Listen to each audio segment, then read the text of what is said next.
Thank you. Honourable members, this budget debate is conducted through hybrid means, and the normal standing rules of the legislature that apply to debates will also apply here. Before we proceed, we need to discuss the issues of connectivity. I must reiterate the ruling of the Speaker which relates to connectivity problems. The Speaker has ruled that following measures will be adopted to try and assist members who may not be able to participate in a debate due to connectivity challenges. First, if a member has problems with connectivity and is unable to deliver his or her speech, the presiding officer will call the next speaker on the speaker's list so as not to delay the proceedings. If the member regains connectivity before a response to the debate has commenced, the presiding officer will be flexible and allow affected members to deliver his or her speech with the proviso that member reconnects to the sitting prior to the commencement of the response to the debate. All members, may I ask for some order in the House, please? The chatter is a little too loud. Is there some noise in the gallery? Can I just ask the service officers to please check the gallery? Secondly, we request that a member who is scheduled to participate in a debate should arrange for a fellow party member to be on standby to read the member's speech into the record should the occasion or need arise. The presiding officer will allow a fellow party member to read out the speech on behalf of the member who is unable to deliver his or her speech. Thirdly, if all interventions fail and a member is still unable to deliver his or her speech and has not managed to arrange for a fellow party member or a whip to deliver the speech on his or her behalf, that speech will unfortunately not form part of the official record of proceedings. In short, if members have connectivity problems, the presiding officer will follow the above guidance to try and assist them. We trust, honourable members, that this is in order. Lastly, members who are not actively part of a debate are reminded to mute their microphones and switch off their cameras at all times. Also, members are requested to take all reasonable measures to reduce any background noises that may interfere with the broadcasting of proceedings. Honourable members, I also wish to confirm the budget report of 2026-27 of the Department of Transport that has been tabled in terms of the standing rules. We will now proceed with the matters on the agenda, being the debate on Vote 12. It then gives me pleasure to call upon the Honourable MEC Duma, for 45 minutes for the debate. Honourable Duma, over to you, sir.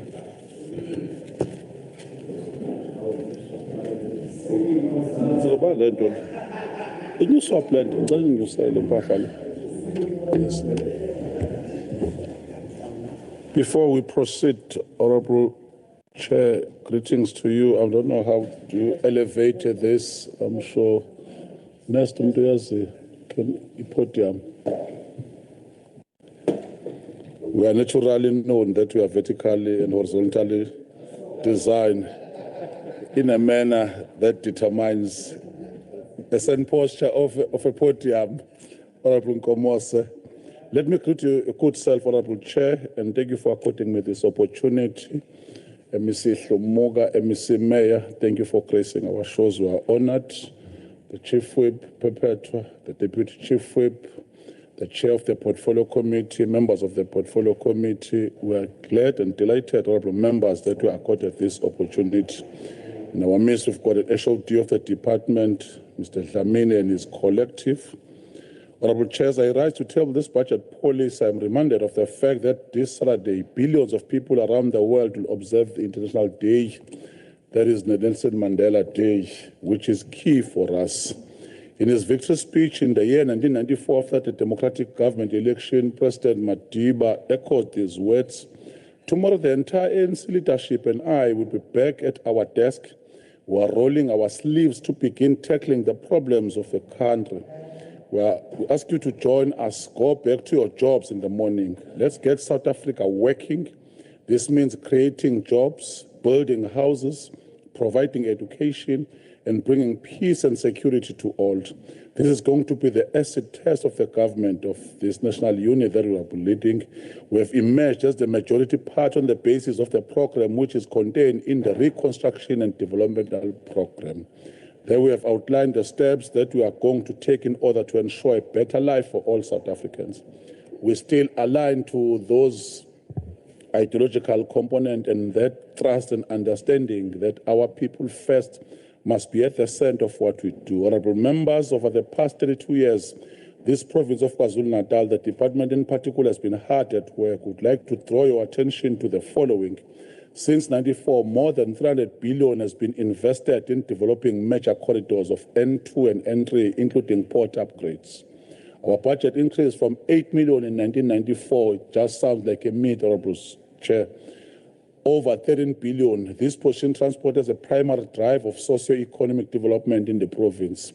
We constructed the John Ross Highway with a budget of 1.1 billion. This is a vital link between Mpangen and Richards Bay, which is Richards Bay IDZ. There's a total projected investment value of 251 billion as we speak. We have built over 1,816 kilometers of new blacktop roads, which has linked vital economic hubs and continued to position us as the gateway to Africa. We constructed over 283 vehicle and pedestrian bridges to connect communities to essential services and economic facilities in the province. We've also invested over 20 billion in subsidizing public transport operations, including free transport for more than 79,000 learners daily and bicycle distribution to over 16,000 learners traveling long distance to schools in the province of KwaZulu-Natal. We've also achieved the participation of previously disadvantaged operators in the subsidized public transport contractors, which totals 2.8 billion. Those of us in the province understood the principle, the formulation that there was once a time where only 3 families controlled the issue of the bus service, the issue of bus service. Now that has been changed. Africans, as part of transformation, are part and parcel of that. Critical, the doomsayers were initially opposed to the relocation of the Durban airport from the old site to La Mesi. Today we talk about King Shaka International Airport, which is located within Erythropolis, a city within an airport. The domestic tourists that arrived at King Shaka over the past few months generated economic activity more than 6.1 billion, while the international visitors added another 1.5 billion. More than 14,000 jobs were directly supported by these tourists. On the issue of infrastructure revolution, Honorable Chair, in line with the Freedom Milestone campaign as unveiled by the President of the Republic of South Africa, His Excellency Matamela Ramaphosa, this financial year will be honoring the past, delivering to the future.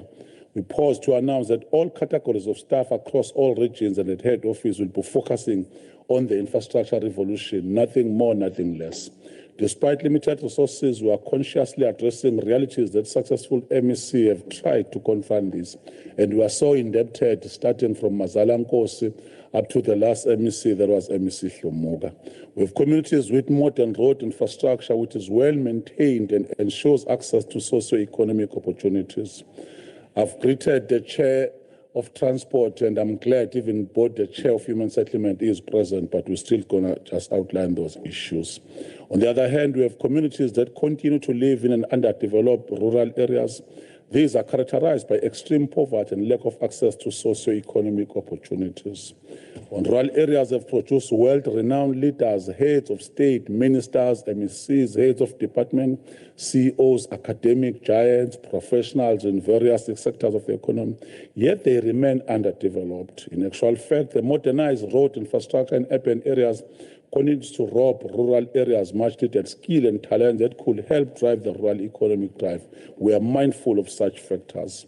The modernized infrastructure found in major city centers is, by and large, the source of migration from deep rural areas to urban areas. Our infrastructure revolution is therefore aimed at creating hope for a better future for the poor and the destitute individuals who live in deep rural areas, Honorable Chair. Better life requires freedom of movement. Good roads are key for better life. We are therefore aligned to the infrastructure program of action announced by His Excellency. A month ago, he pointed out that over the next 3 years, South Africa will be spending over 1 trillion on the infrastructure across the three spheres of government, entities, and the state-owned corridors. In this regard, we are working with entities under the Department of Transport, which is SANRAL, RTMC, SAMSA, AXA, SACA, in ensuring that many others are playing that pivotal role. Collectively, we are pioneering the integration of communities into different transport modes through using the infrastructure revolution as a catalyst. Our investment in transport infrastructure are aimed at improving of the movement of goods and economic integration through a Durban, Free State, Gauteng, and Mpumalanga logistic and industrial corridors. And I'm sure in our minds we are clinically aware currently on the issue of rail review processes, that without rail, from road to rail, we're not going to improve so much as the Province of KwaZulu-Natal, because building new and maintaining roads will take that we are ensuring that rail is also complementing the cargo effort in particular and other commodities on the ground. It is true our more than 34,000 kilometers of road networks that major economic centers of Johannesburg, Durban, and Richards Bay are also connected to an improved export capacity at our seaports and air cargo facility located at the Dubai Port. Honorable Speaker, Honorable Chair, the transport infrastructure revolution is guided by the following 10-point plan, which is one is going to outline our brush down through on it. Number one, digital transport infrastructure system based on using cutting-edge technology to plan, build, maintain, and access the conditions of the road. Two, the use of artificial intelligence to access traffic patterns, weather data, and predict potential structural issues on road conditions and guide timely interventions. Three, accelerating the transition of the movement of goods from road to rail. Four, halving the number of roads in very poor condition and accelerating pothole repair program. So by now already the emphasis is that the issue of maintenance budget is a critical pillar for us, as opposed to us starting on building new projects on a regular basis without furnishing a strategy and a PS of ensuring that the issue of maintenance is critical. Finishing the number of road construction projects that have taken long to complete is another vital point, as point number 5. 6, terminating contractors that are failing to perform. 7, blacklisting contractors that are involved in fronting. 8, fast-tracking the entry of youth and women-owned contractors into the construction sector. 9, establishing an emerging contractor council to coordinate support for emerging contractors, because we are duty-bound.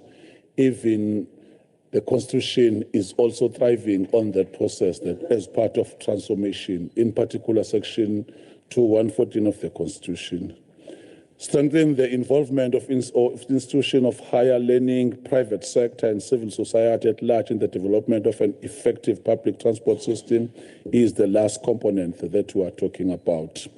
Amongst these 10 points, we'll host Transport Indaba, Honorable Chair, during Transport Month, that is October.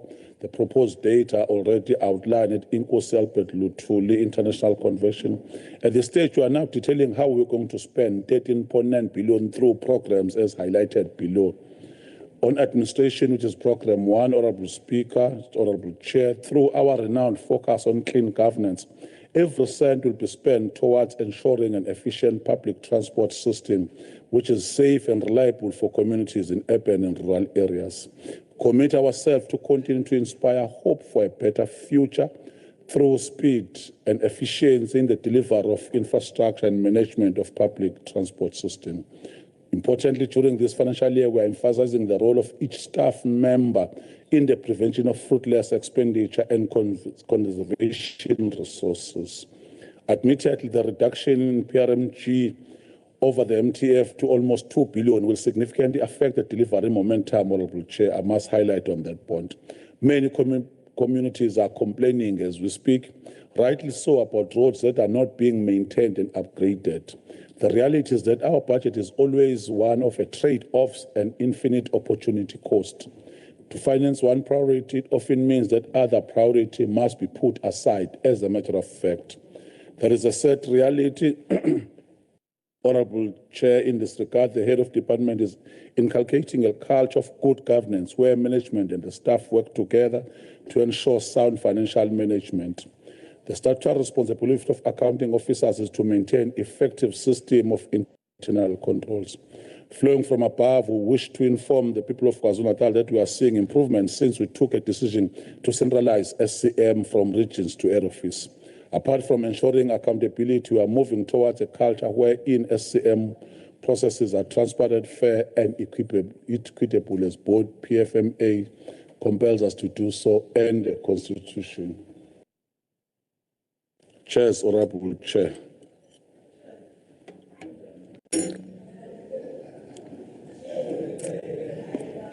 This will have a direct impact.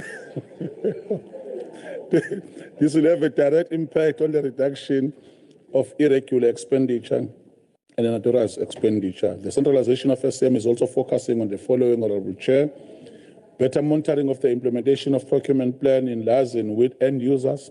This contributes to the procurement of goods and services in time for service delivery and prevents unnecessary deviations. Improve contract management by maintaining a central contractor register with expiry dates. Alerts are sent to end users 6 months before the expiry date of the contract. Workflows with clear accountability for each SCM role and have been automated. On the issue of forensic investigation, fighting fraud and corruption, Honorable Chair, allow me to point out that in the past months, several instances of fraud, misconduct, and maladministration cases were uncovered because of honest and professional staff members. For instance, a vigilant transport officer and other staff members in Mpangeni region assisted in ensuring the arrest of a highly unethical staff member behind the theft of the diesel in the depot. We have assigned a specialized team of security personnel to work with SAPS to investigate and arrest members of a criminal syndicate behind the massive fuel theft in the department. Road infrastructure projects in various regions have been affected by the large scale of diesel. It is through the vigilance of maintenance of professional standards and integrity that we, as the department, shall be able to allocate resources where they are needed the most. Allegations of fraud, corruption, and misconduct were assessed and subjected to preliminary verification to determine the appropriate course of action. We had total 31 cases and 20 were finalized with 11 pending, Honorable Chair. We recorded 4 dismissals and 9 suspension without pay as we speak. The process of blacklisting service providers implicated in fraudulent and corrupt activities is also underway. To improve investigation turnaround times and studying oversight, the department is establishing a panel of forensic investigators to expedite investigations and reduce the risk of prescription. Skills revolution to improve performance and strengthen service delivery. I've already highlighted at that point. We take seriously the continuous training of staff. We do this to improve their performance as part of strengthening service delivery. We have allocated 8 million for this purpose. We have signed MOU with Durban Coastal TVET Colleges and Durban University of Technology. In addition to these 3 million bursaries on the year 26-27, there are 74 employees who are currently in our bursary programs. They benefit, and it's something that is critical, as you know, that we're an engineering department, we're an infrastructure department, so we just have to produce new engineers in ensuring the technologies, in ensuring the scope of KwaZulu-Natal is understood to be the one harnessing the environment. With the training and practical experience, we want to match the skill of a young person with the right job that should be executed to strengthen professional service delivery, drive rural and township economy, and ultimately grow the economy of the province. Building a capable state and a job creation, Honorable Chair, 1,007 posts have been filled during the 7th administration, with 953 in various stages of the recruitment processes. These include 200 trainee provincial inspectors who assume duty on the 1st of February 2026. We are planning to advertise more than 500 posts in the year 26-27 financial year. Honorable members, as we stressed during the budget hearings, we are finalizing the organizational structure this financial year, and it is a point of emphasis that it must be finalized. And the deadline is the 31st of July, and the SOT has promised that we are going according to a schedule. On the person with disabilities, Honorable members, we are making progress in terms of improving representation of designated groups, particularly women, persons with disabilities within the departments. The analysis of the department workforce profile currently shows that women in general represent 51% of total staff complement, which is a key feature for us, as you know, that we've been struggling from time to time as government in attaining those. On transport infrastructure, 9,236,937 will be spent now, and how we are going to ensure that as we do that rolling, it has a direct impact on our people. At this stage, we wish to pause and highlight the following achievements. One key, the KwaZulu-Natal Department of Transport won the Best Implemented Infrastructure Project of the Year, and award was given by the Department of Public and Administration selected in the entire country. The project was identified in the province, and we won. 16 Welisizwe Bailey bridges completed, for example, the Henley Dam, Psunduzi, Mkambatini, as well as in Ukum, Zinyato, Mkungundlovu, and Tugela. Those have been identified and finished. A total number of 135,120 square kilometers have been patched on the DOT network in the current financial year, utilizing both internal and external resources. This province, there are 10 corridors, some of which support the Provincial Growth Development Plan, as well as mentioned in the National Transport Master Plan as economic corridors that will strengthen the province GDP, as I've already outlined, our role as the province in the country and in the fiscus of the entire country. Over the years, we have invested more than 2.89 billion in these corridors, with an output of 180 kilometer, 3 vehicular bridges, as well as 17,110 job opportunities created. The department has consistently exceeded its target on the number of work opportunities, currently standing at 52,531 against a target of 507,12 through its job creation initiatives through road construction. Despite the shrinking fiscus, Honorable Chair, we are prioritizing saving children from drowning on their way to and from school. In this regard, we are building bridges. We're also saving teachers the dignity of having to undress to cross the river every time they go to school and to work in the village school. It's something that we must profile as a province of KwaZulu-Natal, because akukuhle ukuthi uma uthisha osebenzele endaweni zasemakhaya ugcina ungasakwazi ukujabula ukuthi usuku nosuku nje kuyofanele ukhumule impahla zakho nezingane zenze njalo. Sizama ngayo yonke indlela ukuliphuthumisa lo daba. We are celebrating the fact that paved network condition has improved from 58% very poor in 24-25 to 46% poor in 25-26 as we proceed with these PRMG processes. Key interventions include 220 million, 78 million allocated for blacktop patching. We spent approximately 15 million 320 on the flood damage repairs and 20 million for the Welisizwe rural bridge development. As we roll out the infrastructure revolution, more attention will be focused on the road maintenance aspect to deal with the vexed subject of potholes. This may prove a difficult balance due to the repetitive storm damage that has seriously destroyed the road infrastructure, including bridges, causeway, for which huge resources have already been invested. Budgeting for these unforeseen disasters tend to erode the resources reserved to further expand the road network and refurbish our roads that are on average older than 32 years. We are in the journey embarking on it, Honorable Chair, that we are facing a skewed element, whether to continue in building new roads or ensure that you maintain what you have until you reach an equilibrium stage where you could see it's something that at a face value, you will think that it become easier when you have 13 billion, but you must balance it. And I'm sure in the near future, as part of legacy project, this will yield a positive fruition for the province. I was pleased to see the special distribution of the project across all municipalities to ensure equity, Honorable Chair. We thank His Majesty Silo Semabandla Indlulamiti Amakhosi for his guidance and for strengthening our working relationships with Amakhosi Nezinduna. On the issue of nanotechnology, Honorable Chair, the introduction of nanotechnology during the upgrading of King Misizulu Road, formerly known as P732 at Ingotu era, is a clear indication of our determination to leapfrog stages of digital transformation. This technology employs nanoparticles in enhancing the water repellent properties of in situ material. This has translated into 10 million per kilometer cost on King Misizulu Road. So it's something, as was part of the pilot project, we must proceed in this new journey as it is going to save cost for different communities.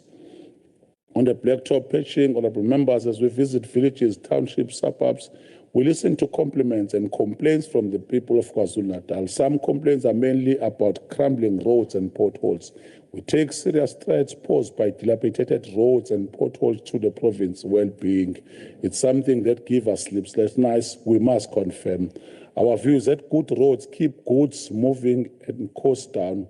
On the other hand, bad roads have a negative impact on road safety.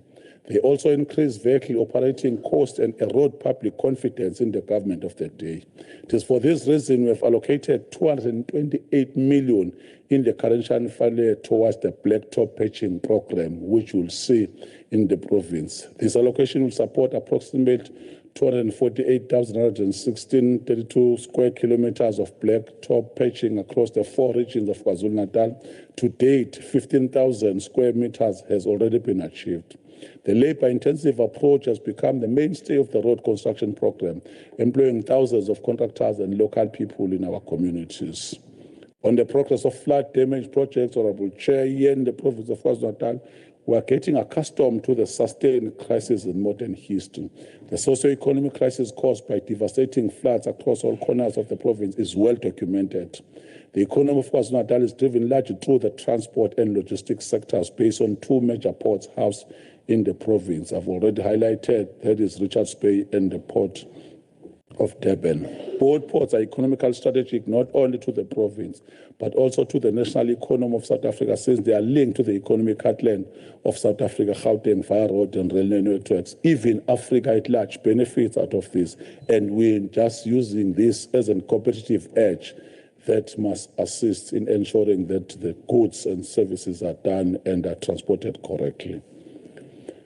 In response to, the department has identified priority flood damaged roads for intervention in the current financial year. The affected roads include sections of eThekwini Metro Washaway, that is P82, and we also have Umzumbe Washaway, that is P3 of 1, and Umdone Washaway, P3 of 1, and Watuguza slip failures, P103 of 2, and Reinkonyeni bridge repairs of Umzimkhulu number 2021, P3 of 1.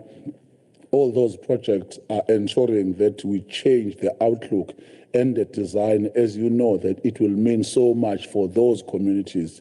It will mean so much for the community that also depended on the economic viability of those roads. So we are taking this across the length and breadth of the province of KwaZulu-Natal. These repairs are not only about restoring roads, but they are about protecting communities and restoring safe access. We're also aiming at building greater resilience against recurring climate-related disasters, Honorable Chair. On the contractor performance and of 2026-27 construction priorities, admittedly, one of the biggest threats to the stability of this government is a huge backlog in road construction and maintenance caused by poor performance by some contractors. Already, the head of department is presenting weekly reports on the performance of contractors. We've just designed it in that way that we'll have a schedule of meeting. We are able to trace it in ensuring that this is where we are currently and technically how we're going to feedback and ensure that we play our oversight. On the construction of Buffalo River, the department is finalizing the procurement process to get another service provider to complete the bridge. The construction is anticipated to commence on the 27-28 financial year due to budget constraint. On upgrade of P73 Hlogoze, the termination process has been finalized with the necessary approvals being speeded up. The plan is to advertise a new contract and get a new contractor to complete the outstanding work between 72 kilometers to 68 kilometers. The new contract is anticipated to start as well in the next financial year. Construction of Kabango River Bridge, number 3735 on D489. The contractor abandoned the site and has not returned since November. We've only singled out the above contract out of many, but our message is that when contracts fail to perform, the department will act decisively. That's an action and that's a theme that we are taking and ensuring that we commemorate on such matters. We've also started the process of reporting defaulting contractors to Provincial Treasury and the CIDB for enrollment of the default registered. Prioritization of projects due to budget constraint. Honorable members, the budget containment experience in the later part of the 25-26 financial year also required the department to revise implementation plans and prioritize ongoing projects.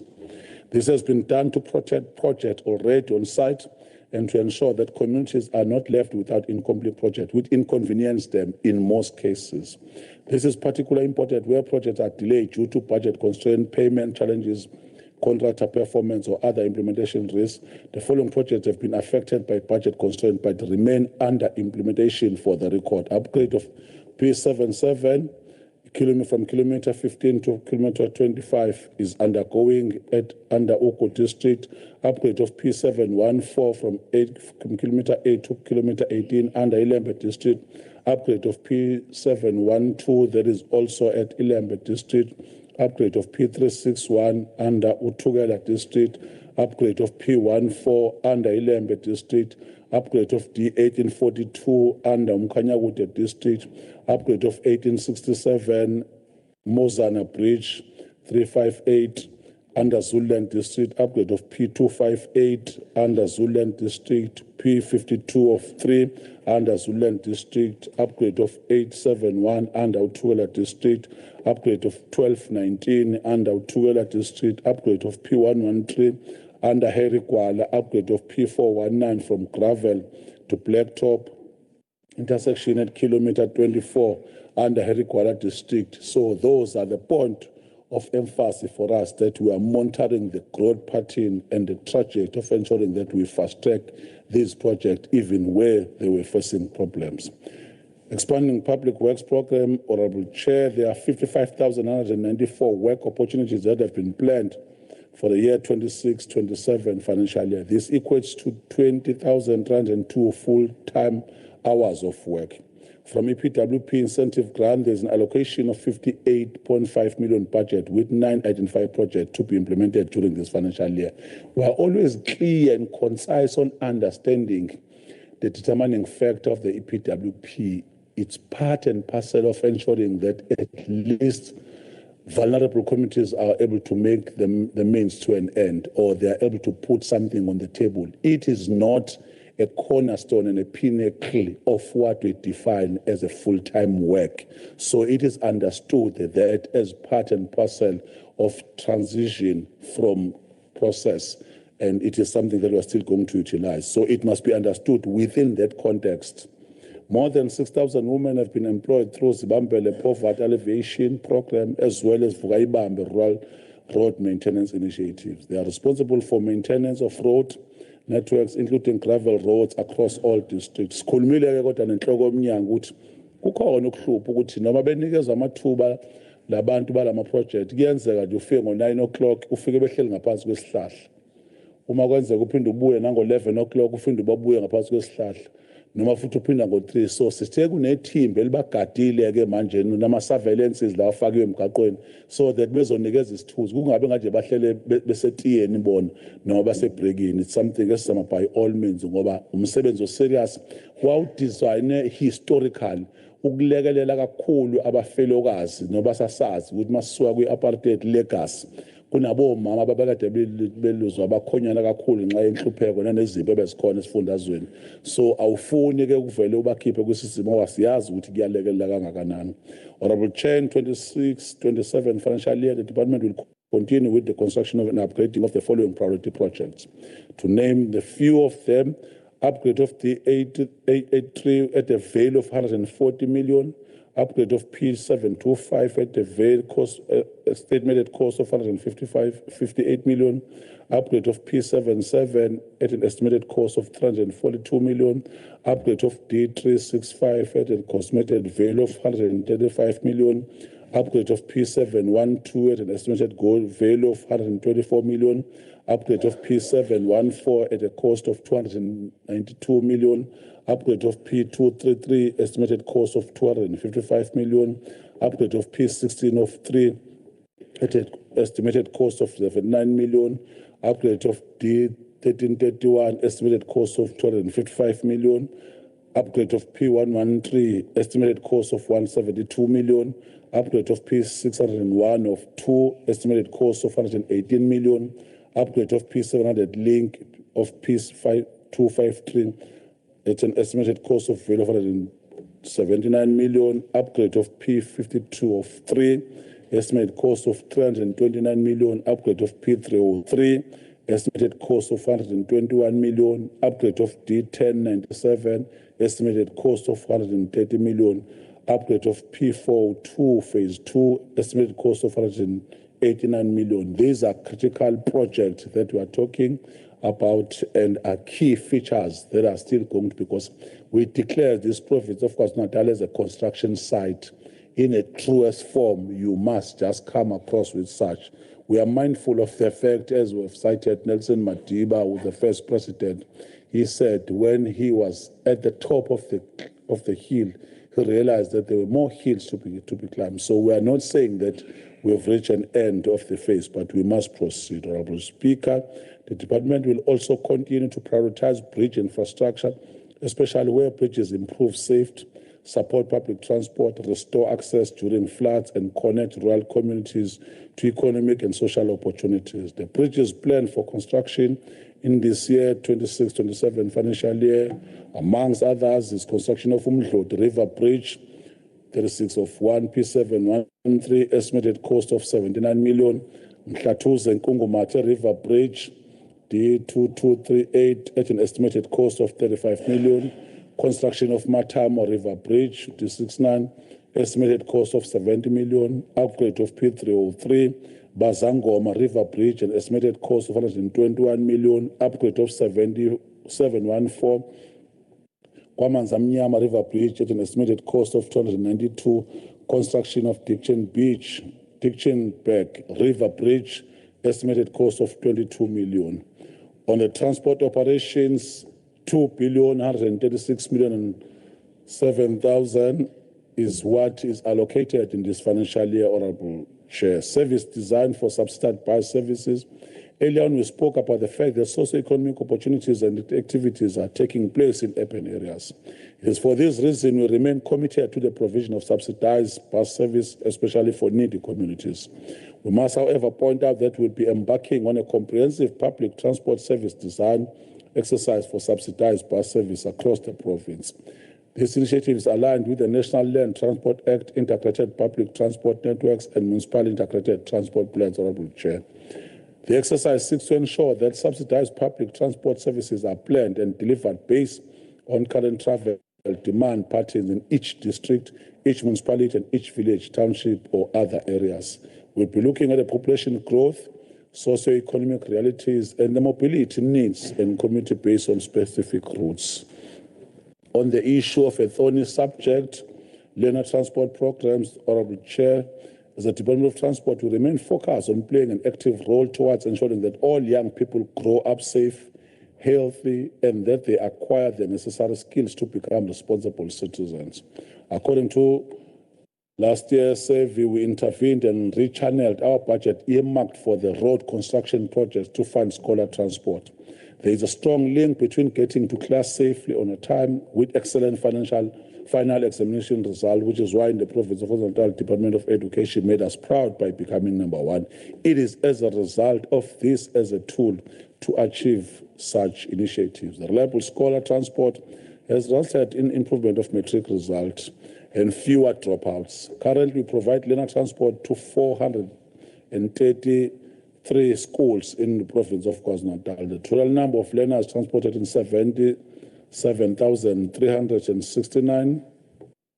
The number of schools, ukuthi inamba ngesibiza kahle senifuna ngibhale nangama-numbers ngathi ngumuntu sengiyaba so ngikuyohle nje inamba noma sibhalele noma kanjani.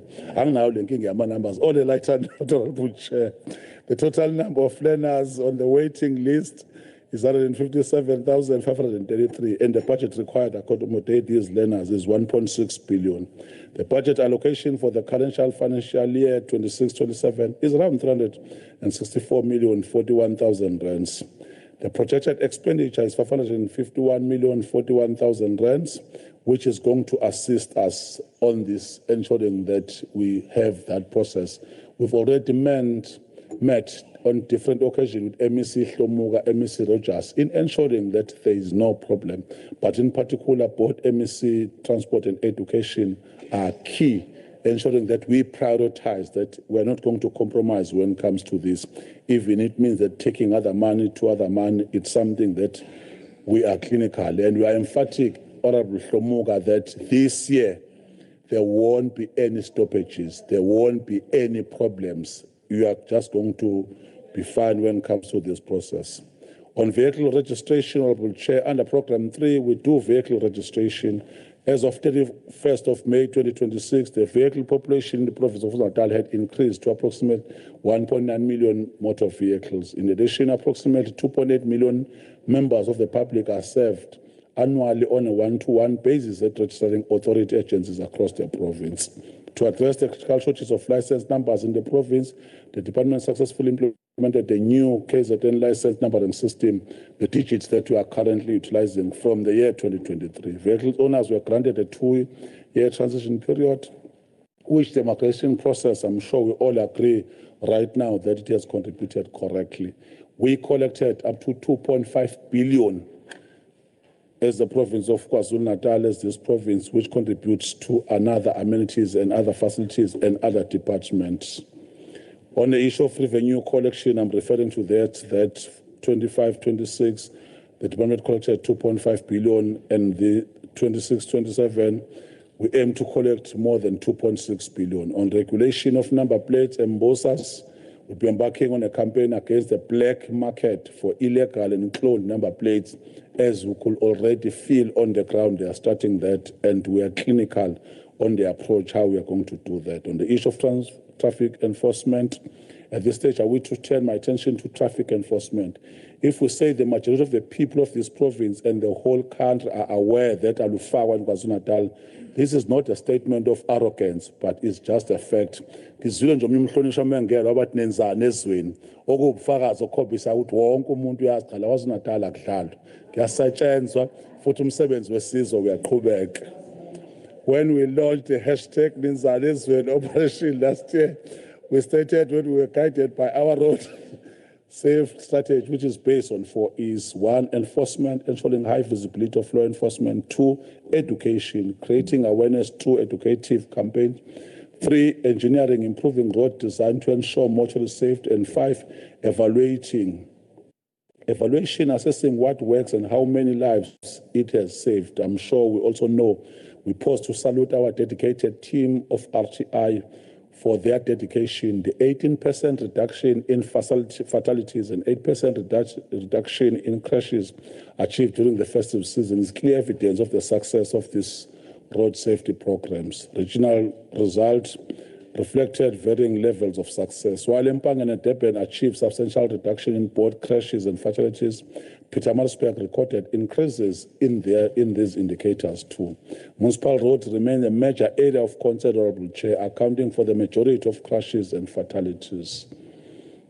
The more than 6,500 motorists that were arrested since 15 August 2025 for drunken driving, they were prevented from creating offense and inflicting irreparable damage on families. The no-nonsense RTI team arrested different spectrum, whether we are a lawyer, whether you are accountant, engineers, nurses, police, SNDF, MPLs, relatives. There were no people that were spared from these processes. Bodyguard of mayors, deputy mayors, and other high-profile individuals were also arrested. This is clear demonstration that nobody is above the law. In addition, every day we have evidence that gives us confidence that our cutting-edge technology is very effective. The personal devices, Umemezwe's motto, are digital systems that can identify license plates, process violations, and automatically generate fines on the spot. We are significantly reducing the administrative burden on our traffic. Bengishinta yodwa nje mhlonishwa uNcamalala, mhlonishwa uSuper Zuma, that uyabona le gadget esinayo ikwazi usivezela le moto intshontshiwe futhi umsebenzi wama-permit nento ezithile azikho seyishoda ngento eyodwa nje ukuthi iveze labo baba abangondle ukuze sibabophe emgaqweni. That is, so we are improving in ensuring ukuthi siyashintsha isifundazwe saKwaZulu-Natal. For instance, speed enforcement operations by RTI Pakrin also detected several serious speeding violations. The most notable offences recorded were light motor vehicle travelling at 226 Honourable kilometers. members, Just hold the time. I'll hold the time. All members, can we just have some decorum and order, please? No. Relax, honorable member. Take it easy. Let the honorable MEC finish. Thanks so much. Thanks so much, Honorable Chair, for protection. On the issue of PRE, we have managed to renew contractors of land transport specialists and the education of communities. PRE is going to be allocated 1,385,757,000. The PRE is also on a recruitment drive aimed at enhancing service delivery at their various offices in the province. Municipalities are engaged quarterly through the new established KZN Public Transport Forum to update their integrated transport plan so that they respond timelessly to the prescribed Section 55 request for comments in terms of National Land Transport Act 5 of 2009. Honorable Chair, we pause to congratulate Tax Association, who are all affiliated to Santaco, for ensuring stability in the Tax Association, which is something 70% of commuters relied upon the strength of this, and we work very well together with this. Started from all our MEC, we have made sure that there is that. This engagement forms part of the department's broader strategy to act as a catalyst for stability and peace within the industry, which serve as the backbone of the region's economy. It will be an abdication of my responsibility if I were not to mention the ongoing tax conflict involving Gwamaphumulo and Gwaduguza Tax Association, Honorable Chair. At this stage, we are awaiting the finalization of a final report from the independent legal panel. The panel was mandated to consult with the associations and other key stakeholders. We want a long-lasting solution so that we do not see the re-emergence of violence that is always associated with the death of innocent people. We plead for calm while this consultation is underway, because ukusebenza kabuhlungu kwemboni kuyasilimaza sonke isizwe. Ngikhulumile kancane on the issue from road to rail, point us to the future. We have the past raised very sharply our concern about horrific accident caused by trucks. A single heavy haul coal train, often powered by locomotives, typically carries 13,000 to 17,000 tons of coal. This simply means that one single coal train replaces approximately 300 to 425 road trucks, Honorable Chair. Our message is that fewer trucks on the roads will lead to fewer accidents on the N3 and N2 and other major roads in the province of KwaZulu-Natal. The N3 and N11 corridor between Durban and Gauteng and other interior handles approximately 47 million tons of road freight per annum. The N2 corridor route from Richards Bay to Mpumalanga via Piet Retief is an important route for timber, coal and other commodities and handles approximately 10.5 million tons of road freight per annum. To the south of Durban, the N2 corridor links KZN to the Eastern Cape and the southern region of South Africa and handles approximately 9 million tons of freight per annum. We are encouraged by the Minister on the issue of guiding Transnet to move with speed on the issue of rail transformation, which is a key feature. I've already expedited the process, Honorable Speaker, Honorable Chair, that 13,937,255 million is going to be spent in the province. I want to thank the portfolio committee led by Honorable Mapisa for the sterling job and the oversight role that they've played. I do want to thank the HOD with his collective, the CFO, with ensuring that there is stability within the Department of Transport and almost all the staff in ensuring that we do have the dignity. I do want to thank the August House, even the members from the opposition bench, for always encouraging and engaging on us on a rapid debate. We are always willing to ensure that succinctly we complement each other irrespective of our diversity, because at the end of the day, we do want to see the province of KwaZulu-Natal. I do want to thank Nqole Sondo African National Congress for affording us this opportunity. Izimpilo zabantu zizoqhubeka zishintshwe esifundazweni. Ngiyafisa ukuthi-ke ngibonge nomndeni wakaduma ngokusupporta ngaso sonke isikhathi, ikakhulukazi uMangubane. Siyabonga kakhulu, Honorable Chair. That brings us to the end of the contribution by the MEC for Transport. Honorable Member, I didn't call you. Oh. Have a seat.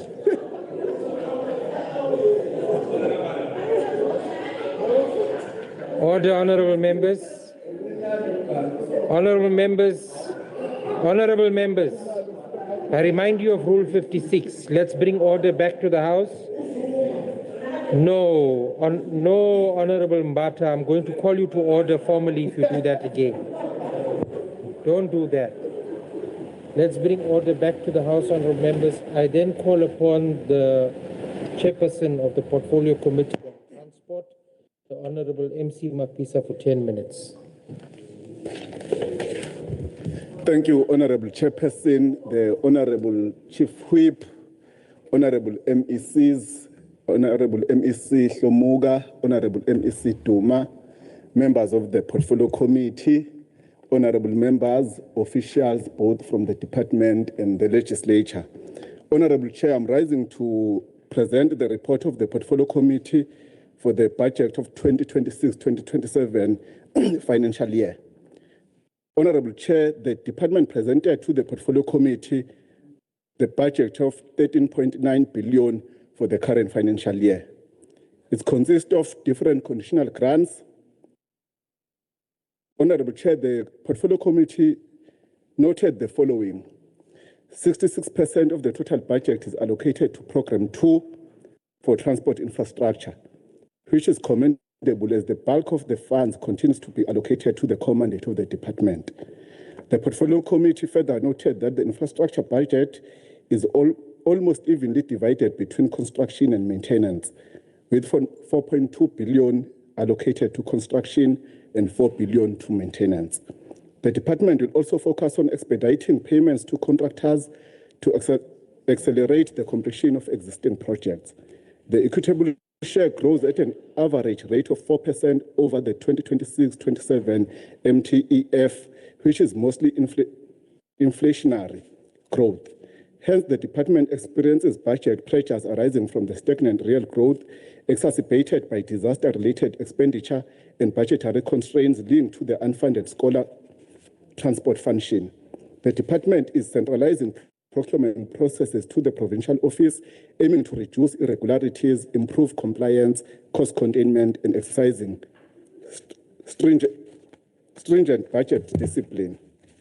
Honorable Chairperson, ongoing discussion at the provincial and national levels to develop a unified public transport plan and grant framework aiming to more consistent and sustainable management of scholar transport across the province and resolving the persistent underfunded public transport operators grant, which continues to put pressure on the equitable share. Honorable Chair, I wish to report that after considering the budget and APP and confirming proper alignment with national and provincial priorities, the committee raised concern about delayed payments to contractors and that these affect timeous completion on projects. The Portfolio Committee on Transport also raised concern about persistent challenges in scholar transport program and emphasized the need for improved coordination between KZN Department of Transport and Education. The committee further raised concern about the high vacancy rate and the status of the long overdue departmental organizational restructuring, to which the HOD outlined the steps being taken to finalize the organogram in 2026 and the commencement of implementation as soon as it approved. The committee welcomed the department's objective to reduce reliance on contractors by using internal services for road maintenance. However, members expressed concern about whether the department has sufficient capacity, such as human resource, including adequate machinery and equipment, to implement this approach with efficacy. Honorable Chair, the committee undertakes to improve its monitoring mechanism and therefore requires the department to timeously submit in-year financial and non-financial reports throughout the year under review to support effective oversight.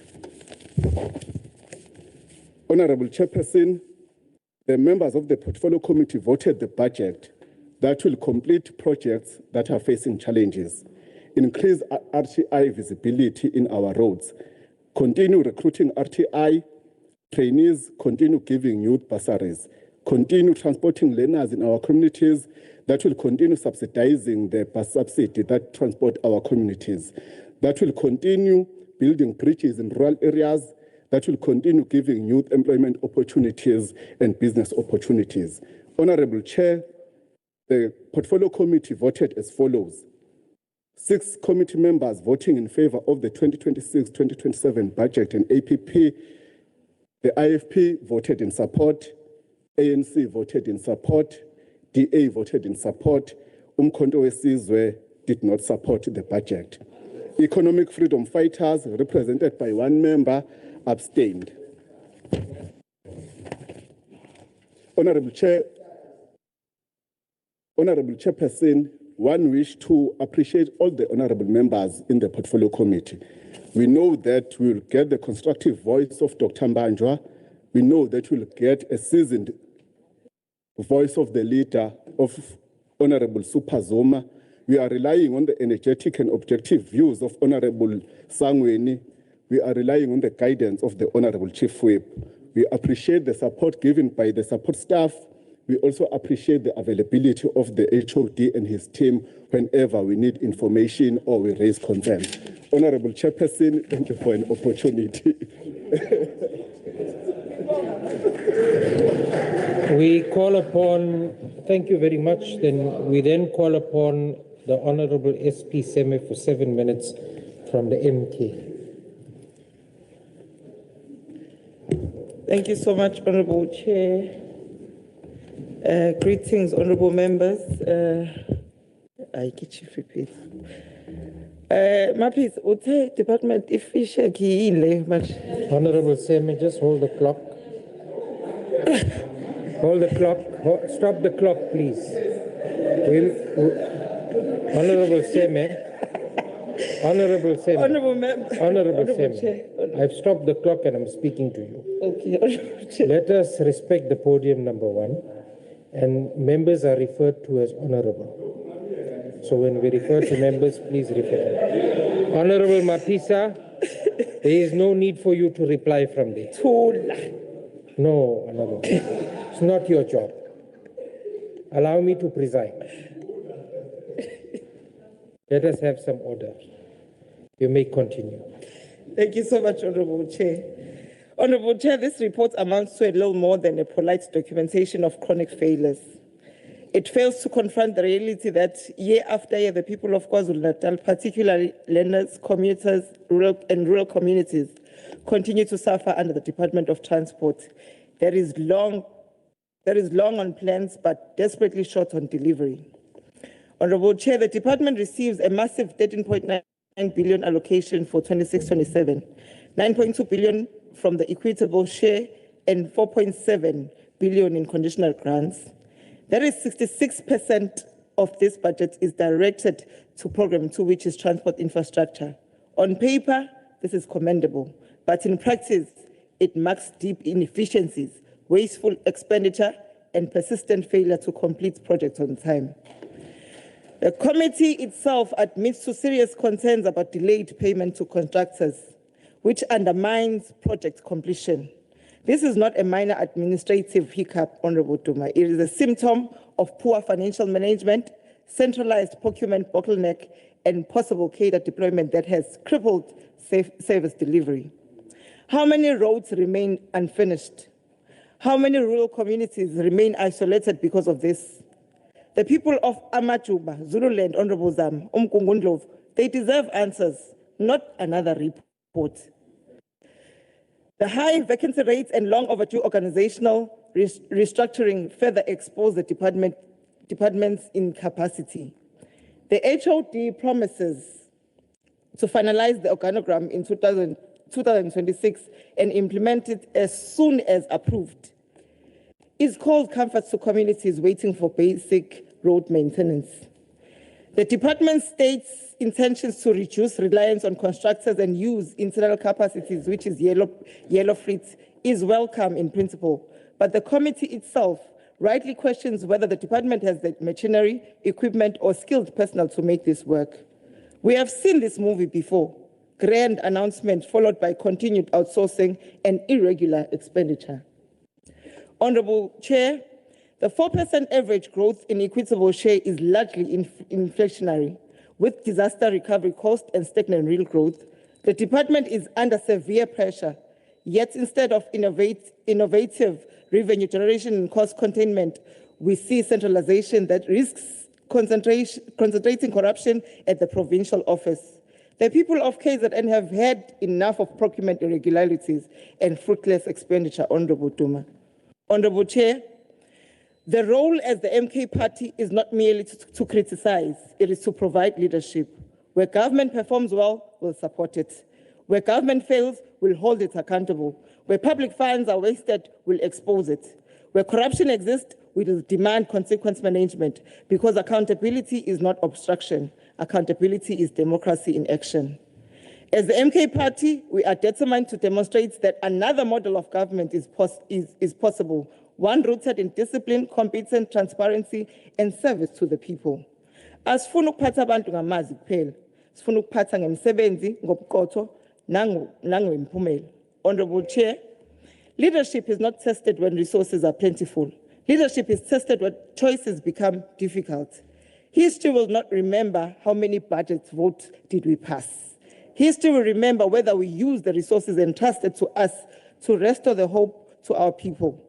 KZN has waited long enough. Our people have sacrificed enough. Our young people have buried too many dreams. It's time to rebuild confidence. It's time to restore accountability, and it is time to place the people, not politics, at the center of governance. Masibuyisa isithunzi sokuphatha, masibuyisa ithemba kubantu bakithi, masakhi KwaZulu-Natal okusebenza khona wonke umuntu, hayi abambalwa, Honorable Duma.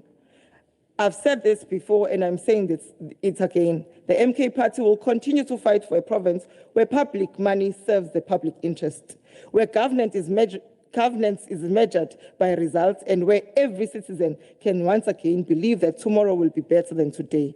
The MK party rejects this budget. Amandla.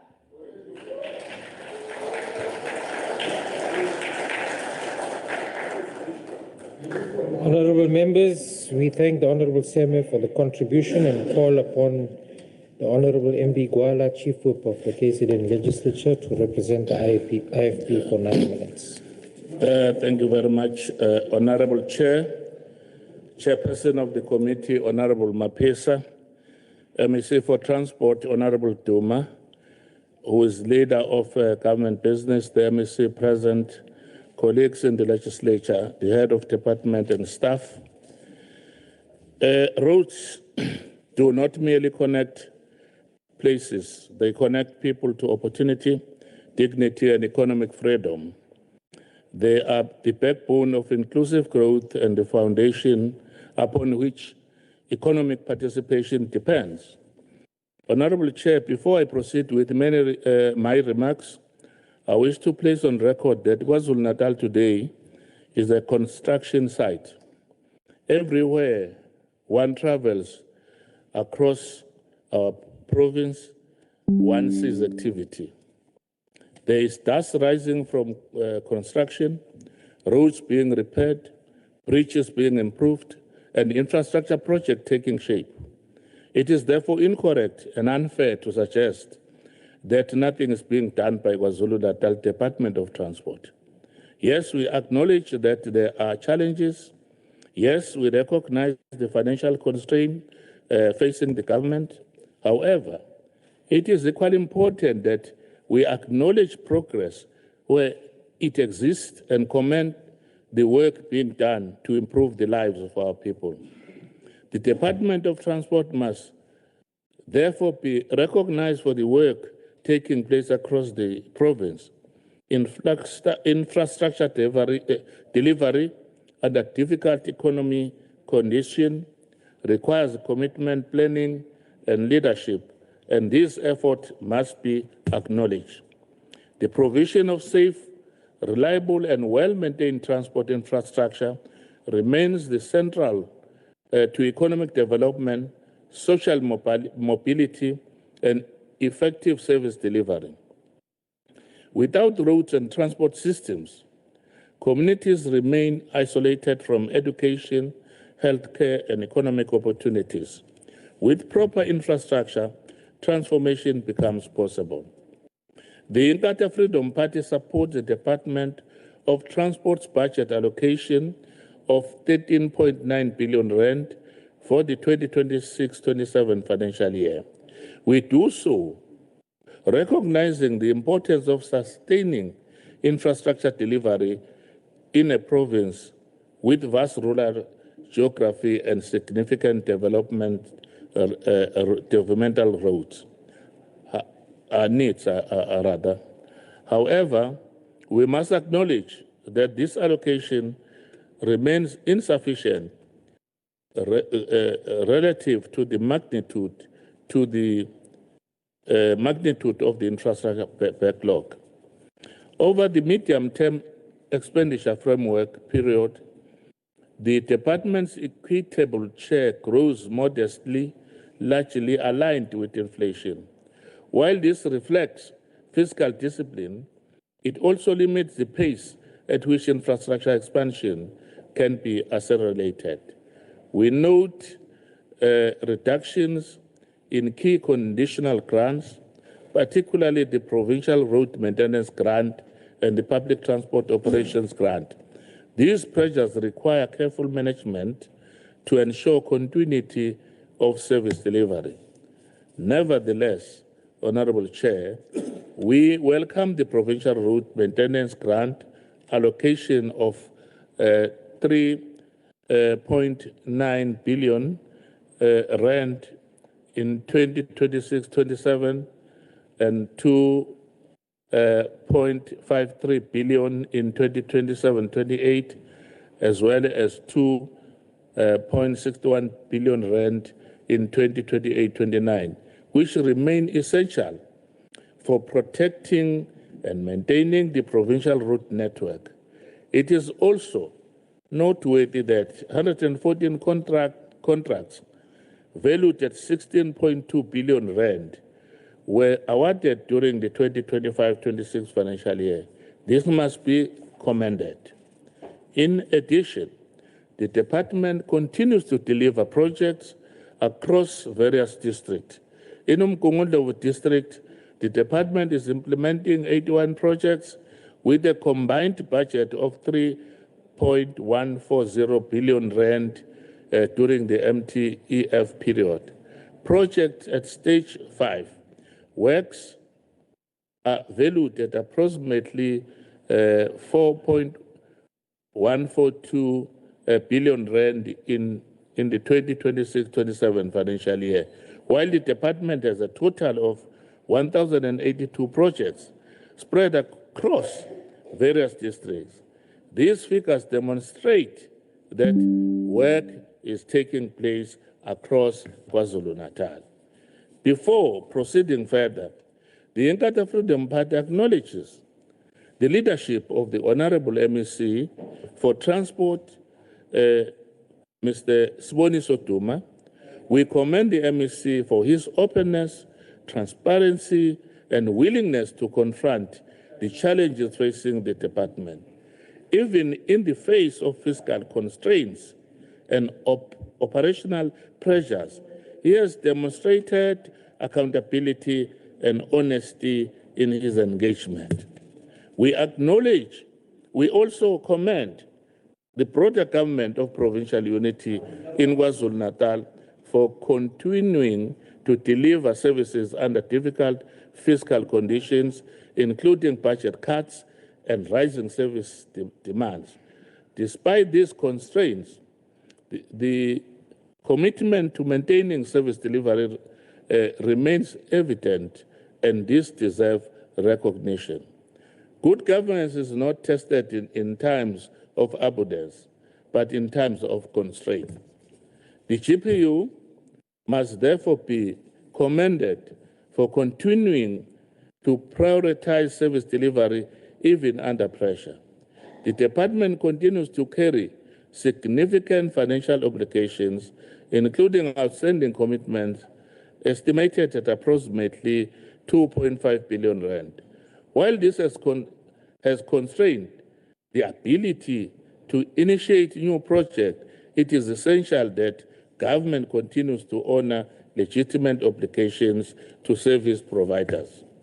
Government must pay its debts and must do so timely.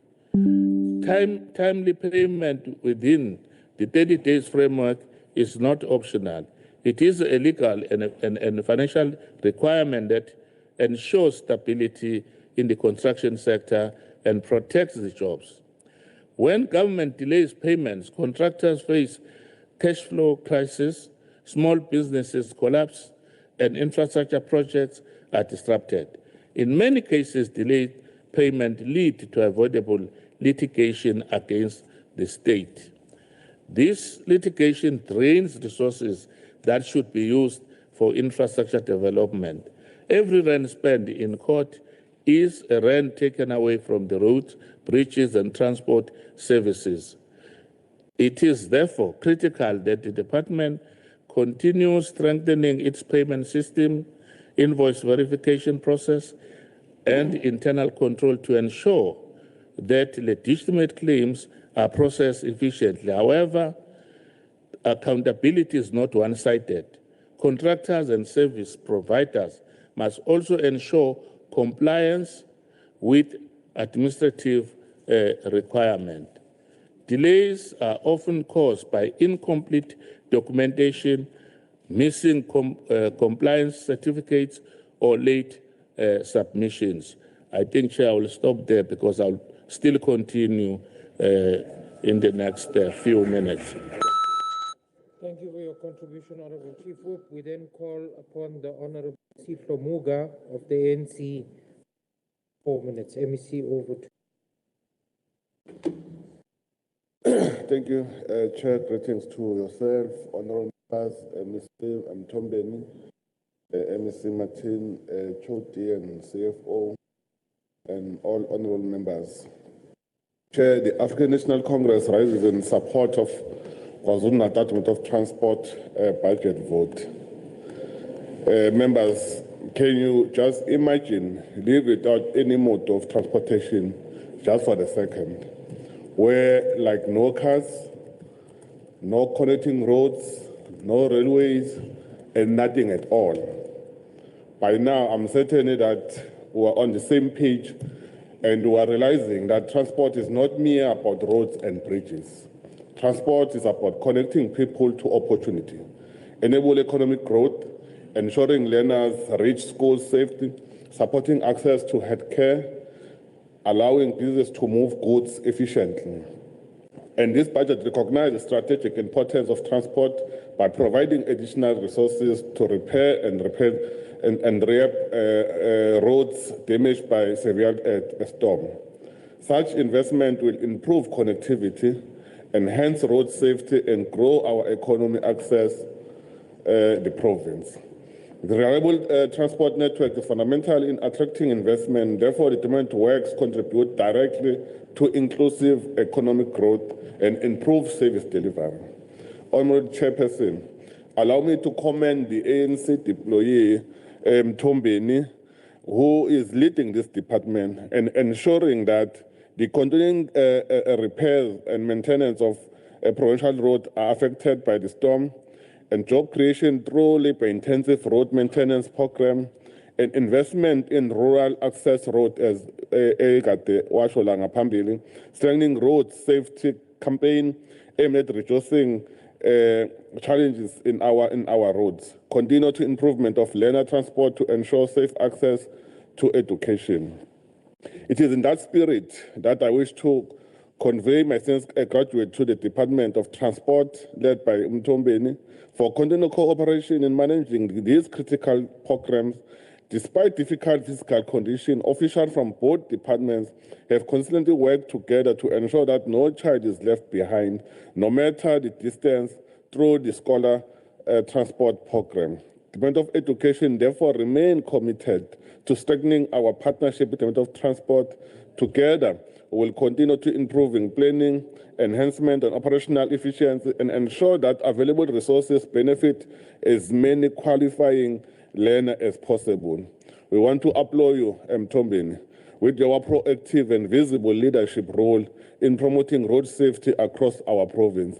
Yingakho sibona wabantu abafa emgaqweni bencipha kakhulu. Every RTI officer visible on our road represent the state commitment to protect life. Their presence minimize dangerous behavior, and reassure responsible motorists and contribute to safer communities. The African National Congress believes in the peaceful public transportation as being as essential, safe, and inclusive and growing KwaZulu-Natal.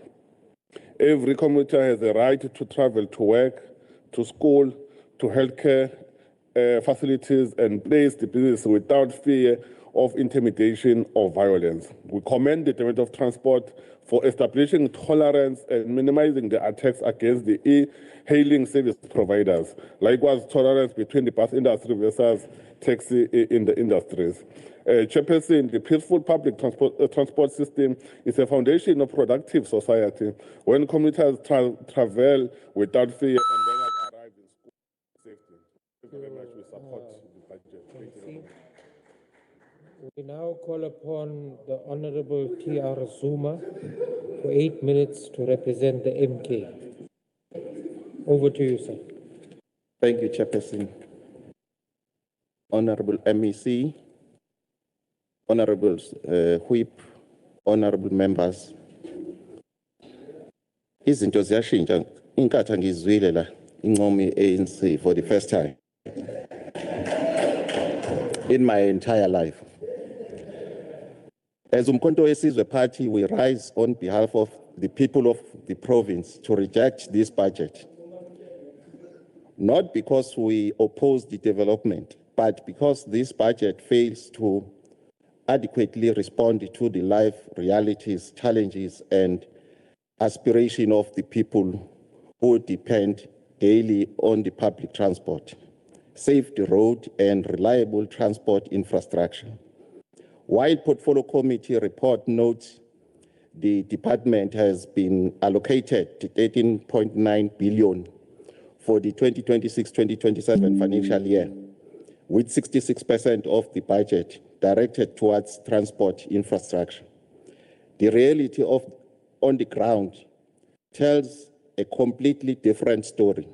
The people of KwaZulu-Natal continue to experience unsafe roads, unreliable public transport, delay in permit processing, unresolved road conflict, deteriorating of railways service, and insufficient traffic law enforcement. This budget does not sufficiently address the pressing issues. Mhlambe the shortfall of 2.5 billion. Angazi ukuthi nino hlomuka nayo inheritor from which MEC. But if you get time, you can tell us. Can we just stop the clock for a moment? Stop the clock.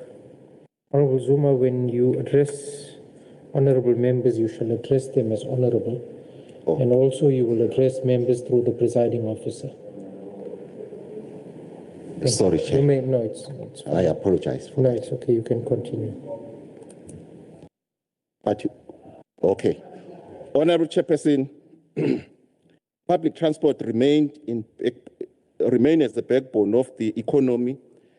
Every day, millions of workers, students, traders, and ordinary citizens rely on public transport to access economic opportunities.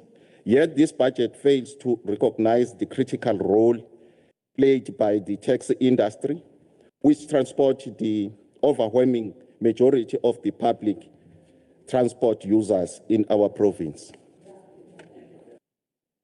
While the government continues to subsidize buses through the public transport operators grant, the taxi industry receives a limited support despite carrying a largest share of the communities. The committee itself acknowledged the persistent challenges regarding the unfunded public transport operators grant and ongoing discussion regarding the unified public transport plan. However, discussion alone will not solve the problem. The people of KwaZulu-Natal need an action. We therefore submit that government must urgently review the subsidy model so that it includes the taxi industry in a fair, sustainable manner. Umkhonto weSizwe Party is adequately concerned about the manner in which the transport matters are administered. The department must not act beyond its legal power, nor create confusion in route allocation matters. The ongoing transport dispute and route conflict in areas such as KwaMaphumulo and KwaDukuza demonstrate the devastating consequences of the poor regulatory oversight. When transport operators are treated unfairly, livelihood and destroy communities become divided and violence often follow. The department must act impartially, transparently, and strictly with the confines of the law. Furthermore, Honorable Chairperson, there should be no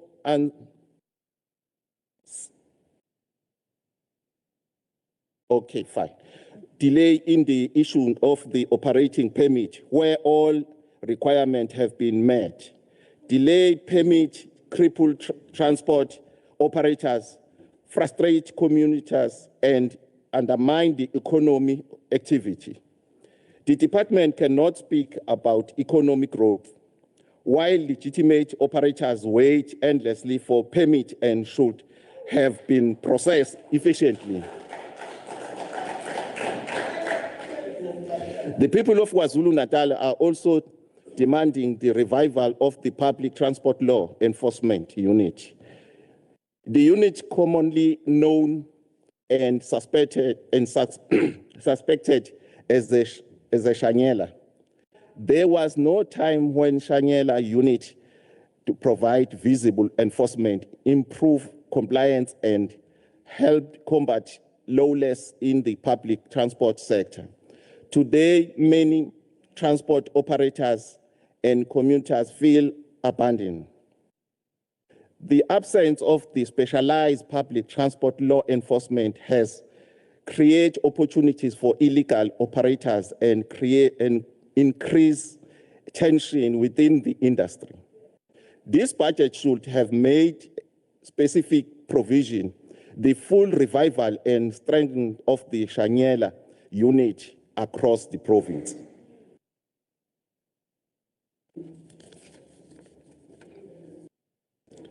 Honorable Chairperson, one of the greatest failures of the successive transport budget has been neglected passenger rail. The revival of the reliable passenger train service would reduce congestion on roads. Chair, this is not my first time stress myself on this matter. Between Edendale and Taylors to M70, umhlaba wamuvela emgaqweni. There are a lot of accidents over there. M70, Chair. R56 is still a problematic between Ixopo noMzimkhulu. Kule detour ekhona laphaya. Ama-truck ayastruggle ukudlula laphaya ukunobugebengu. Emabovini D1268 45 kilometers. Ngicabanga ukuthi unyaka lo sisenkululekweni ka-36. Kodwa yona umgwaqo una almost 70 years. Lo mgwaqo akhambeki kuona. U-R34 between Newcastle neVryheid. Umhlonishwa osandukudlula uMahlaba wacela ukuthi ngomsombuluko kuleya visit yethu icontractor ayiqale umgwaqo ukulungisa. Since today lo mgwaqo awulungile awuzange uzusetshenzwe. So kubalulekile kakhulu MEC ukuthi konke lokho sikhighlighthayo la ukuthathe serious hayi ngoba kade sifuna ukuhlasela. Umhlonishwa useme use indicatile why we are talking like that. Thank you.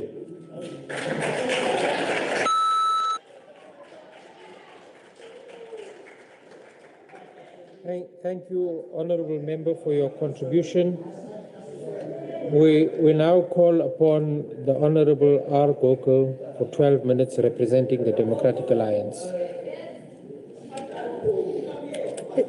Thank you, Honorable Chair, Honorable MEC, Honorable Members.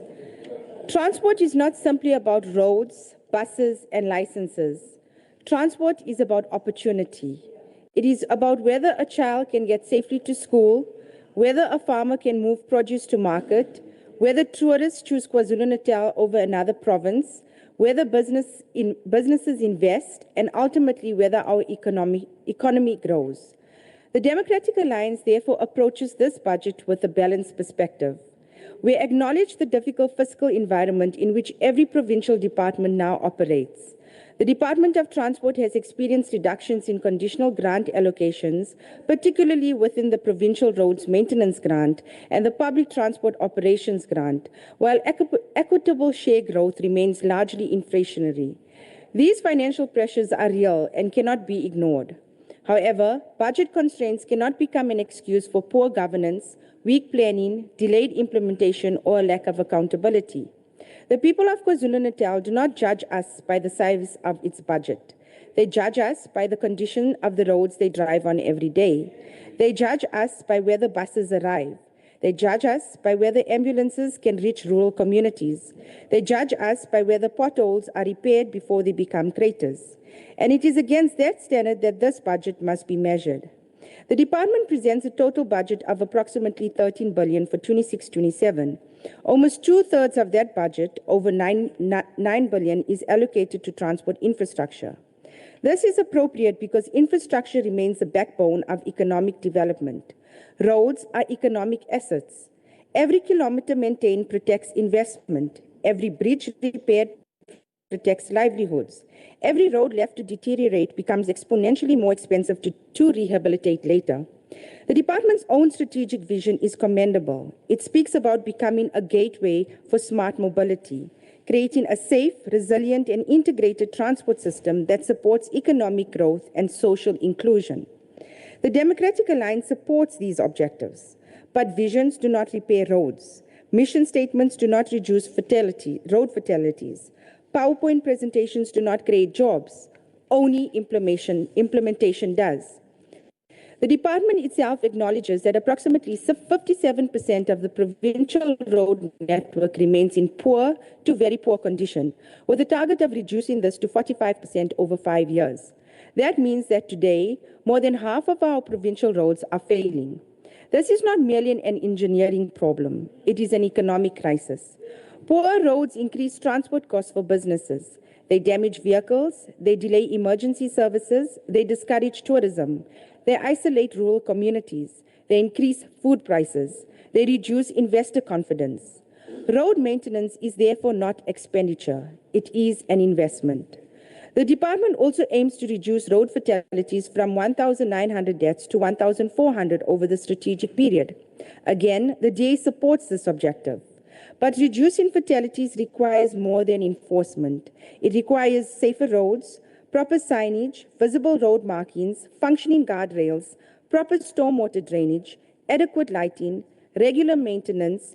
These are not luxuries, they are life-saving interventions. One of the most encouraging aspects of the department's presentations is that officials have been honest enough to acknowledge the realities facing the department. They admit that budget reductions force them to reduce performance indicators. They acknowledge that several transport indicators were removed because there was insufficient funding to implement them. They openly state that road infrastructure became the priority. This honesty is welcomed. But it also raises an important question. If performance indicators disappear because projects cannot be funded, how do we ensure accountability? Reducing what we measure does not solve the underlying problem. Instead, government should strengthen performance management. The DA believes that every kilometer promised should be publicly tracked. Every contractor should be monitored. Every delayed project should have a published recovery plan. Every deviation from budget should be explained openly. Transparency builds confidence. Opacity destroys trust. When examining the department's actual delivery during 25-26, we find a mixed picture. Some regions performed exceptionally well. The Mpangeni region exceeded its targets. Ladysmith also exceeded expectations. Those officials deserve recognition. Good performance should always be acknowledged. But equally, the Pietermaritzburg region underperformed significantly, while Durban region also failed to meet its overall targets. The DA believes that accountability should work both ways. Success should be rewarded, failure must have consequences. Performance management cannot exist only on paper. It must influence leadership decisions, contractor appointments, and project management. One district that deserves particular attention is Ugu. The department targeted almost 59 kilometers of re-graveling but delivered only around 23 kilometers, leaving a shortfall of more than 36 kilometers, one of the largest deficits in the province. As someone who understands the challenges facing communities in the South Coast, this is deeply concerning. Residents cannot continue waiting years for roads that connect clinics, schools, agricultural land, and local businesses. Poor roads reinforce poverty. They isolate communities already struggling with inadequate services. This must change. The project schedules reveal another recurring concern. Several projects remain incomplete because of contractor failures, social unrest, or procurement delays. Other projects have been delayed due to community disputes. Some projects have been postponed because procurement processes remain outstanding. This demonstrates that the challenge is not always funding. Sometimes it is project management. Sometimes it is contract administration. Sometimes it is governance. The department has correctly recognized that transport infrastructure is a catalyst for economic development. Nowhere is this more evident than in tourism. KwaZulu-Natal remains one of South Africa's premier tourism destinations.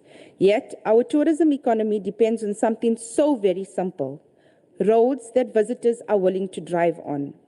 The department has presented a comprehensive program identifying roads leading to key tourism attractions across the province. This is encouraging because it recognizes that tourism infrastructure is economic infrastructure. We welcome the maintenance taking place on important tourism corridors in the Midlands, Southern Drakensberg, Kokstad, the South Coast, and Northern KwaZulu-Natal. Projects such as the rehabilitation of sections of P601, ongoing maintenance on the Midlands Meander, improvements to Bushman's Neck Road, and continued work on routes serving Drakensberg tourism demonstrate that the department understands the economic value of maintaining tourism access. But we must also confront reality. Many of these presentations contain phrases such as ongoing maintenance, contractor not on site due to non-payment, work delays, awaiting procurement approval, social issues to be resolved. These phrases appear repeatedly throughout the project reports. The problem is that tourists do not travel on intentions. Businesses cannot operate on promises. Communities cannot use roads that exist only in project schedules. The Democratic Alliance believes that maintenance planning must evolve from reactive maintenance to preventative asset management. Every rand spent sealing a crack today saves many more rands reconstructing that same road 5 years later. This is exactly why the department's new road asset management maturity target is important. However, the department aims to achieve only level 3 maturity over 5 years. The DA believes KwaZulu-Natal should aspire higher. International best practice uses digital road condition surveys, predictive maintenance modeling, GIS mapping, drone inspections, and performance-based maintenance contracts. Technology already exists. The challenge is implementation. Another area requiring attention is contractor management. Throughout the presentations, we see projects delayed because contractors abandon sites, contractors fail quality inspections, contractors experience procurement delays, or contractors are suspended due to poor performance. Every delayed project has consequences.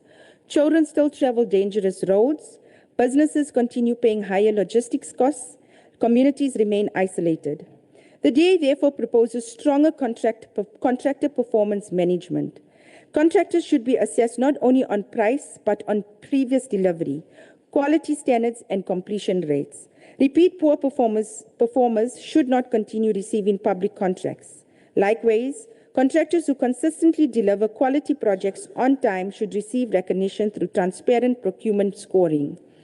Road safety deserves particular attention. The department aims to reduce road fatalities from 1,900 to 1,400 during this strategic period, as mentioned previously. This is an ambitious target, but achieving it requires a comprehensive approach. Road safety is not only about law enforcement, it is about engineering. proper road markings, visible signage, guardrails, pedestrian facilities, street lighting, regular grass cutting, proper drainage, safe intersections, well-maintained shoulders. Road safety begins long before a traffic officer issues a fine. The Democratic Alliance believes that road safety audits should become mandatory on all provincial roads with high accident rates. Data must drive interventions. We cannot continue treating every road the same when accident hotspots are clearly identifiable. Public transport is another area that requires renewed focus. The department receives more than 1.5 billion through the Public Transport Operations Grant to subsidize bus operators. This investment is vital. Reliable public transport is essential for workers, students, and vulnerable communities. However, the DA believes that public transport subsidies must increasingly be linked to measurable service outcomes. Communities deserve reliable schedules, safe vehicles, accessible services, transparent reporting. Taxpayers deserve value for money. The department also deserves recognition for placing emphasis on governance. Its objective of achieving a clean audit, strengthening procurement planning, improving digital transformation, reducing vacancies, and strengthening financial controls is commendable. The DA fully supports good governance, but governance cannot end in compliance. Compliance should produce better services. Citizens do not celebrate clean audits for potholes if potholes remain unrepaired. The people of KwaZulu-Natal deserve a transport system that works. They deserve roads that connect rather than isolate, public transport that is reliable rather than uncertain, infrastructure that stimulates investment rather than discourages it, government that measures success not by presentations but by outcomes. The department has outlined an ambitious vision. Now it must deliver on that vision. We will equally continue holding the department accountable for every promise made and every commitment contained within this budget. Because ultimately, roads are not built for governments. They are built for the people of KwaZulu-Natal. Thank you. Thank you very much. Now call up Honorable M.W. Twala of the EFF for 6 minutes. Honorable Twala.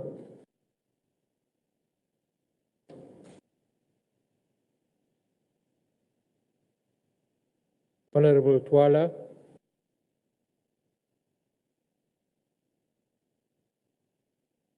Honorable Twala, for the third time. Has the Honorable Twala given his speech to anybody to read out? No.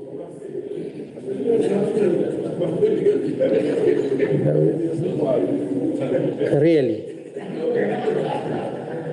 Okay. We've called the Honorable Twala. Should there be a connectivity issue, we will consider allowing the Honorable Twala before the response of the debate, should he come in terms of the rules that I read out and the ruling of the Speaker earlier on. We then move on to the Honorable Sangweni, representing the ANC for 4 minutes.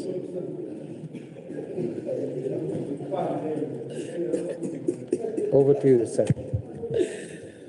Honorable House Chair, Honorable MEC Mthombe Nomkhulu, MEC is present, the HOD and the CFO, honorable members. Throughout history, every society that achieves sustained economic development has first invested in transport infrastructure, road, bridges, public transport, and logistic network. These are not merely physical assets. These are itineraries through which the commerce flow, investment expand, and opportunities reach every community. They are equally the national transport system often reflects the seriousness of its developmental ambition. It is for this reason that the African National Congress rise to support Vote 12. Honorable House Chair, despite the increasing constraint that we find ourselves financially, this department presented in 0.9 billion budget, with almost 66% located in transport infrastructure, ensuring that the greater share of public resources invested direct into productive economy.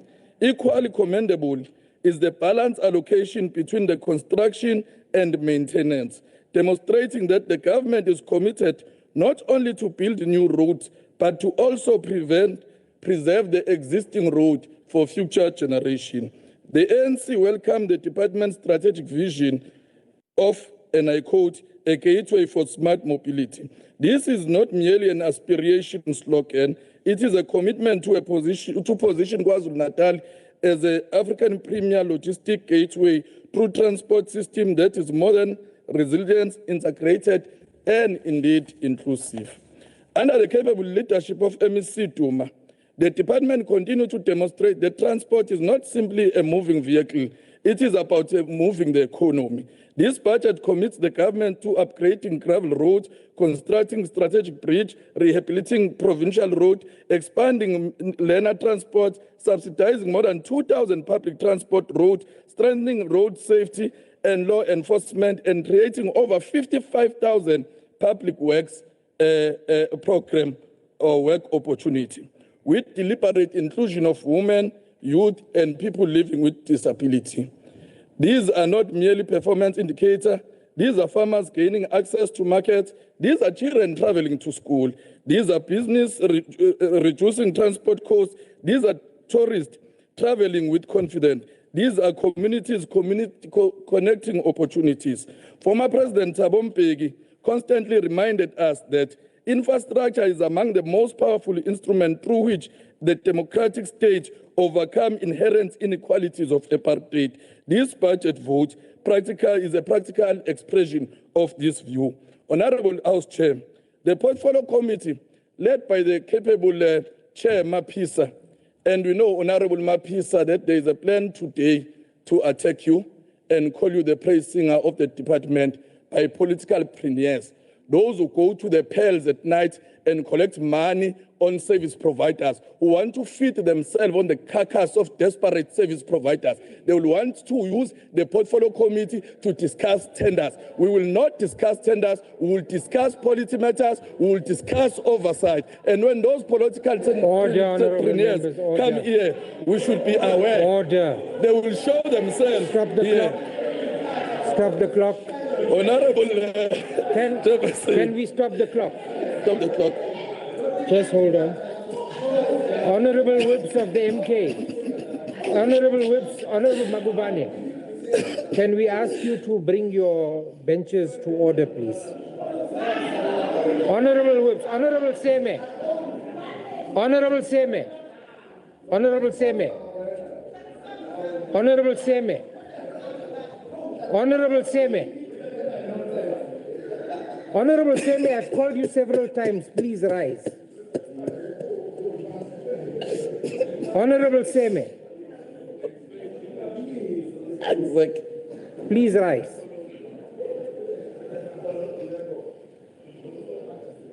You need to obey the presiding officer. I've called you repeatedly for your disruption. No. Honorable, I'm speaking now. If you persist, I will name you. Apologize to the plenary for your disruption. It wasn't me alone. I will get to the rest. I've instructed you to apologize to the plenary.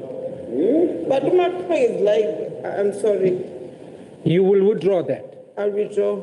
And you will apologize. And I will apologize. Thank you. You may have a seat. Thank you, Honorable. No, hang on. Honorable Magubane, please rise. Please rise. Honorable may I ask that as a whip, that you please assist the House to bring order to your benches. I'm just asking for you to bring order to your benches, please. To assist the House, to assist the presiding officer. No, thanks, I'll do Thank you, Honorable Magubane. Thanks, Chair. Yeah. There were 3 seconds taken. I'll allow you to conclude. Okay. Honorable House Chair, I'm talking about truth opportunists who want to ride on the wave thrust of popularism. Political scavengers who come from a political retirement village of corruption. Unthinkable treaters who want to criticize everything because they are nothing but useless. And because of that reason, the African National Congress rise to support this vote. No,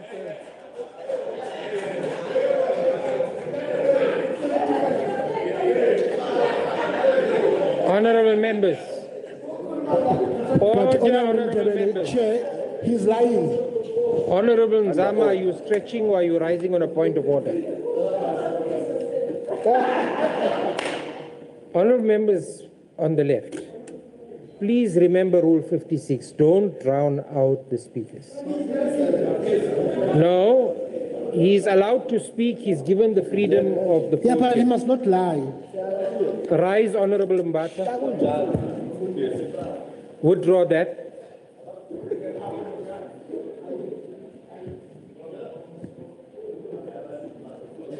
House Chair, I withdraw the truth and apologize. No, no, it will be unconditional. Don't say what you withdraw. Just apologize and withdraw. I apologize. And withdraw. And you will withdraw. you see now, I will come to that. But he's distracted. No, listen to my instruction. The press singer water chair, I withdraw and No, apologize. no, you will apologize for that as well. And I apologize the press singer chair. That's fine. Now have a seat. Honorable Mapisa, Yeah. rise, please. Will you stop provoking the honorable members? You are causing a disruption in the House. Please apologize. I will do my job. I don't need you to tell me how to do my job. I don't need you to tell me how to do my job. You will apologize to the plenary. I apologize, Chair. Thank you very much. Be seated. We now hand over to the Honorable Dr. Mbanjwa of the MKP for 9 minutes. Thank you, Honorable Chair. Greetings to the MEC and honorable members. Umkhonto Wesizwe Party rises to participate in this debate on Vote 12 with a specific focus on transport infrastructure, because roads and bridges are not merely physical assets. They are the foundations upon which economic growth, service delivery, social development, and investment depend. When roads deteriorate, communities become isolated, businesses become less competitive, and government services become harder to access. It is therefore encouraging that approximately 66% of the department's budget has been allocated to transport infrastructure, with more than 8 billion collectively allocated to construction and maintenance. However, Chairperson, while you acknowledge the allocation, we must ask an important question. Are we spending enough on the right infrastructure priorities? And are we obtaining the desired outcome from these investments? Kwesikhathi uthola ukuthi imali iyafakwa laphayana ayisebenzi ngendlela right. Bese ke kuba sengazothi iyashota kanti kwesikhathi ayishoti. I can make an example, Honorable Chair, of the Mpendle Road, which we visited with the Portfolio Committee, where 3 kilometers is costing this government 97 million rands. If you look at the freeway N3 here from Sitara to Durban, the kilometer there is costing 25 million rand. We are talking about a 5 or a 4-lane road. I mean, going one direction. So I don't understand why 3 kilometers is costing 97 million. So there's something wrong somewhere which needs to be fixed. The reality is that across KwaZulu-Natal, many roads have deteriorated beyond maintenance. Potholes have become a common feature on provincial roads. Bridges are aging, and some infrastructure has reached an end to its useful life. So we need a comprehensive infrastructure lifespan assessment program to determine the actual condition of our road and bridge network. If we don't get this assessment, it will cause a problem of planning, because if you're going to plan, you need to get the assessment correct. You need to know imiphi imigwaqo esenokumaintaineka, imiphi imigwaqo esedinga rehabilitation, imiphi imigwaqo vele esi-useless. I can make an example now. We attended the funeral of Honorable Mahlaba, P54. Our potholes, we traveled about 25 kilometers from intersection as Blood River and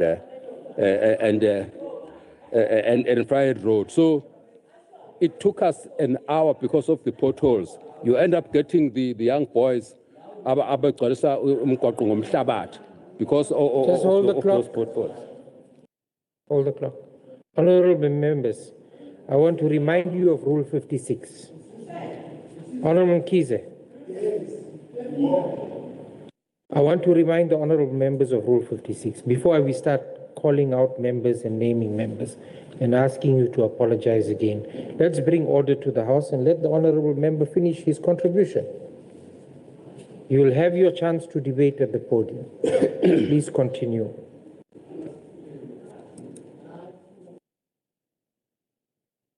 Can I continue? Yes. Okay. Thank you, Chair. And I think most of the members here have bought double cabs and SUVs with a high profile because of these potholes. So I don't know how many of you are not using SUVs with high profiles, double cabs with high profiles because of the same problem that I'm talking about. So we need to make sure that the preservation of infrastructure is far more cost effective than rebuilding if it is neglected. Honorable Chairperson, transport infrastructure must ultimately serve the people. In many parts of our province, particularly in rural areas, access roads to schools, clinics, hospitals, traditional courts, and other public facilities remain in poor conditions. Communities continue to travel on an unsafe road to access the most basic services. Learners struggle to reach schools. Patients are delayed. We went to another project at Mpangeni where the ambulances were struggling to go to the hospital. I think it's a combo, something like that. Imagine if a person is sick, then they can end up so all those things need to be addressed. The success of infrastructure investment should not only be measured by kilometers constructed, but by improved access to services and improved quality of life for our people. The party is equally concerned about the conditions of roads that support economic development. Agriculture remains one of the key drivers of the provincial economy, yet many agricultural production areas remain linked to markets through roads that are in an acceptable condition. Farmers, particularly the emerging farmers, continue to face increased transportation costs, delays, and losses because of poor infrastructure. Tourism destinations with significant potential remain underutilized due to poor accessibility. Industrial development opportunities are constrained where transport infrastructure is inadequate. If government is serious about job creation, economic growth, and rural development, then strategic economic routes must receive priority attention. Every road that connects agricultural land and markets, tourism attractions to visitors, and communities to the economic opportunities should be viewed as an investment in growth rather than merely a construction project.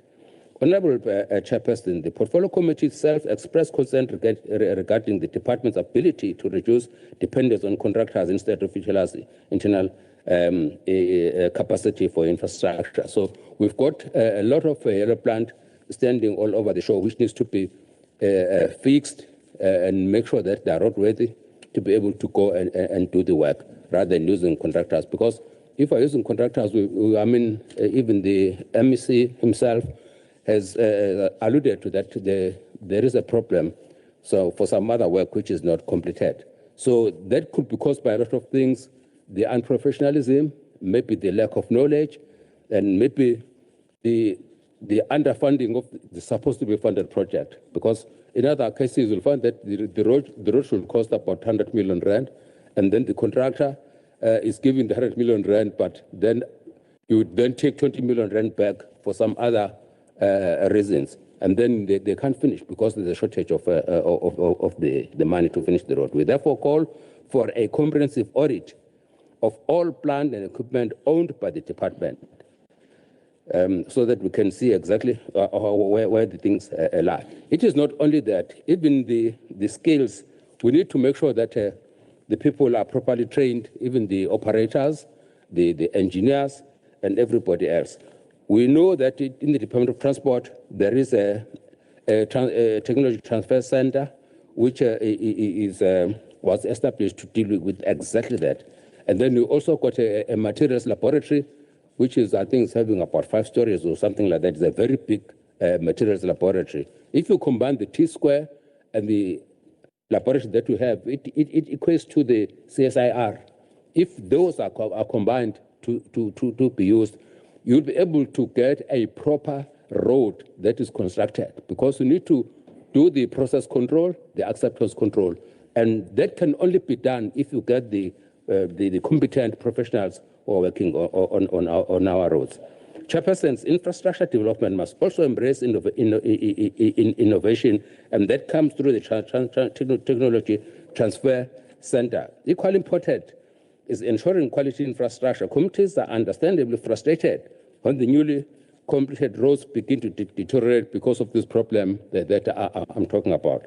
So, in all, we do not support this budget, because you must go and bank there at the National Treasury, not Honorable Rogers, so that we can get. We've done that. It can't be done because there's some reserves in the government which are made just to address all those shortfalls that we need to get. If you need some help, come to us, Honorable Mtombeni. We'll assist you. We go and bank, and then you'll get the money, because this department needs 24 billion rand per annum in order to get the 13 billion is not going to take you anywhere. We need 24 billion. Thank you for your contribution.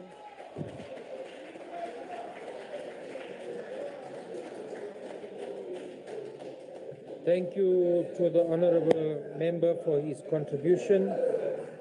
We now call upon the Honourable CM Shinga of the NFP for 6 minutes. Honourable Shinga. Honourable Chair. Thank you, Honourable Presiding Officer, Honourable Dr. Kika, the Honourable MEC for Transport and Human Settlements, Mr. Siboniso Duma, Honourable Chairperson of the Portfolio Committee, Honourable Mapisa, Honourable Members. The National Freedom Party rises in support of Vote 12. Transport is one of the greatest enablers of economic growth, social development, and public service delivery. Every school learner, every farmer, every commuter, every entrepreneur, and every tourist depends on a transport system that is safe, reliable, and properly maintained. For that reason, investment in transport infrastructure is not simple expenditure. It is an investment in the future of KwaZulu-Natal.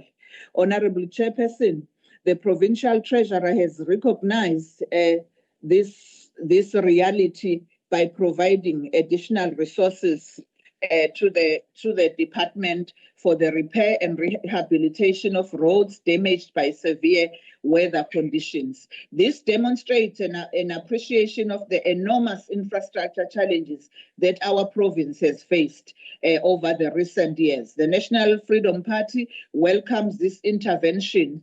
Furthermore, we note in this financial year, the department will invest about 6.110 towards the provincial billion towards provincial road, and again 376,337,000 rands towards learner transport, and 1,547,000,000 rand towards subsidized public transport. These are significant allocations. They reflect the government's understanding that transport is central to rebuilding our provincial economy. Honourable Chairperson, the Provincial Treasury has allocated about 9.1 billion of the Provincial Infrastructure Programme to transport infrastructure, making it the largest single infrastructure investment among all provincial departments. The infrastructure programme places particular emphasis on maintenance, rehabilitation, and upgrades of the existing assets. The NFP strongly supports this approach. There is little value in constructing new roads while existing roads continue to deteriorate. Protecting existing infrastructure is responsible governance. Since assuming office, MEC Duma has consistently placed emphasis on rebuilding the provincial road network, strengthening road maintenance programs, accelerating pothole repairs, improving road safety enforcement, and supporting public transport as an economic enabler.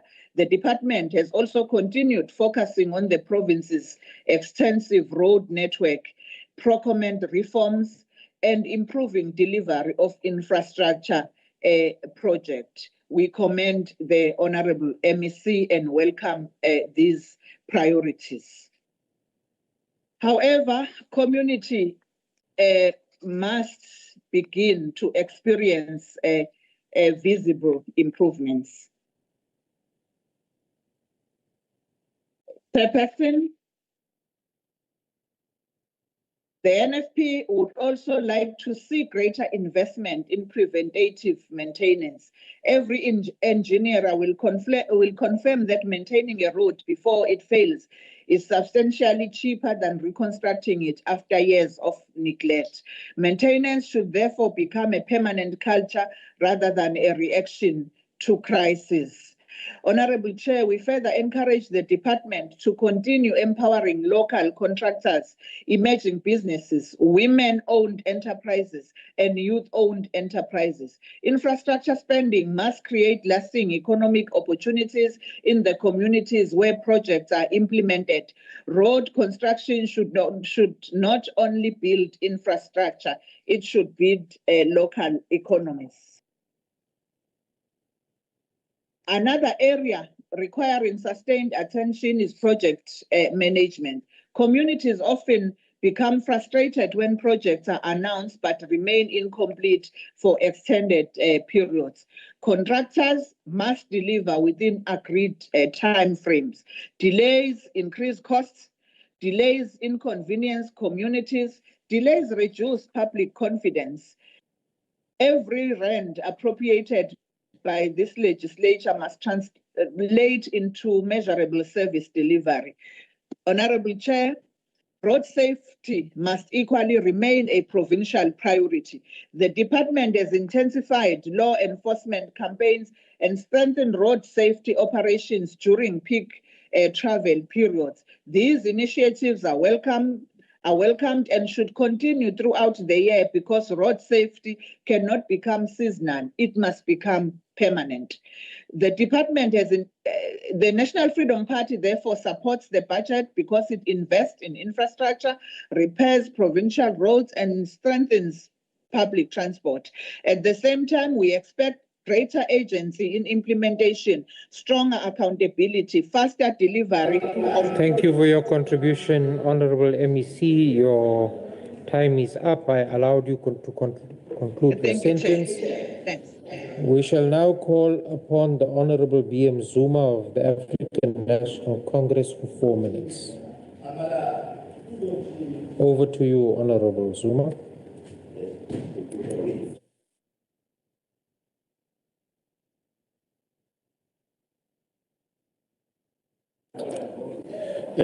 The HOD and the CFO, honorable members, ANC support this budget.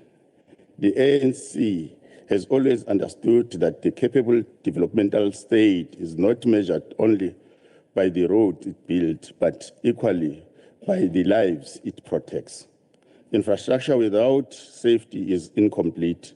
Economic growth without regulation is unsustainable. It is for this reason that the ANC's vision, as affirmed by its policies, places capable institutions, ethical governance, and public safety at the center of building a better life for all. Vote 12, therefore, speaks not only to transport, but to the kind of developmental state we are building, one that protects its citizens while expanding economic opportunities. The ANC therefore commends the department under the leadership of MEC Duma for intensifying law enforcement visibility, strengthening regulatory compliance, and expanding road safety campaigns through throughout the province. These interventions are not simply enforcement operations. They are deliberate investment in protecting human life, reducing economic losses rising from the road clashes, and restoring public confidence in the state's ability to enforce rule of law. In this regard, the department deserves particular recognition for the launching of Road Traffic Inspectorate #Nenzanilaezweni Award, the first of its kind. That initiative celebrating RTI officers whose commitment to the road safety often goes unnoticed. By recognizing excellence in law enforcement, crime prevention, reducing road fatalities, and protecting public infrastructure, the department has reinforced the importance of the important principle: a capable state must celebrate integrity, professionalism, and service to the people. Those wearing the RTI uniform with honor are not merely enforcing traffic regulations, they are saving lives every single day. The department has equally recognized that safety cannot be divorced from development. Through Program 5, community-based programs, together with labor-intensive maintenance initiatives and the expanded public works program, government continues creating employment opportunities while preserving provincial road infrastructure for future generations. Roads are being built not merely to connect places, but to connect people with opportunities, farmers with markets, learners with schools, tourists with destinations, and businesses with investment opportunities. This budget is aligned with the national and provincial mid-term development. Mhlonishwa uMthombeni, siyazi ukuthi bazoloku begxeka into esingayisho nje ukuthi imoto efile ilala inkukhu kodwa ehambayo ikhonkotha Honorable member, your time is up. Honorable Mbata, calm down. Calm down. The next honorable member from the MK, we call upon the Honorable SS Magubane for 12 minutes. Over to you, sir.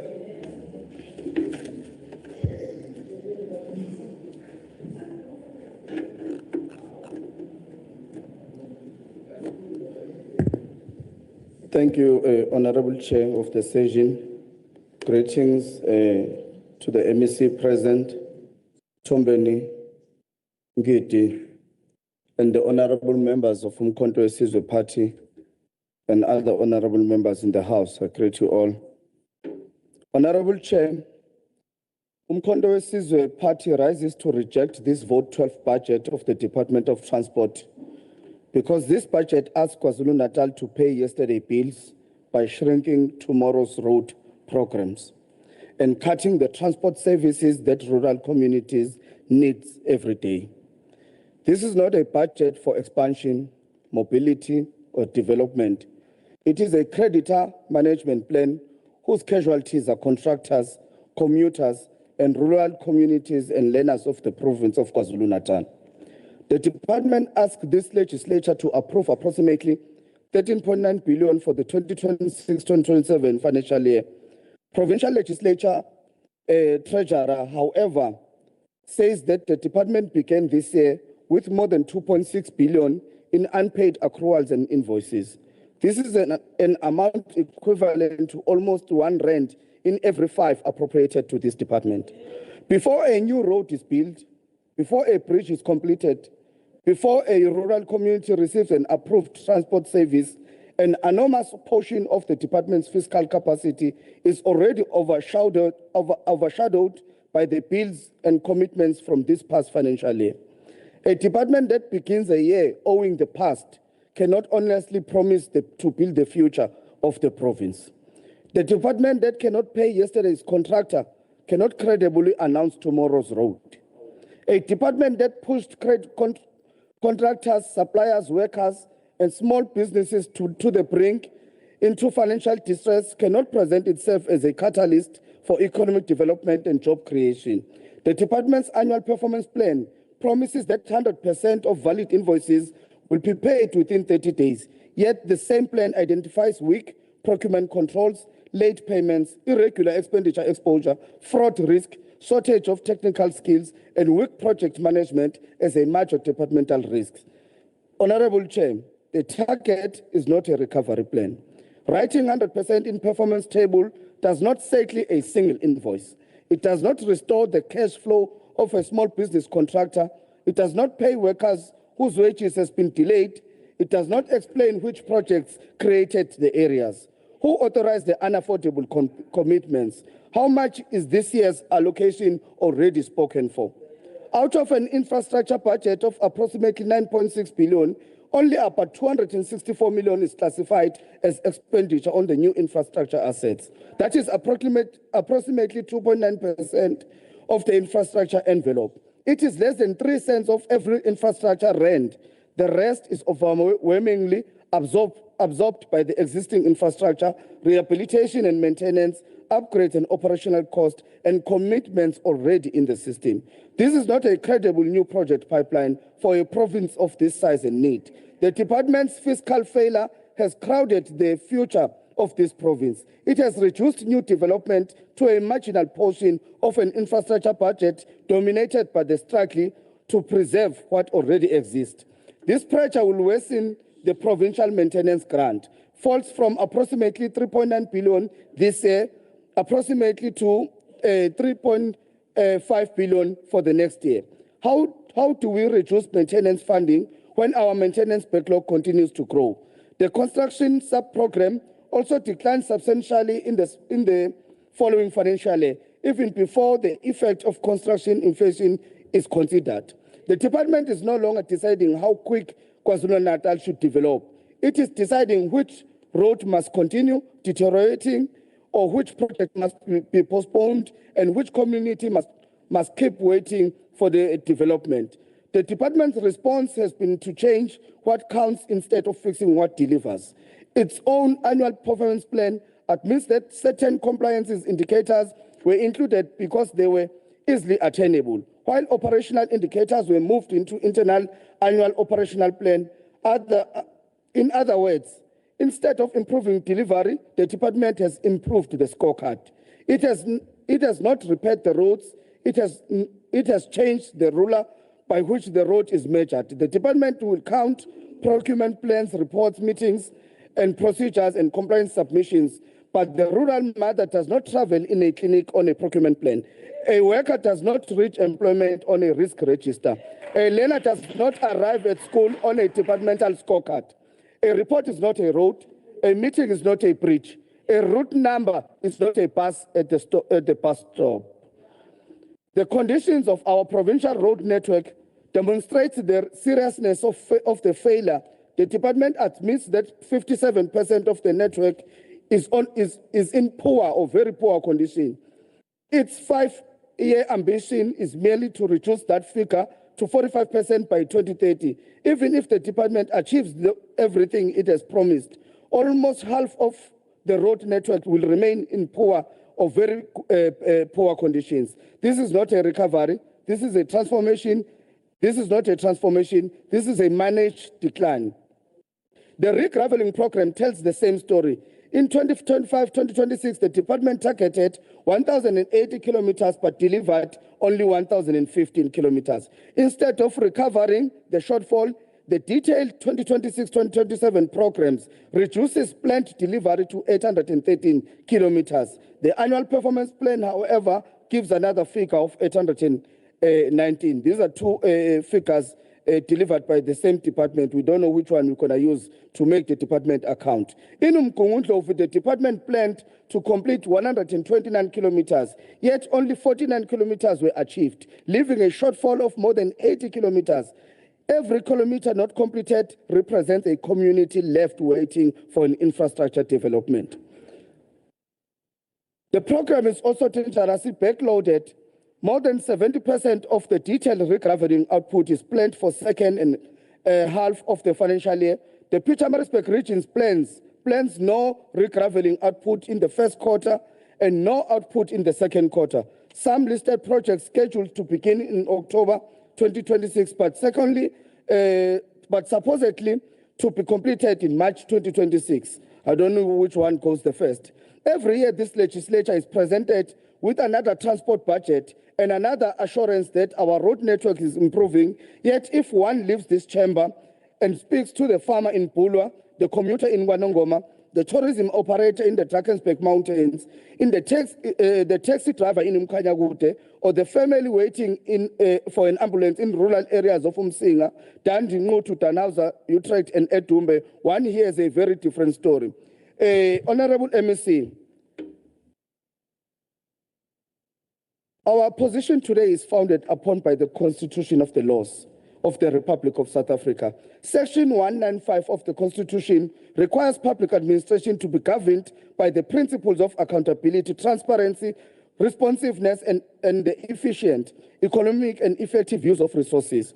The Constitution obligations are reinforced by the Public Finance Management Act 1999, 1 of 1999, Section 38 of the Act places a clear responsibility of every accounting officer to maintain effective, efficient, and transparent systems of financials and risk management, and to ensure economical use of public resources so that we can take the department into confidence. We need to ensure that all what the department says in their values, they are accounted for. Honorable MEC, through you, Chair, we spoke about this in the committee. One member here was saying that we're going to attack, there's a plan that we're going to attack the chair of the Transport Portfolio Committee. You mustn't be scared. Relax. Because wherever we talk in the committee, we talk reality, we don't talk hearsays. And we don't talk something that we don't know. We talk everything that happens amongst us when we are in a committee. We had a discussion that the bus services, the subsidies, the department must find an amicable way to face those problems. For legal accuracy, the government legislation in the National Land Act 5 of 2009, read with the National Land Act Land Transport Amendment 23 of 2023. The law requires integrated public transport planning and the proper arrangement for subsidized services contracts so that the services can continue without interruption.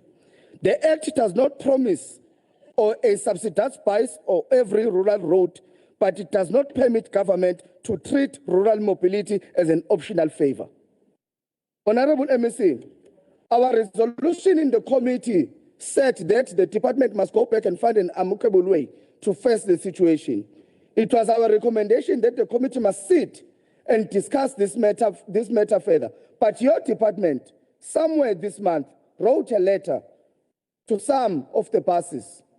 The department wishes to remind all affected mainstream bus operators, following the consultative meeting held in Mayville, 28 to 30 April 2026, regarding the approved reduction of kilometers.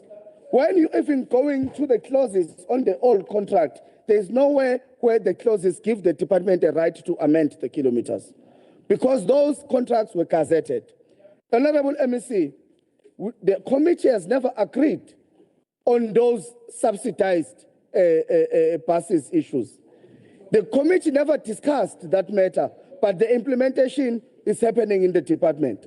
The department does as it pleases. It does as they think in the offices. None of what is happening in the department is what was agreed by the committee. Honorable Chair. One of our members talked about the kilometer rate that is on the constructions. The kilometer rate has got too much questions, Honorable MEC. We went to Impende, whereby the 3-kilometer road was constructed. The consultation fee of that project was 20 million. We went to South Coast on a road that is 775 million. The consultation fee, it's 8 million. What is happening with these consultation fees and the kilometer rate being costed or being invoiced in the department? We also need to have a study on that with other members about that. Thank you. Thank you very much. Honourable members, I want to remind you of Rule 56 again. Sometimes we are disturbing even our own members at the podium. Can we desist from that?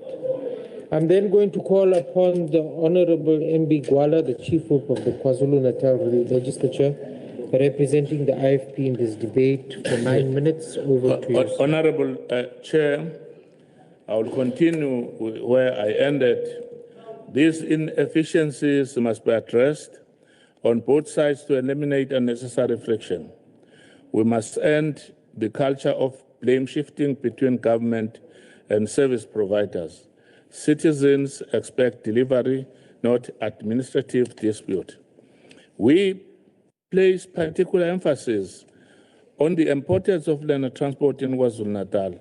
Scholar transport is not a privilege, it is a critical education enabler and a matter of social justice. In many rural communities, learners travel long distances on foot or through unsafe conditions to reach schools. Learner transport therefore plays a decisive role in ensuring access to education and protecting the constitutional right to learning.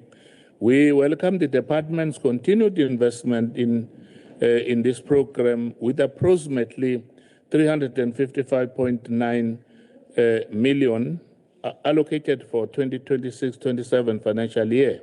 However, we remain concerned that many schools which applied for learner transport assistance several years ago remain unserviced. Some applications have been outstanding for more than a decade, which reflect a backlog that must be urgently addressed. The department must ensure that learner transport planning is aligned with actual demand and demographic realities on the ground. Strict compliance monitoring must remain in place to protect children's life. We also welcome the allocation of 1.547 billion in 2026-27 and 1.608 billion rand in 2027-28 and 1.658 billion in 2028-29 under the Public Transport Operations Grant. Public transport remains a vital lifeline for workers and learners across the province, and it enables participation in the economy and support social mobility. We support efforts to expand participation of compliance SMMEs and emerging operators within the sector. However, participation must always be accompanied by strict adherence to safety, regulatory and operational requirements. Public funds must never subsidize non-compliance or unsafe operations. We further commend the department's contribution to employment creation through the expanded public works program, which provides dignity and income opportunity in a context of unemployment. KwaZulu-Natal's road network, spanning from than 34,000 kilometers, remains one of the province's most important economic assets. It supports agriculture, tourism, logistics, and industry activity. We acknowledge the department's effort to maintain and rehabilitate this network despite fiscal constraints. However, communities continue to experience delays in consistent contractor performance and infrastructure deterioration. Communities do not evaluate success based on budget or reports. They measure success by whether roads are completed, bridges are functional, and infrastructure improve their daily lives. The Inkatha Freedom Party support the call by the Honorable MEC for the Construction Industry Development Board to urgently investigate the construction sector in KwaZulu-Natal. This intervention is necessary and timely. There is a recurrent pattern where contractors secure major infrastructure projects but fail to deliver, abandon sites, or consistently underperform. Where wrongdoing is established, consequences must follow. Corruption must never be tolerated. At the same time, accountability must extend to public officials where evidence suggests possible collusion or procurement irregularities. The Department of Transport must never become a space where public funds are captured through incompetence or corruption.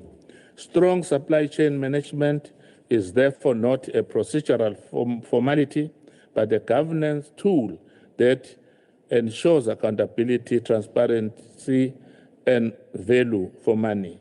Where there is failure in SMS processes, there must be consequences. Every rand lost through corruption, inefficiency, or poor performance is a rand taken from the people of KwaZulu-Natal. We further encourage alignment between the department's budget and its annual performance plan.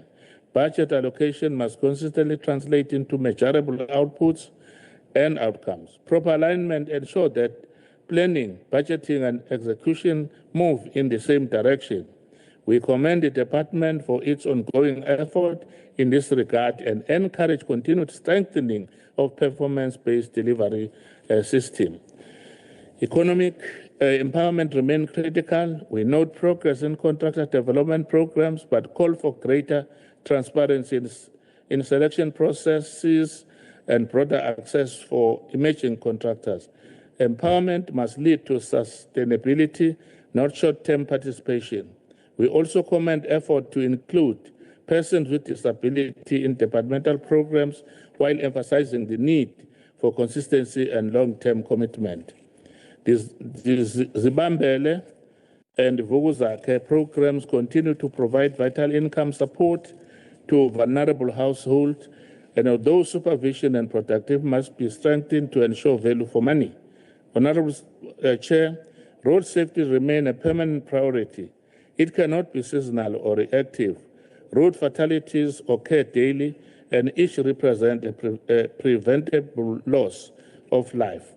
We commend the Road Traffic Inspectorate and Law Enforcement Agency for their continued effort to combat reckless driving and driving under the influence of liquor. We support a zero-tolerance approach to road lawlessness. Enforcement officials must be adequately resourced and protected from corruption.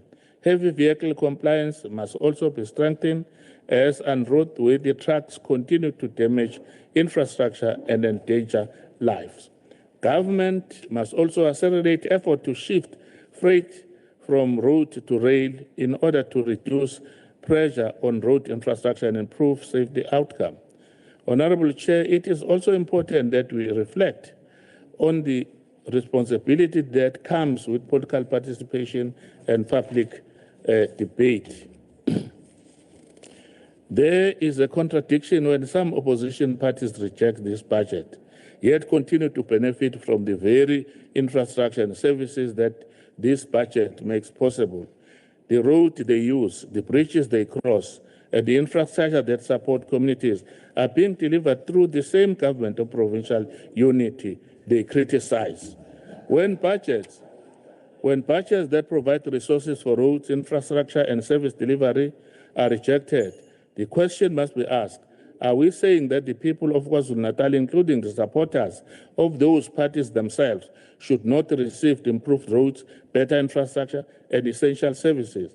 It is also noteworthy, while some parties describe this government as ineffective, they do not reject the salaries and benefit they receive through the same democratic institution they criticize. You, members of the opposition in this House, are neither fish nor fowl. Indeed, empty vessel makes the most noise. The story of sour grapes is visible to the opposite benches. Armchair critics always speak nonsense. Opposition parties can take you so far, but not further. Each time they speak, Order. they remind me of a Pied Piper of Hamelin. It's a disgrace. Thank you. Order, honorable members, order. Honorable Seme, your voice is very loud again. Honorable Magubane. Honorable Magubane. Honor, I didn't see it, but I'll come back to it now. Honorable Magubane, can you assist me with your benches, please? Honorable Moyo, you are making the most noise amongst your whips. Please assist the House. No, then you must raise a point of order. Do you want to raise a point of order? Tell me what rule. Tell me what rule.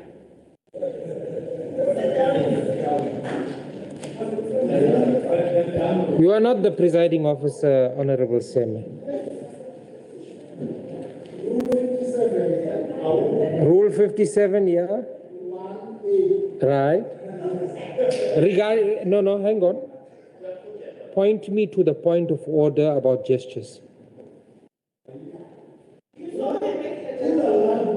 Don't, I'm addressing your member. If you want, you can stand on a point of order.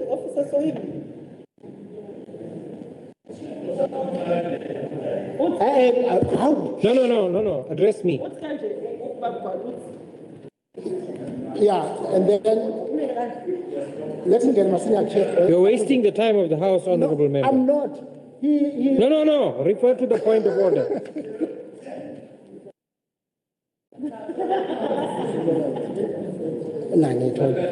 Have a seat, Honorable Member. No.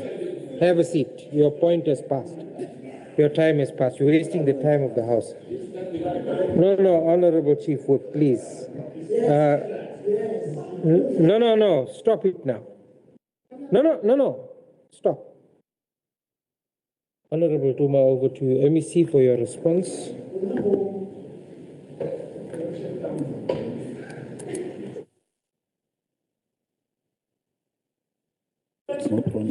No. Thank you so much, Honorable Chair, once again.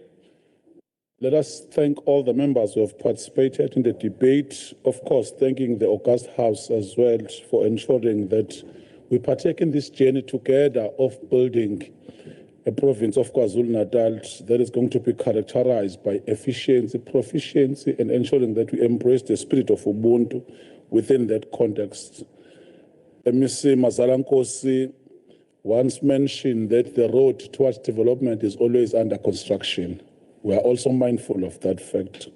Let us thank the Honorable Chair, Mapisa, for your tabling and for understanding that we are not operating in a space that is neutral. The space that we are currently operating has some skewed, some issues that must be addressed as part of the imbalances. I've already thanked all the members. However, I do have to elevate the point of emphasis where we are dictating that this is not an accurate report, because probably almost all the members are furnishing us with something that is palatable, that is tangible, that we could always take cue from. As a matter of fact, Honorable Chair, I do allow Honorable Seme to falter when it comes to the issue of science or engineering. I don't think she comes from that background. Same thing applies to Honorable Nkomose. Same thing applies to Honorable Zuma. But when it comes to Honorable Mbanjwa, who is an engineer by training and a pastor on Sunday, I expect the standards to be a little bit higher, because already he is a scholar of the science. So when we dictate then inaccuracies, then we go to deeper detail. Let me give you a practical example for the record. It must be noted, he is on this podium saying that, Honorable Mr. Hlomoga is saying that in the entry, the kilometer was built less than what is done in other areas. In his presentation, he's saying that in a freeway, a kilometer was built less than 20 million. Let us then offer the reality of what is happening currently. From Sunrise, Honorable Chair, a kilometer per lane is 45 million. 45 million. If you then times that by 3, it gives you 135 million. And unfortunately, an engineer is in this podium presenting that, and he has been an HOD. So we take exception when it comes to that because we understand the turbulent time of elections. But at the expense of truth, it is also shadowing badly on your integrity. As a man of cloth at the same time, and we respect you because you are someone that has been entrusted Honorable with MEC, power. can we just stop the clock for a second? Stop it, there's 3 seconds. Honorable MEC, I'm going to remind you that kindly address the presiding officer and not the honorable members directly. Thank you so You much. may continue. We will gladly do so, Honorable Chair. When you design and build the road, you must always take note that there are variances that are taken into cognizance. Let me give you a practical example for a layman so that you could understand. Not Honorable Mbanjwa. You start from C2, which in some instances will be sourced somewhere. You'll start cement and the lime in practical on the issue of Mpendle comes from a Tegwini. So in terms of rates, it won't be like is in situ material that we referred to earlier on. And let us not come and deceive this house that if you are building road at Nkandla, Jozini, or Impendle, it would be like you are building in a national road or in urban stream, because the material always comes from far, which is why it is also contained in the bills of quantity. We are talking and we're being drowned by members who have already contributed, Honorable Chair. If we could be protected, probably they might be presenting. We just want to thank MEC Hlomuga. Even MEC Hlomuga in this podium, he might come in some instances and only elevate only positive attribute, but he is able to even cite the issue of imbalances. He's even able to do the criticism that is directed to what must be done. It is how we do present, because we are nowhere suggesting that everything is smooth. We are nowhere suggesting that we've accomplished whatever we want to accomplish at this point in time. Let us then thank Honorable Chief Whip Mpepet for your outline in terms of what is the role of transport. Almost all the members are able to encapsulate that theorem that when we talk about this department, it is a cornerstone and a mainstay, because without roads, you can't access hospitals, you can't access industries.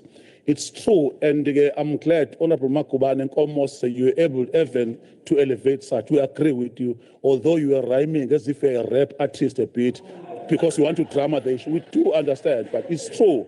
So, in reality, I know that we've already highlighted it's an election year. You must put some salt and drama a bit. So it's okay, but we do understand it's a reality. Honorable Chair Zuma, we agree with you, Honorable Member. Although, as I was saying, that unlike Honorable Mbanjwa, you've succinctly said that we've held this government for the last 36 years. I don't think you were able to quantify, because we're only given a platform that new dispensation has only been 32 years. Mathematics, fundamental. So those are the issues. So we are still going to do those issues. The department is currently engaged in designing routes for transport subsidies, which will inform the framework for subsidized services. We still agree when it comes to that. On R34 and the Freiheit, to be specific, our team is already in the planning phases to rehabilitate the corridor. It's a reality. We don't have all the resources. I agree. I heard Honorable Sam saying massive 13.9 billion. From a face value, you'll think someone with that advanced understanding will never utilize or use that language, because it indicates that the liquidity ratio, you don't then understand it correctly. You can't say that you are underfunded, but you are saying massive. So the degree of comparison does not align with the presentation. Sesenzela ngapha libwenza the citation futhi kuthiwa nemfundo itholile kancane kaNgqondonkulu ungaba misrepresent abantu. So ngiyazela ukuthi ke we outline such. Just stop the clock.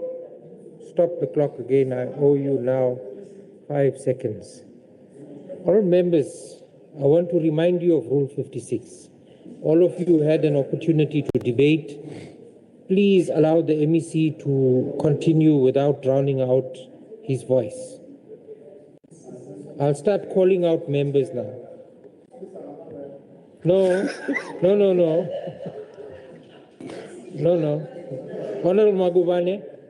Honorable Magubane, no.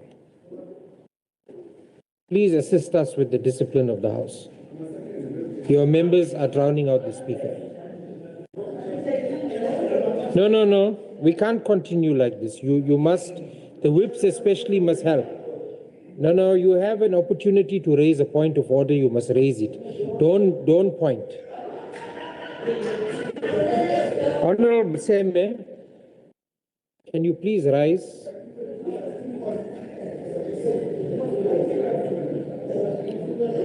I'm going to cite Rule 56, and I'm warning you again that your voice is very prominent in the noise that is being made and disturbing the MEC. Kindly desist. Have a seat. Honorable Mapisa, can you rise again, please? Stop provoking the members on the opposition. So have a seat. Let the MEC finish. There's a few minutes left. Honorable members. Honorable Moy, I can't keep calling you. You're a witness. No, stand up now. No, you can't. No, stop talking. I'm speaking. Stop talking. Apologize to the House now.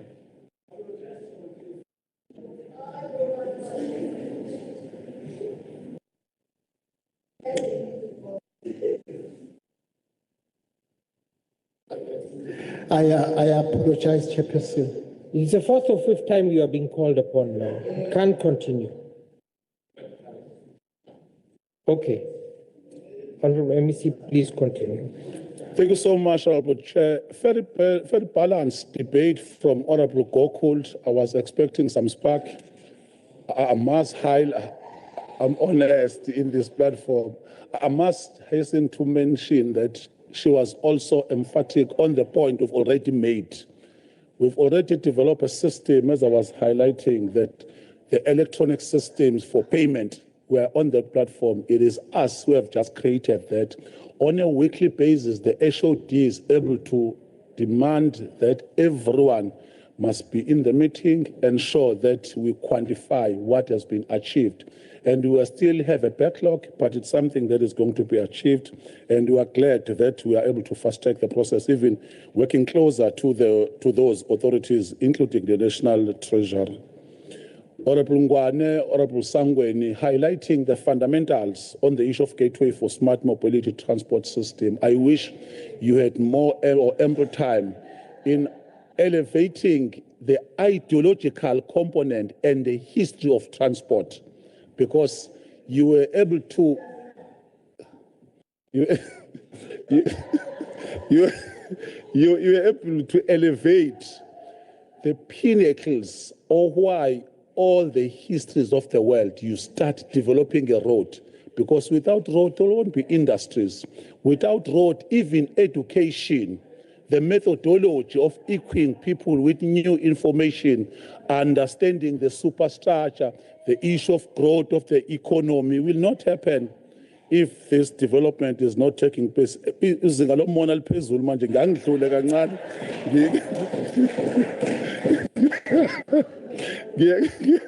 Let me go to Honorable MEC, can we just pause again for a moment? Now, stop the clock, stop the clock. I now owe you about 10 seconds. Honorable members, now somebody was banging the tables. One is making a noise, the other is disturbing the proceedings. Then, no, don't talk, I'm talking now. The other is somebody decided to pound on the furniture in the house. We don't allow all of this. Who was the honorable member who was pounding on the desk? No, don't lie. No, don't lie. No, it came from this side of the house.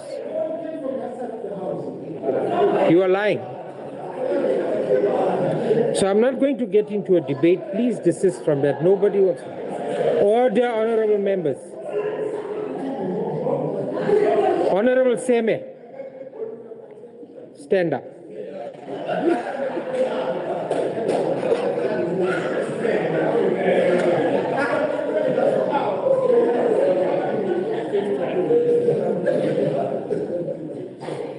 I've now had enough.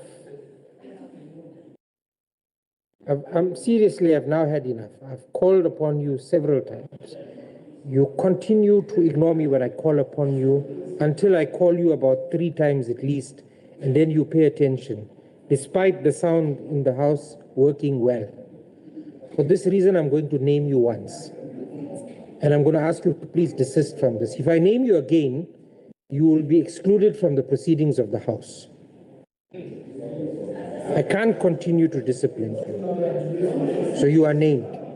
Now have a seat.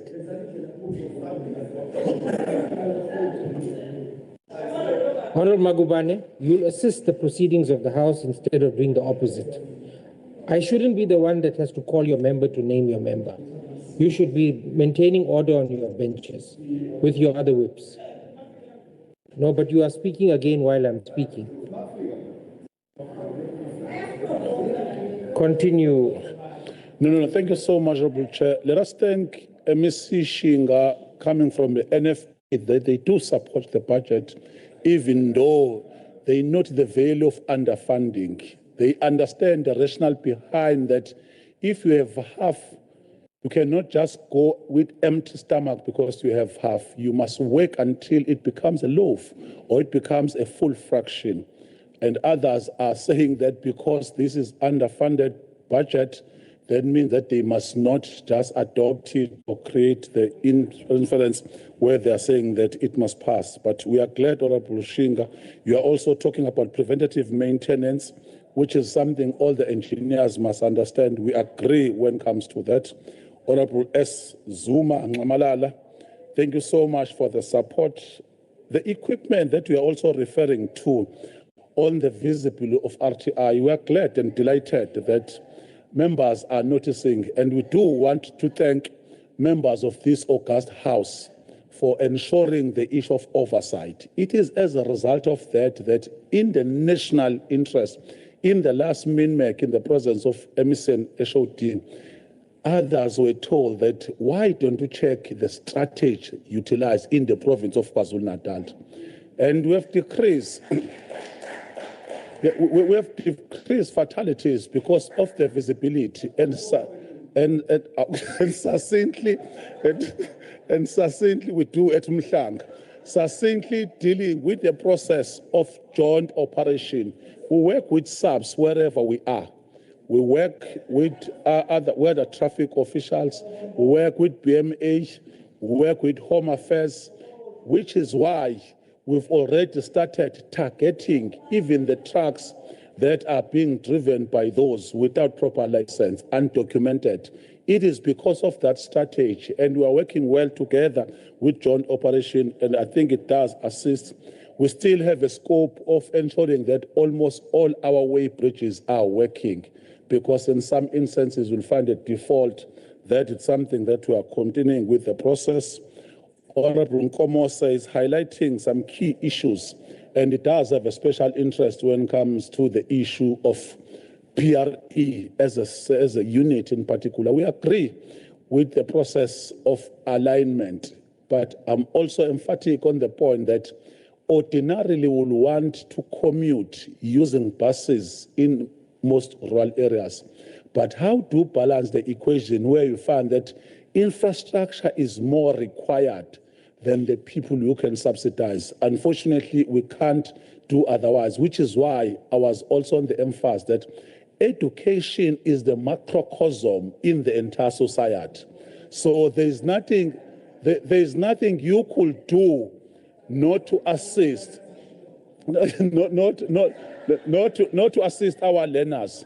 We are duty bound, which is why we are able to take from infrastructure budget for scholar transport, but subsidizing your ordinary commuters, it's not in our peer view. It's unfortunately that we can't do in all areas. So I think we must manage, although we are agreeing to the process. And I don't know, I think earlier on I said 2114, I meant 217 of the Constitution, which talks about transformation.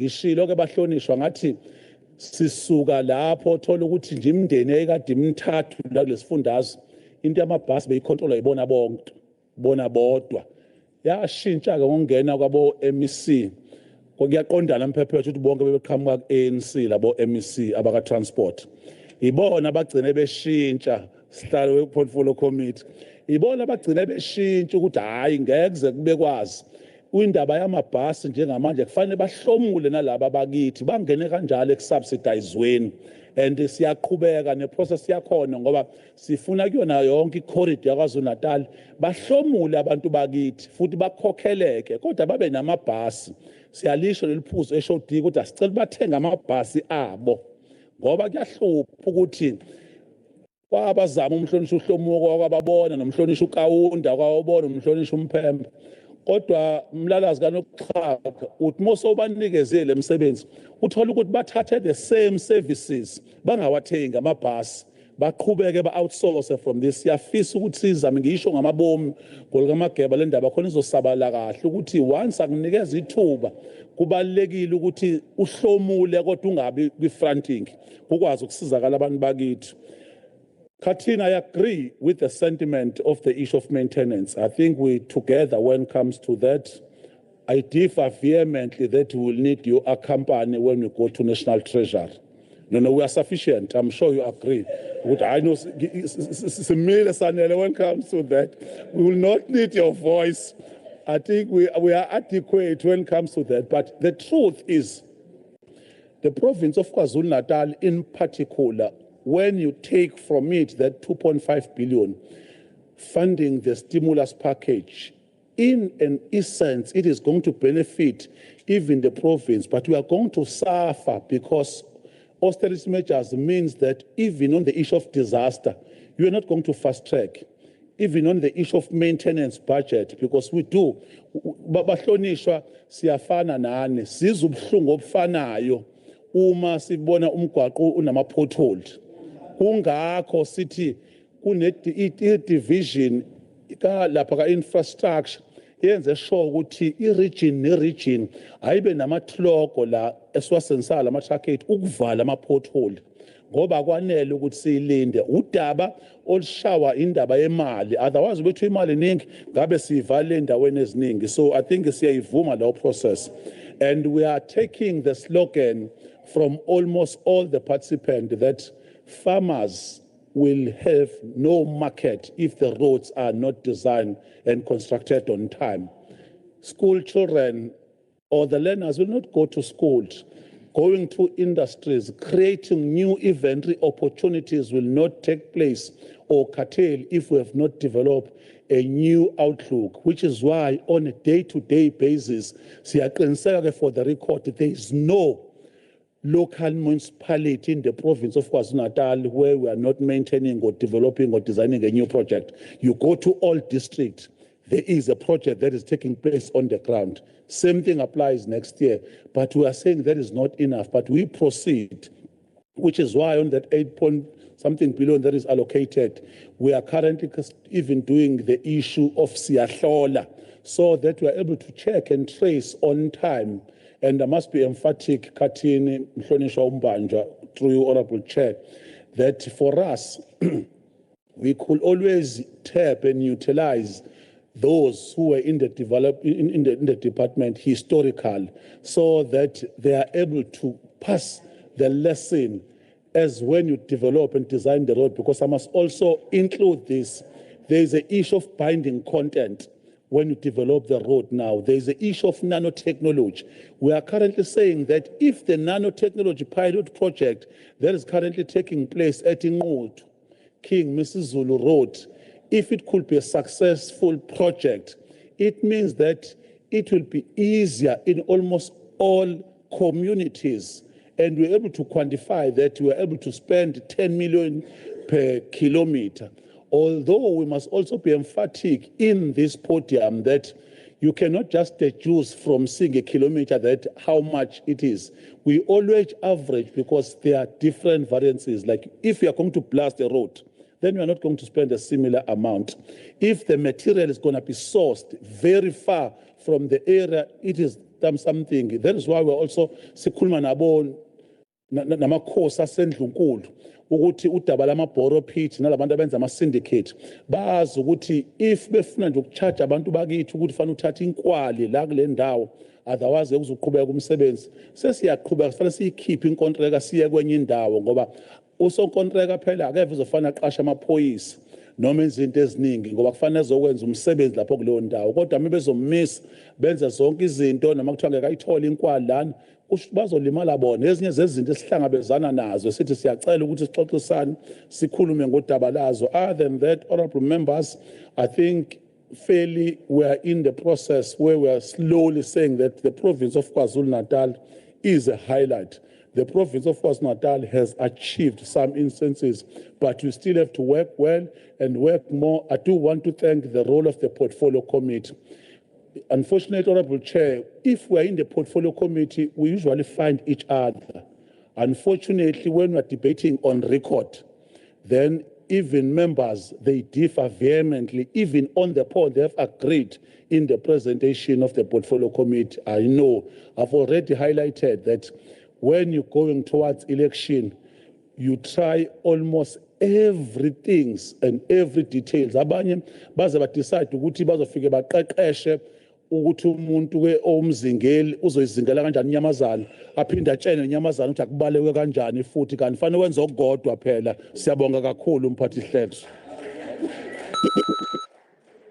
Thank you very much, MEC, for your response. That brings us to the end of the debate on vote 12. Honorable members will pause proceedings for 5 minutes for a changeover to the next debate. No. We'll pause for 5 minutes just to hand over to the next presiding officer, and we'll then resume with the next debate. Thank you very much to everyone for your participation.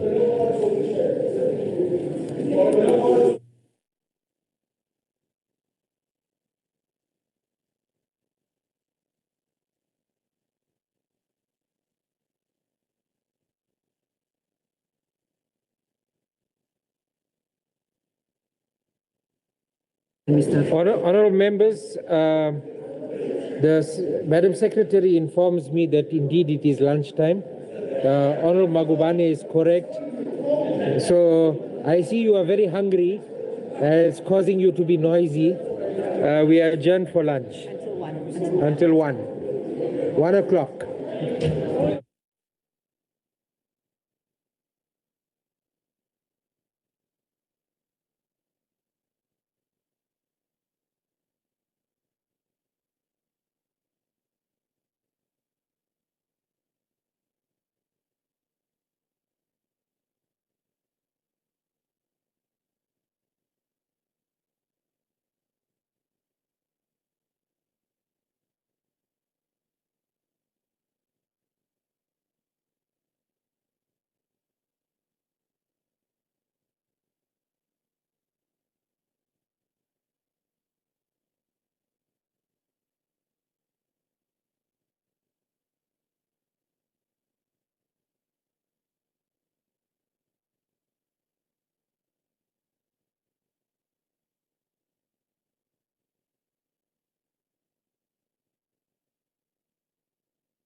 Good afternoon, honorable members.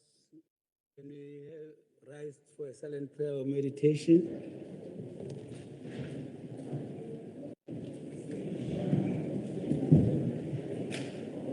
Honorable Semen.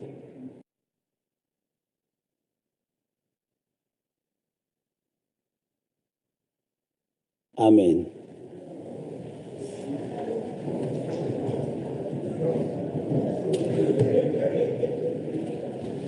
Honorable members, this budget debate is conducted through hybrid means, and the normal standing rules of the legislature will apply to the debate. Before we proceed to the budget debate, I must reiterate the ruling of the Speaker which relates to connectivity. The Speaker has ruled that the following measures will be adopted to try and assist members who may not be able to participate in a debate due to connectivity challenges. If a member has problems with connectivity and is unable to deliver his or her speech, the presiding officer will call the next speaker on the speaker's list, so as not to delay the proceedings. If the member regains connectivity before a response to the debate has commenced, the presiding officer will be flexible and allow the affected member to deliver his or her speech, with the proviso that the member reconnects to the sitting prior to the commencement of the response to the debate. Secondly, we request that a member who is scheduled to participate in a debate should arrange for a fellow party member to be on standby to read the member's speech into the record should the need arise. The presiding officer will allow a fellow party member to read out the speech on behalf of a member who is unable to deliver his or her own speech. If all interventions fail and a member still unable to deliver his or her speech and has not managed to arrange for a fellow party member or a whip to deliver the speech on his or her behalf, the speech will unfortunately not form part of the official record of proceedings.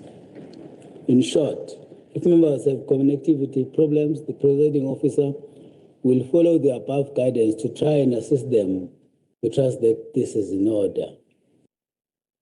Lastly, members who are not actively part of a debate are reminded to mute their microphone and switch off their cameras at all times. Also, members are requested to take all reasonable measures to reduce any background noises that may interfere with the broadcasting of the proceedings. Honorable members, I also wish to confirm that the budget report 2026-27 of the Department of Finance has been tabled in terms of the standing rules. We'll now proceed with the matters on the agenda, being the debate on vote 6. I will now ask the Honorable MEC Rogers to make a report of the Provincial Treasury's budget for 45 minutes. Over to you, Honorable MEC.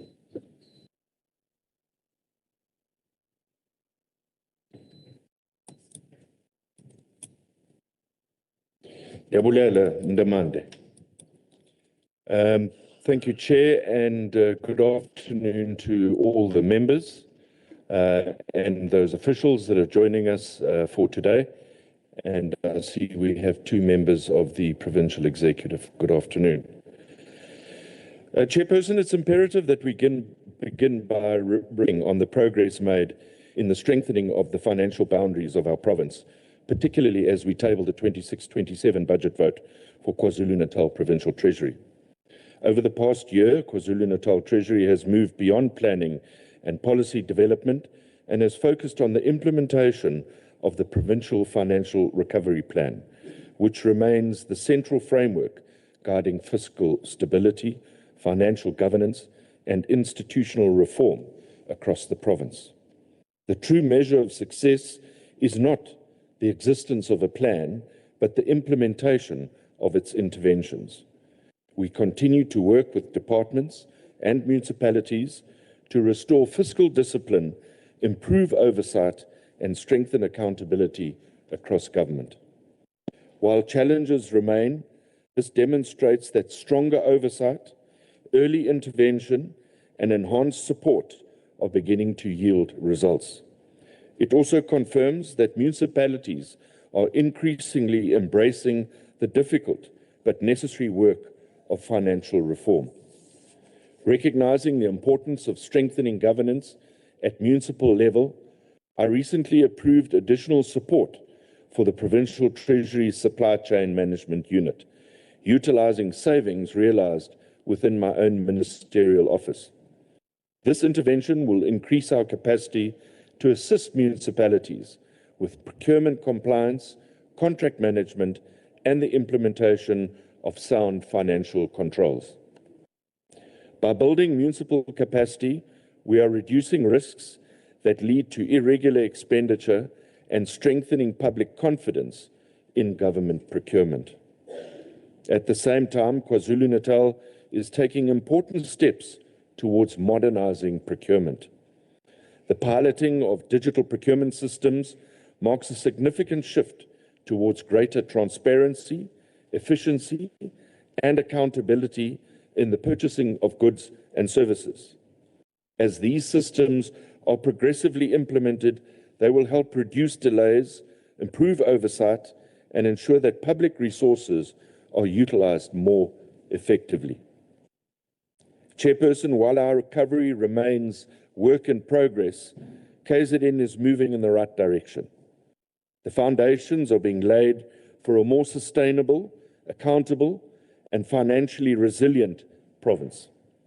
Today, we present a budget that supports that vision and demonstrates our commitment to responsible financial management. One of the most significant developments over the past year has been the introduction of the Provincial Financial Dashboard, which has fundamentally changed how financial performance is monitored and managed. For the very first time, accounting officers, executive authorities, and oversight bodies have access to consistent, timely, and transparent information on key financial indicators. This has strengthened accountability and improved the quality of decision-making. We have also seen strong progress in the implementation of the Municipal Rescue Plan, with the vast majority of planned interventions being successful. This reflects improved coordination between Provincial Treasury, municipalities, and other departments. At the same time, the work undertaken in relation to Itala Soc Limited has required intensive engagement and careful management.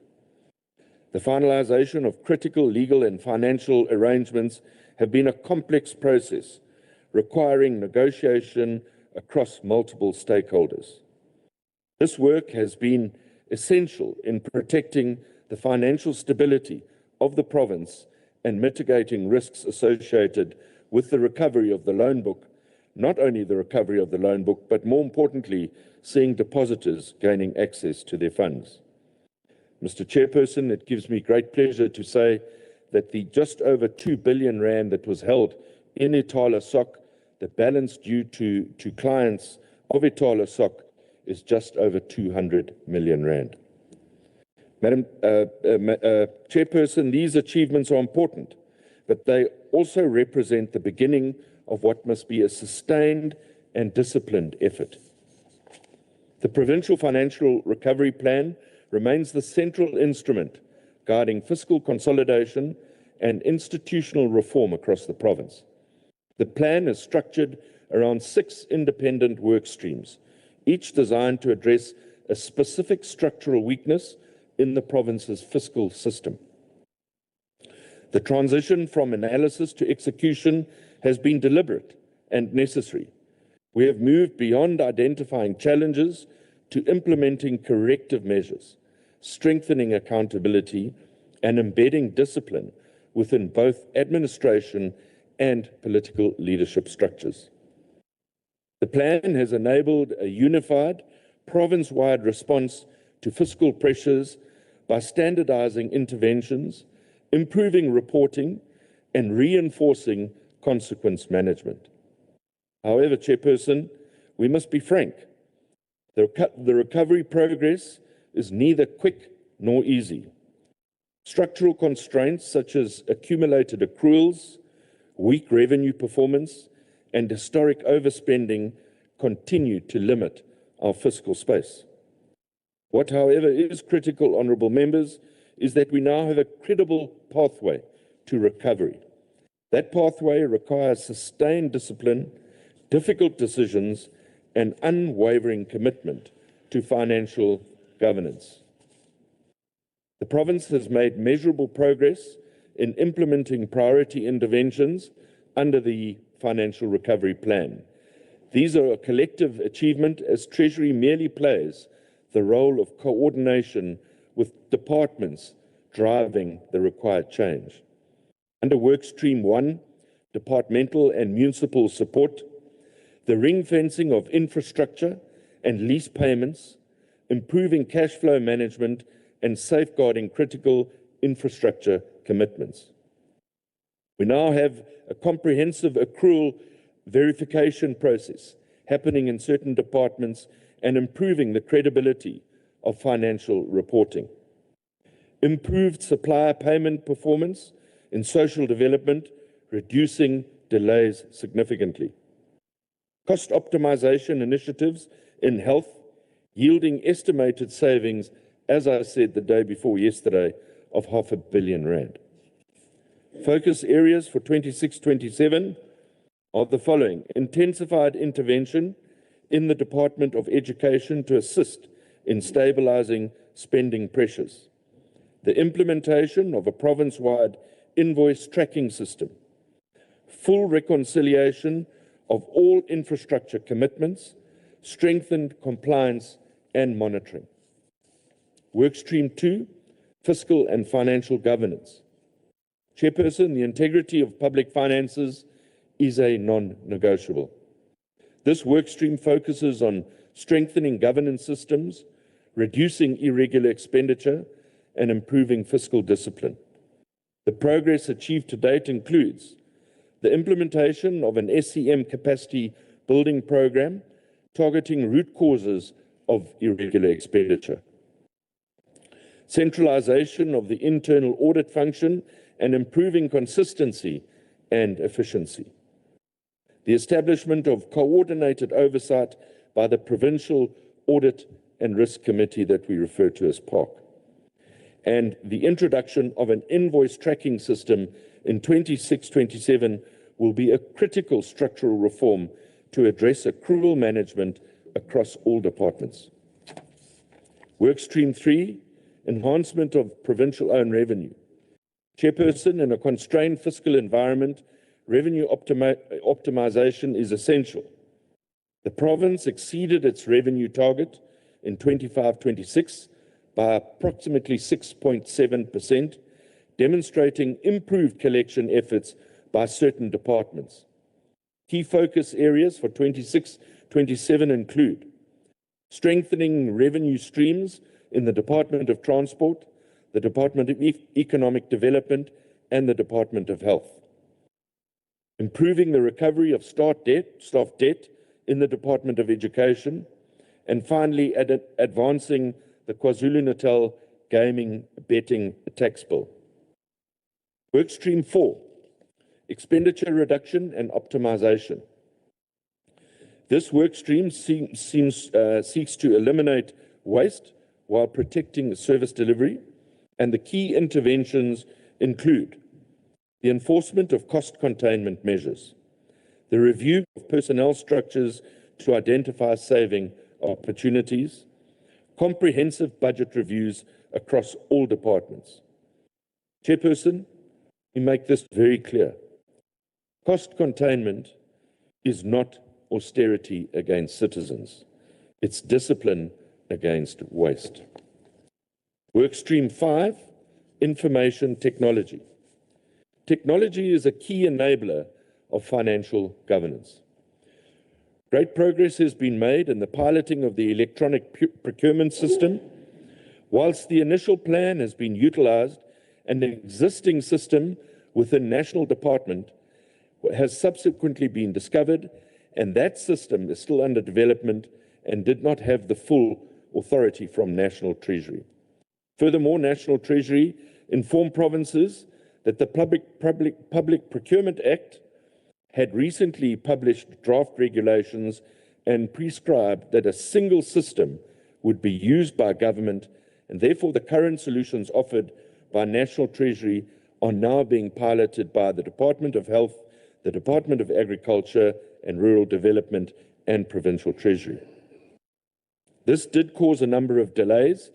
However, these departments have already been in processing transactions in June on the system as part of the critical piloting stage. Data analytics of the live data is crucial and forms the next stage following the release of the Provincial Financial Dashboard. The business case, in consultation with critical stakeholders such as the Office of the Premier, Cooperative Governance and Traditional Affairs, will develop within the first quarter of the new year. Workstream 6, Communication, Messaging and Change. Chairperson, fiscal recovery requires more than technical reforms. It requires behavioral change. This workstream ensures consistent communication of fiscal priorities, strengthening stakeholder alignment, and promotes a culture of accountability across government. Chairperson, allow me now to deal specifically with Provincial Treasury's commitments to the 26-27 period in terms of our primary service delivery objectives and the funding of each of Provincial Treasury's programs for the coming year. Full details are contained under Vote 6 of the estimates of provincial revenue and expenditure and in the 5-year strategic plan ending 2030 and the annual performance plan of the department. We are pleased to announce that our preliminary year-end results indicate that we have spent 98% of our budget as at 25-26 and achieved the majority of the table targets while overachieving in varied indicators due to the increase in demand for services within Treasury. Due to the historic budget cuts, the department remains with 36 unfunded posts due to unaffordability. The department saved in excess of 10 million rand due to the adherence to the cost-cutting instruction note, and my determination is to reduce spending where possible. Under revenue, Provincial Treasury is a key contributor to the provincial revenue and had planned to collect 341 million rand in 25-26, and in fact exceeded this by an overcollection of 6 million rand, mainly derived from investing provincial resources and earning optimal levels of interest. Expenditure per program. Chairperson, I'll now present the financial overview of Vote 6 for the 26-27 financial year. This overview summarizes the total allocation changes from the previous year and the allocation per program. Provincial Treasury receives an allocation of 756 million rand in the 26-27 financial year, an increase of 6% from the 25-26 year. Honourable Chair, the table below that you should have had circulated now, but I'll take you through it, gives us the indicators for the 26-27 year per program. Program 1, Administration, receives a budget of 248.8 million rand. Program 2, Sustainable Resources and Management, receives 55.2 million rand. Program 3, Financial Governance, receives 253.8 million. Program 4, Internal Audit, receives 120.5 million rand. Program 5, Municipal Financial Management, receives 77.5 million rand, bringing us to the total of 756 million rand for Vote 6. Let me now turn to the performance of the various programs within Provincial Treasury. Program 1, Administration. Provincial Treasury continues to lead by example in the area of governance, having achieved a clean audit outcome for the 17th consecutive year. This achievement is not merely symbolic, It reflects a culture of accountability, strong internal controls, and a commitment to ethical conduct. It reinforces the credibility of Treasury as a trusted advisor to government and as a custodian of public finances. The work of Programme 1 extends beyond internal administration.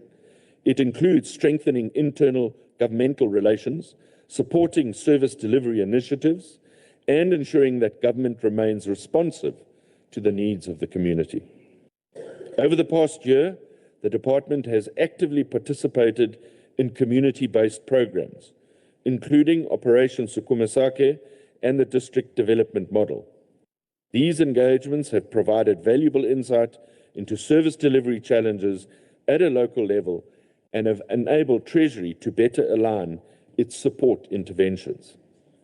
The Department has also continued to promote an ethical culture within the public service. Through targeted ethic and fraud awareness initiative, we have reinforced our zero-tolerance approach to fraud and corruption.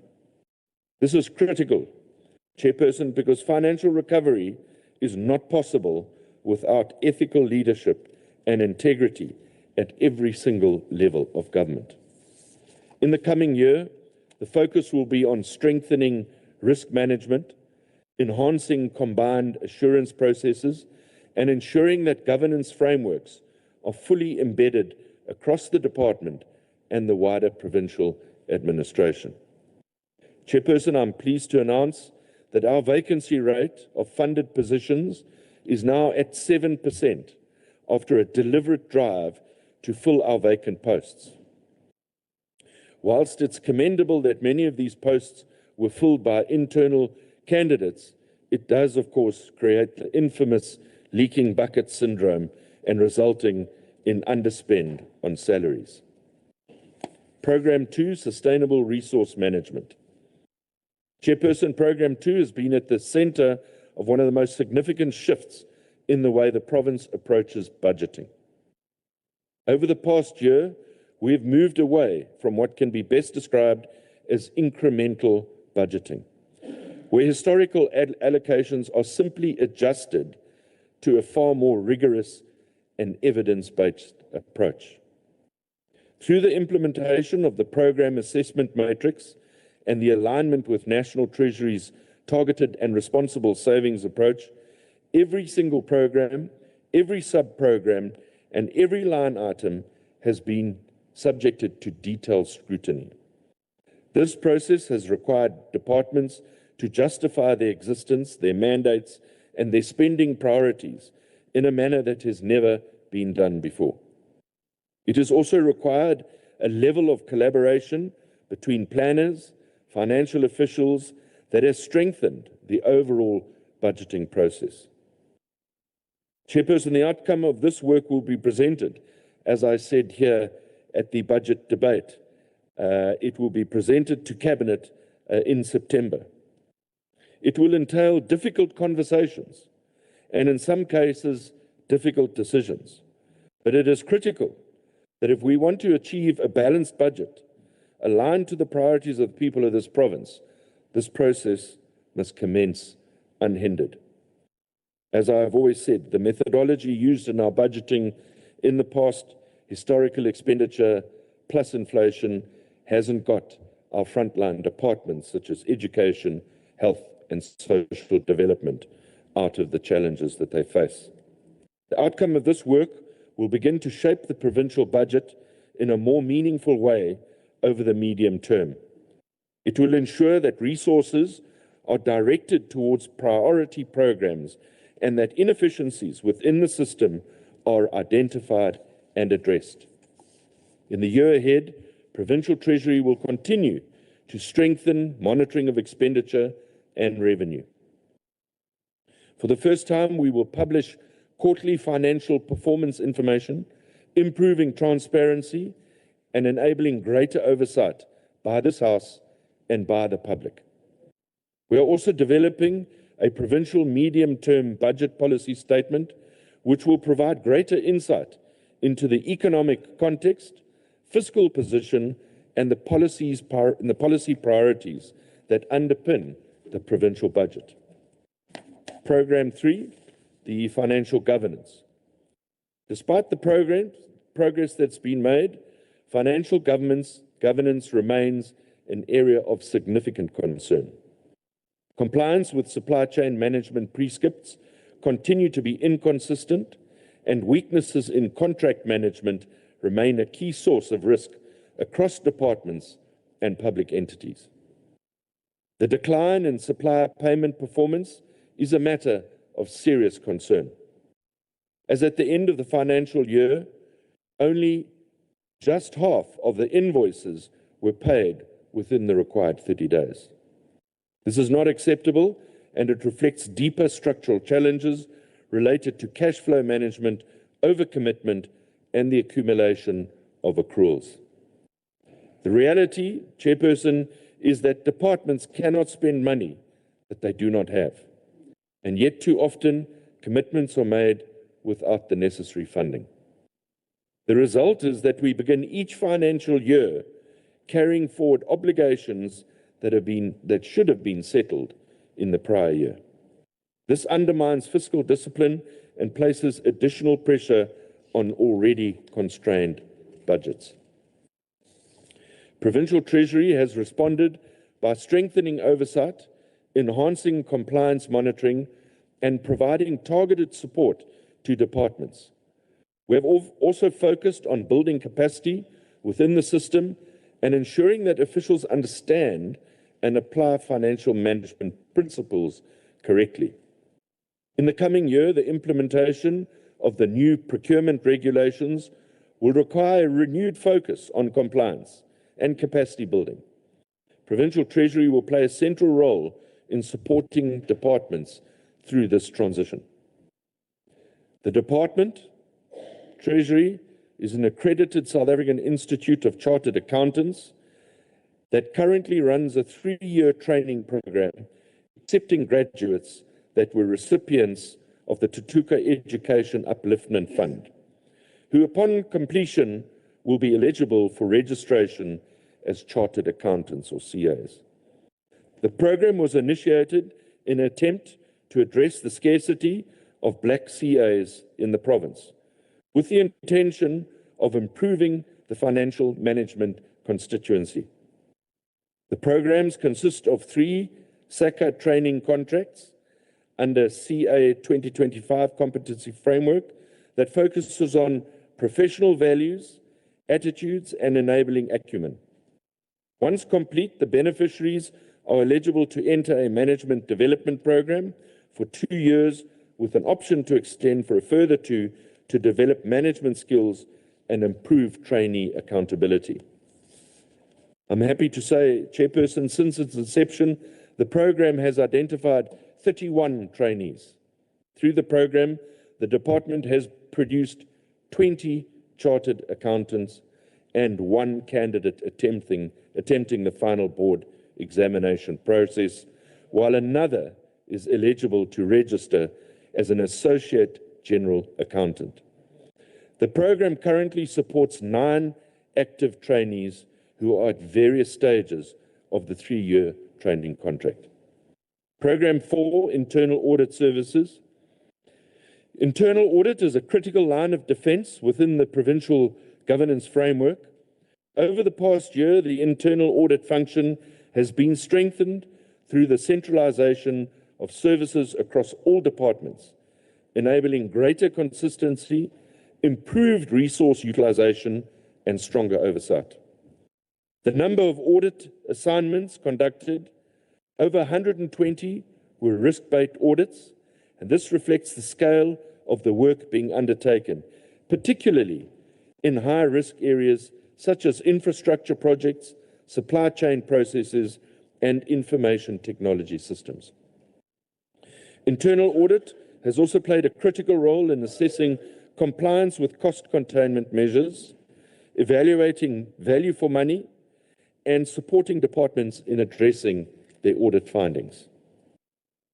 The oversight provided by the Provincial Audit and Risk Committee has further strengthened accountability, ensuring that issues identified through the audit process are escalated and addressed at an executive level. Every single quarter, the Provincial Audit and Risk Committee chairperson presents the quarter's report to the entire provincial cabinet. In the year ahead, the focus will remain on high-risk areas, including information technology, cybersecurity, and governance processes. The aim is not only to identify weaknesses, but to support departments in strengthening their internal control environments. The department continued to roll out the combined assurance framework, and departments were provided with the necessary tools and training to embark on setting up a combined assurance forum and developing a combined assurance plan. The support and guidance on combined assurance will continue in the 26-27 financial year to all departments. The unit also continued to provide risk management support to all 13 departments, while 28 municipalities received assistance with risk assessments and internal audit function reviews, respectively. The Provincial Risk Management Committee, chaired by the Director General of the province and supported by the Provincial Treasury, will continue to oversee the implementation of provincial risk mitigation plans and provide regular updates on the provincial risk profile, given the ever-changing environment with which we operate. Program 5, Municipal Financial Management.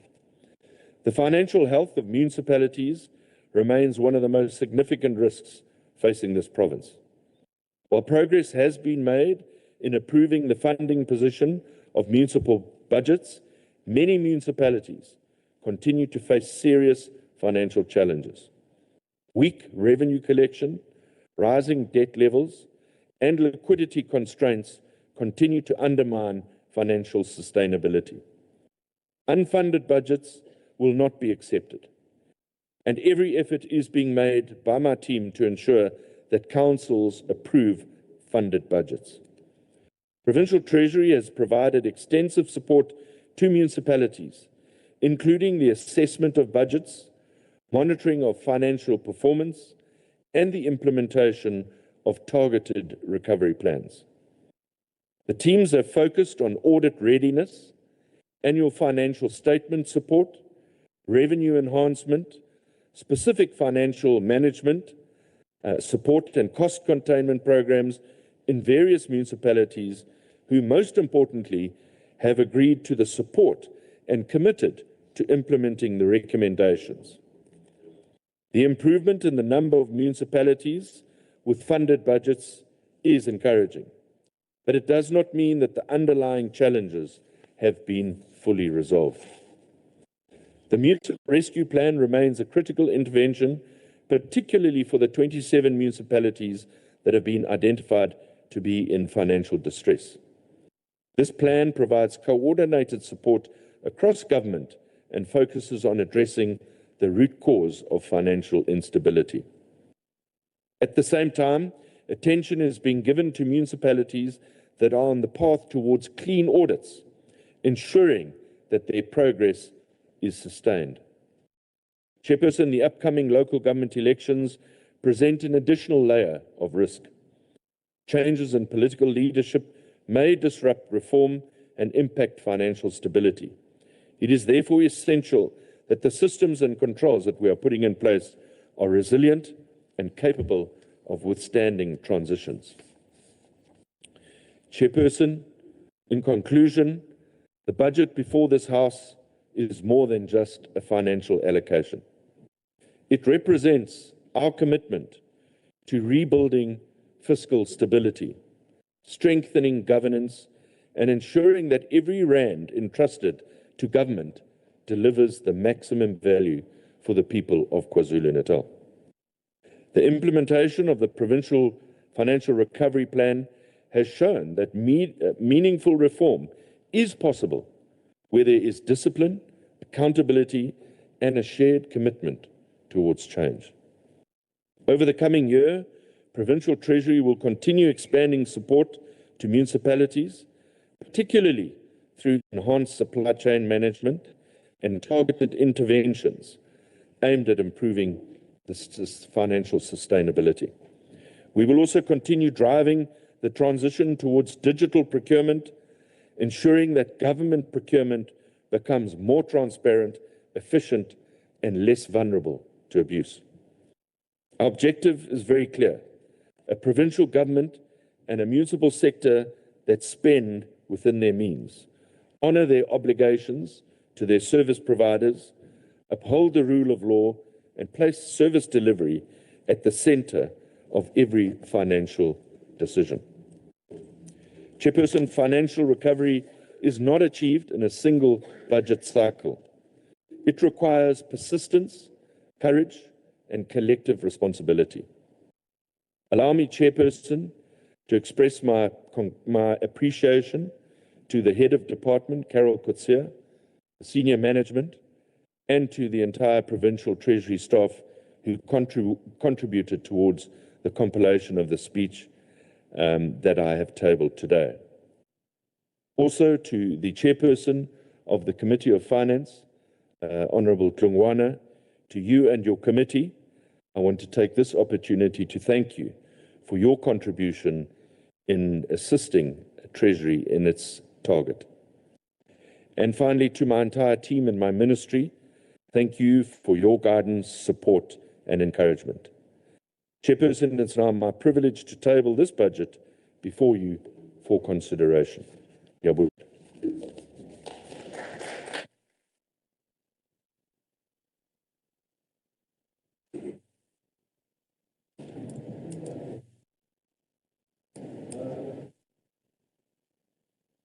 Thanks, Honorable MEC. We move on and ask the Honorable Emily Tlungwana to present the report of the Finance Portfolio Committee for 10 minutes. Over to you, Mklonish. Thank you so much, Honorable Chairperson, Honorable MECs present, members of the Legislature, as well as the senior official from the Provincial Treasury. The core mandate of the Finance Portfolio Committee is to conduct oversight on Vote 6, which is Provincial Treasury, as well as transversally over the financial performance of all provincial departments and provincial entities, scrutinizing the budget for Provincial Treasury and making recommendations thereon is part of this committee's mandate. In terms of the budget allocation per program for 26-27 financial year, for Program 1, Administration, is allocated 237 million.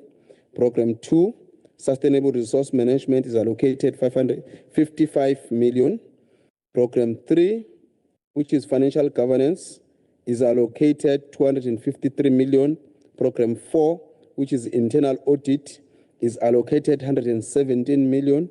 Program 5, which is Municipal Finance Management, is allocated 77 million.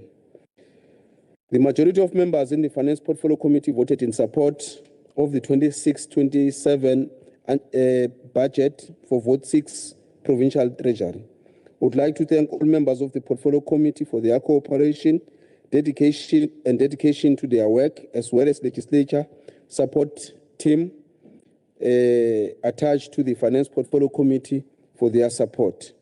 Thank you so much.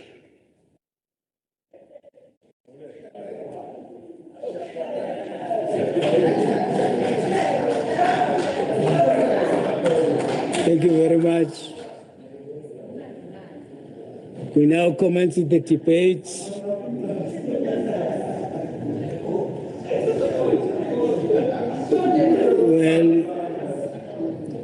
We now ask Honorable Mashero Pasela to participate in the debate for 7 minutes on behalf of the MK Party.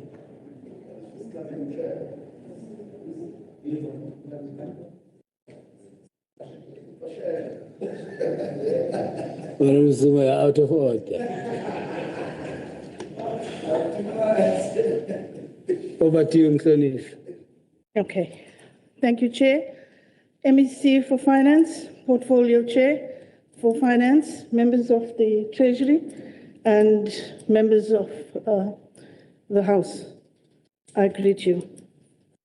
MEC Rogers, now that you've thanked your team, will you be so kind as to thank them in advance to respond to the request made on behalf of my constituency?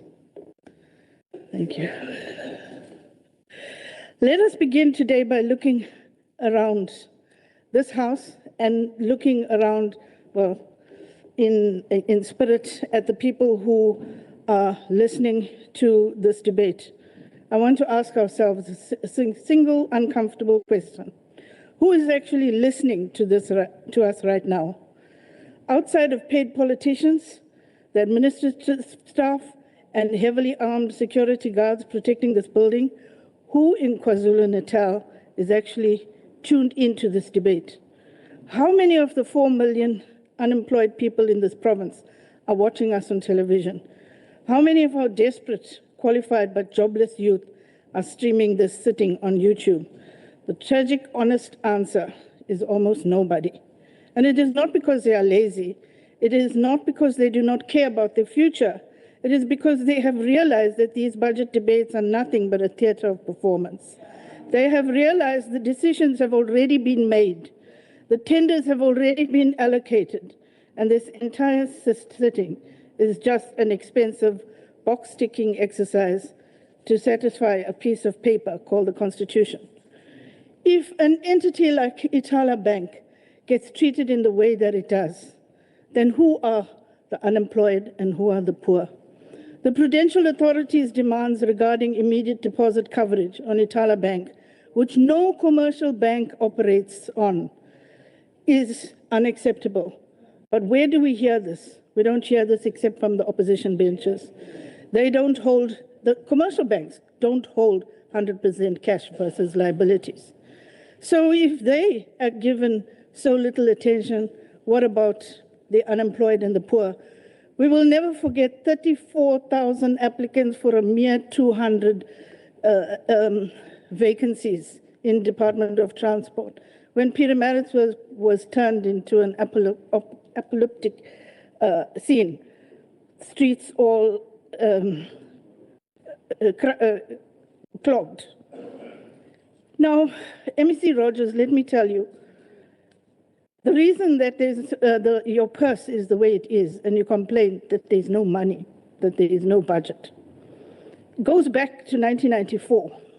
During the CODESA compromise by the DA and ANC, the ANC, with the DA, surrendered the economy.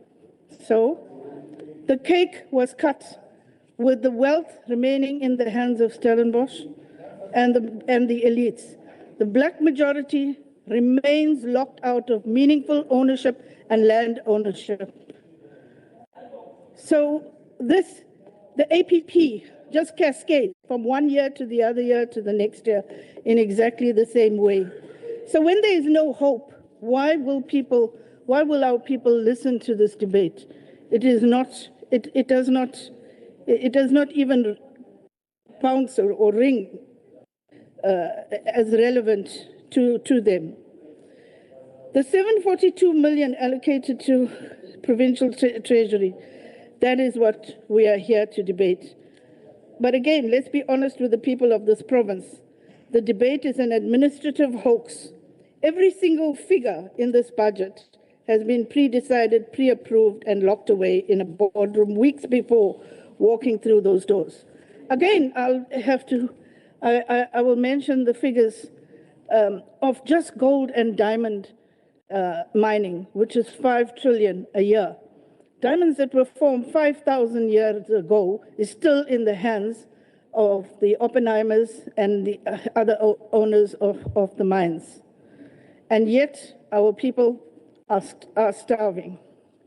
This is not a democratic consultation. This whole process is not a democratic consultation. It is a corporate board meeting masquerading as a public assembly. You have excluded the very people this budget is supposed to save. You have created a language of MTEFs, fiscal consolidation, and revenue parameters, specifically to keep the ordinary citizen from understanding how you are spending their money. You have weaponized bureaucratic jargon to lock the youth out of their own fiscus. This budget still keeps our people in a cycle of poverty. Go to the streets of Pietermaritzburg, walk down the taxi ranks, the township corners, and the informal settlements. You will find thousands of young people sitting on street corners, staring at their phones, drowning in a deep, dark sense of hopelessness. They have degrees, they have certificates, they have dreams, but they have no jobs, and they have no voice. They do not know that MEC Rogers is presenting a budget today, and why should they care? To them, the Provincial Treasury is a mythical creature that lives in a high-security building. It is an institution that only makes itself known when it is time to tell them that there is no money to employ them. It is a department that tells our schools they must freeze teacher posts, tells our hospitals they cannot hire nurses, and says that pit latrines cannot be eliminated.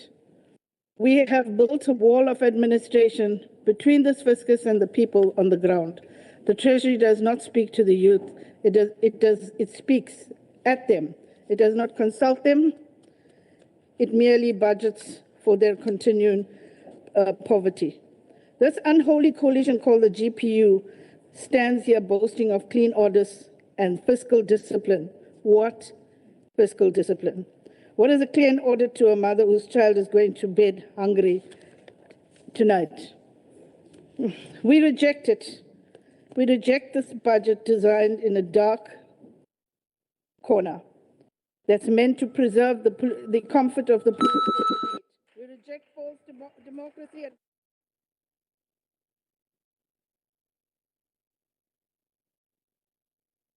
Thanks, Honorable. The next honorable member to participate in the debate, Honorable Makubane, is Honorable L.J. de Klerk on behalf of the IFP for 6 minutes. Thank you. Over to you. Thank you, Honorable Chairperson. Members, jobs are created by a growing economy, not by this department. So please, start debating rationally. It is well known that this department is not entrusted with the capacity to build schools or hospitals. It may not be able to repair roads or provide water directly, but nonetheless, it performs one of the most important responsibilities in government, and that is to ensure that every department spends public money in a manner that benefits the hard-working men and women of this province. Without a strong provincial treasury, there can be no strong government. The department before us today exhibits a commitment to responsible financial management during a time when provinces continue to face serious financial pressure. We know that KZN has had to deal with budget reductions from National Treasury in recent years. Despite these challenges, the Provincial Treasury has continued to protect frontline services while maintaining fiscal discipline. This deserves recognition. The department has been allocated over 756 million for the 26-27 financial year. This budget will strengthen financial governance, improve internal auditing, support municipalities, and ensure that government departments continue to account for every rand entrusted to them. The IFP supports this approach because every rand that is wasted is a rand taken away from our people. We welcome the department's continued focus on reducing unauthorized, irregular, fruitless, and wasteful expenditure. These are well-known endemic flaws of government bureaucracy, and they have been debated in this House since time immemorial, but more in particular since the mid-2000s. This is despite the fact that our people expect clean governance and value for money. We are also encouraged that the department will continue to monitor infrastructure projects across the province. Too often we see projects being delayed, budgets exceeded, and communities waiting for services that should have been delivered years ago. I am therefore in favor of a stronger financial oversight because it means improved service delivery. The IFP also welcomes the department's commitment to improving audit outcomes across the provincial departments and public entities. Clean audits are not simply about receiving good reports from the Auditor General. They are about building public confidence and ensuring that government institutions remain accountable to the people they serve. We further welcome the continued support that Provincial Treasury provides to municipalities. Many municipalities continue to experience financial difficulties. Some struggle with poor revenue collection while others governance challenges. The technical support of Treasury provides on building financial reporting, debt management, and internal controls is essential for municipalities to improve their financial health and deliver services to our people. The people of KZN, should I say the people of KwaZulu-Natal. We also note that the department investment in developing financial management skills through the training program, which includes support for young professionals and chartered accountant trainees. This investment in people is important because a capable public service depends on skilled and ethical public servants. The department continues to focus on strengthening supply chain management is also worth noting and acknowledging. Public procurement must remain transparent, fair and free from corruption. We therefore continue to introduction of improved procurement systems and greater oversight to strengthen accountability throughout government. We acknowledge that difficult choices has had to be made because of our financial environment in which provinces operate. However, we are pleased that the Provincial Executive Council has worked to protect department budgets and the current financial year while carefully planning for the future pressures. This shows responsible leadership and proper financial planning. The IFP believes that good governance starts with sound financial management. Every department depends on Provincial Treasury to allocate resources fairly, monitor expenditure, and provide the guidance necessary for effective service. When Treasury performs its responsibilities well, every department is placed in a stronger position to serve the people of this province. On behalf of the Inkatha Freedom Party, I wish to thank the MEC for Finance and the head of department, all officials of Provincial Treasury for important work they continue to perform under challenging circumstances.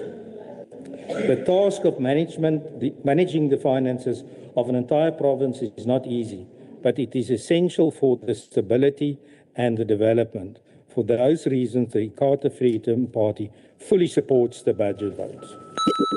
Thanks, Honourable Clerk. Now ask Honourable S.E. Shomuga to come to the podium and debate on behalf of the ANC for 4 minutes. Thank you, Chair. Greetings to... Honourable Kasa, you want to be out of order. Ms. Katia. Continue. Thank you, Chair. Greetings to MEC, honourable members, officials from the Treasurer. We once again rise before this August House for the budget vote for KwaZulu-Natal Provincial Treasurer. Provincial occupies a unique position within government. Its performance is not measured by number of schools built, patients treated, roads constructed, but their ability to ensure that the province remains financially sustainable while creating a condition for service delivery. It is a custodian of fiscal discipline, a guidance of public finances, an institution entrusted by developing and implementing and monitoring of sound financial management across all provincial departments. Without a capable treasurer, government cannot function effectively. However, one of the most important roles played by the provincial treasurer extends beyond balancing provincial books. It is the responsibility of the treasurer to become the strongest advocate for KwaZulu-Natal's financial needs before the national treasurer. Our province is unique. We have one of the largest populations in South Africa, the highest learner enrollment in the country, and extensive rural communities, growing infrastructure demand, increasing social pressures, and recurring challenges brought by the natural disaster. As we debate allocation of the scarce public resources, we must never lose sight of where government makes the greatest impact in the lives of our people. The first call on the provincial budget must always be our frontline service delivery department, as the MEC have already indicated, health, education, and social development. These departments are not simple budget lines, but they are investment in the well-being and dignity and the future of our citizens. We must sufficiently fund health. Failure to do so means that we are creating a sick society. The consequences of immediate and often irreversible, the health population is the foundation of the productive economy. When education is underfunded, we limit the potential of the entire generation who are stealing from the future because of every rand invested in education is an investment, is a skilled workforce, economic growth, and social stability. Same is true for social development.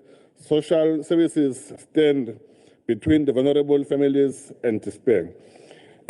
When treasurer engage with national treasurer, they carry a hope of every department represented in this legislature. They become the voice of the education-seeking classroom and of health-seeking medicine and for social development, protecting the vulnerable families. For this reason, we value advocate of the provincial treasurer continue to undertake and ensuring that KwaZulu-Natal receive the resources necessary to fulfill the constitutional obligation. Honorable Chair, Treasurer provide oversight over the public finance and implementing departments provide technical expertise within their respective sector. Each department brings specialized knowledge developed over many years. It's therefore natural and indeed healthy that there will be occasion where implementing decisions, Treasurer hold a different view on funding priorities and implementing approach on budget. But they must not abuse the authorities that are given to them, and officially they must respect other departments because there is no super department who are equal in terms of dealing with government. The challenges before us is to ensure that these perspectives complement rather than to complement each other. As an ANC, we support the budget. Thank you very much. Thanks, Honorable Samuga. You're out of order. You're out of order. Honorable Casa. You're out of order.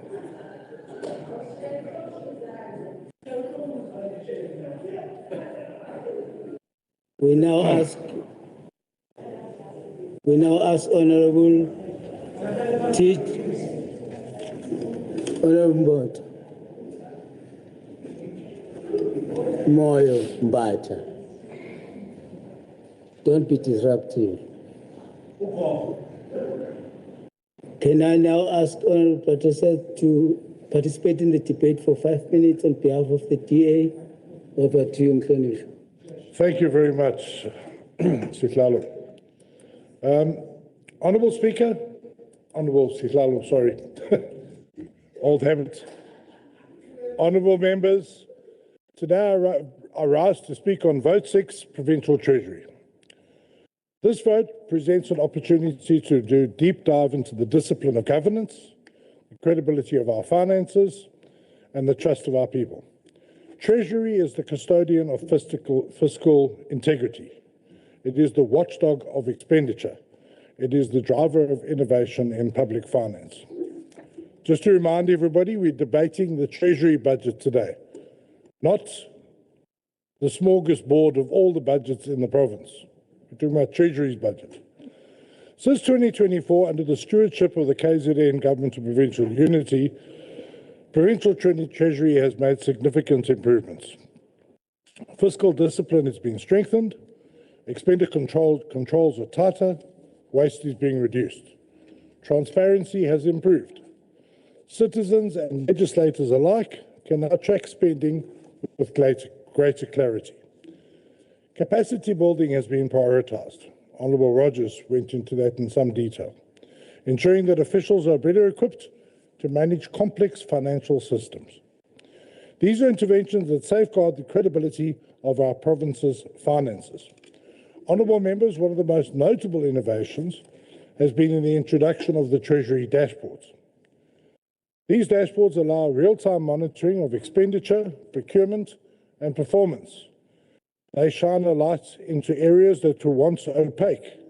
They empower oversight. They give citizens the ability to see how their money is being spent. This is progress.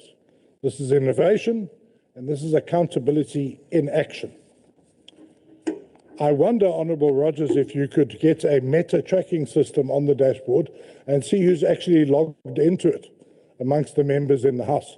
That would be quite interesting when we're debating in the House, to see if anybody, perhaps on my left, from Ubabaland, are actually looking at the dashboards.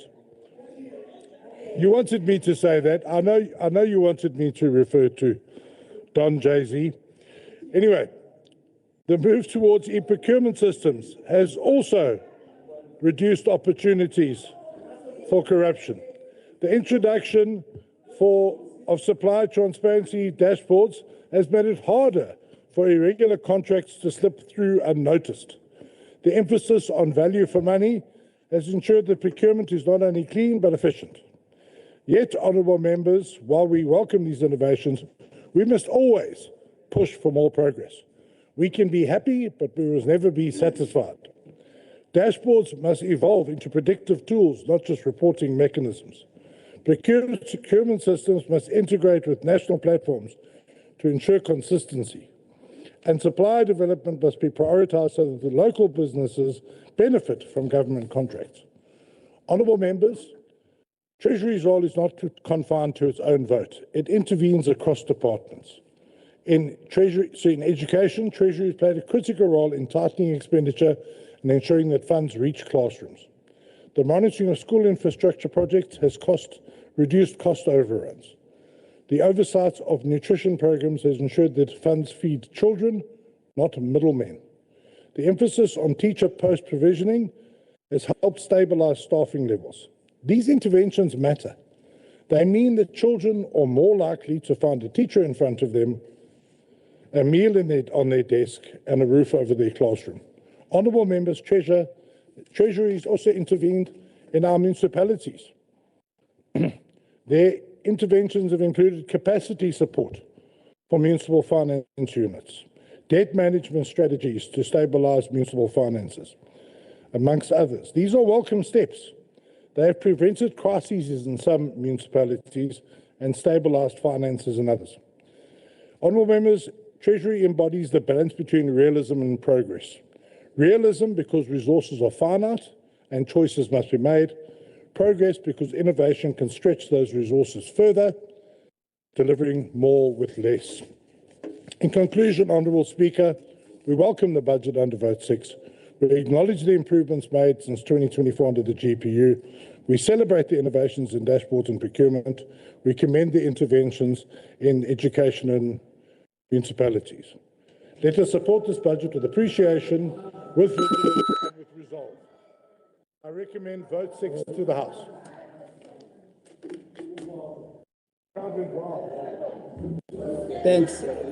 Thanks, Honourable Prasad. We now ask Honourable. Chair, this thing is tall. Chair. Honourable Makubani, don't do that. Chair, this thing is taller than me. How can I? They cannot sort it out for you. Just wait, they're going to.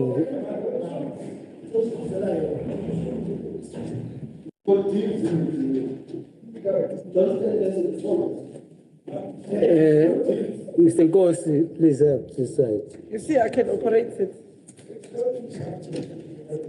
I'm a jack of all. We now order. Honorable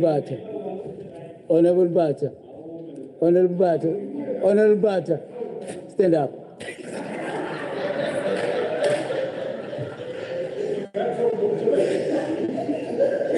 Stand up.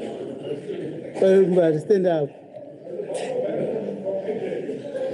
No, don't be disruptive. Take a seat.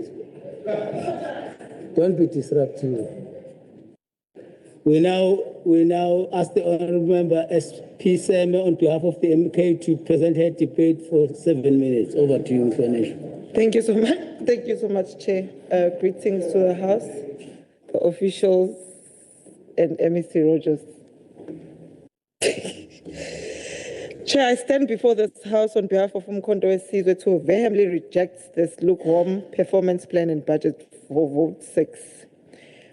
Provincial Treasury, this report is not an oversight document. It is a defense of failure while the majority parties pat each other on the back. The people of KZN continue to endure poverty, unemployment, and collapsing municipalities. Today, we say enough is enough. Honourable Chair, let's look at the fact this GPU chooses to ignore. Program 1, which is administration, is allocated a shocking 237 million, amongst a third of the entire budget going to administration.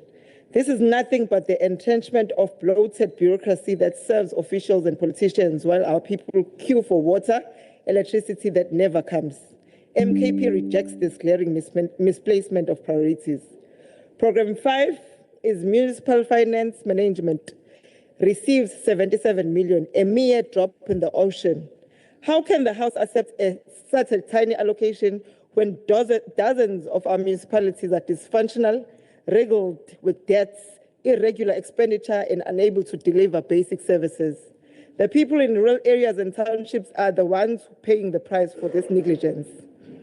Program 3 speaks of financial governance, which is sitting at 253 million, has clearly failed to produce results. Year after year, we hear about irregular, fruitless, and wasteful expenditure running into billions. Yet same treasury comes here with nice presentation and no real accountability. Where is consequence management? Where are the arrest of those who loot public funds?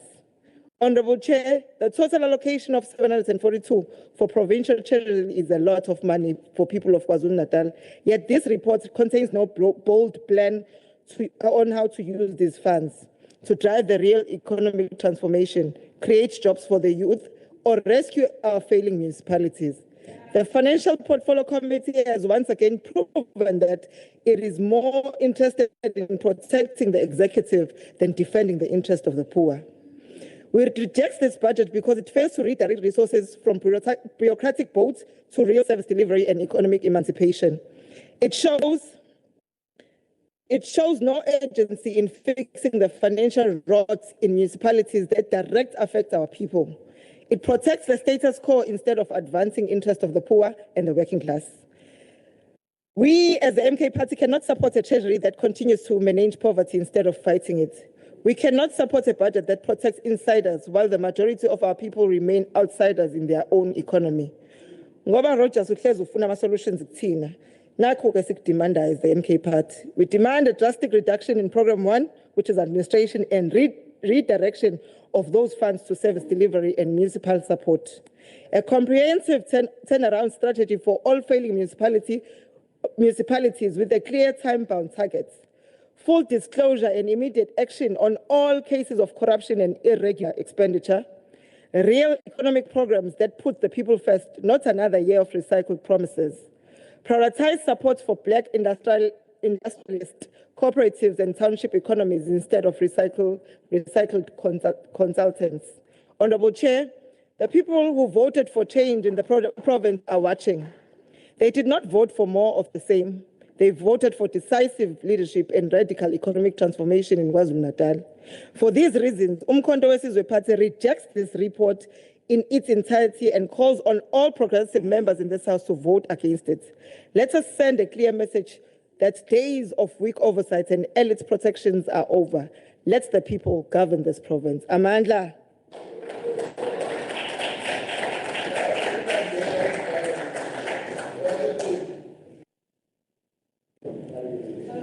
Thanks, Honourable Member. I don't know whether Honourable M.W. Twala is connected on the line.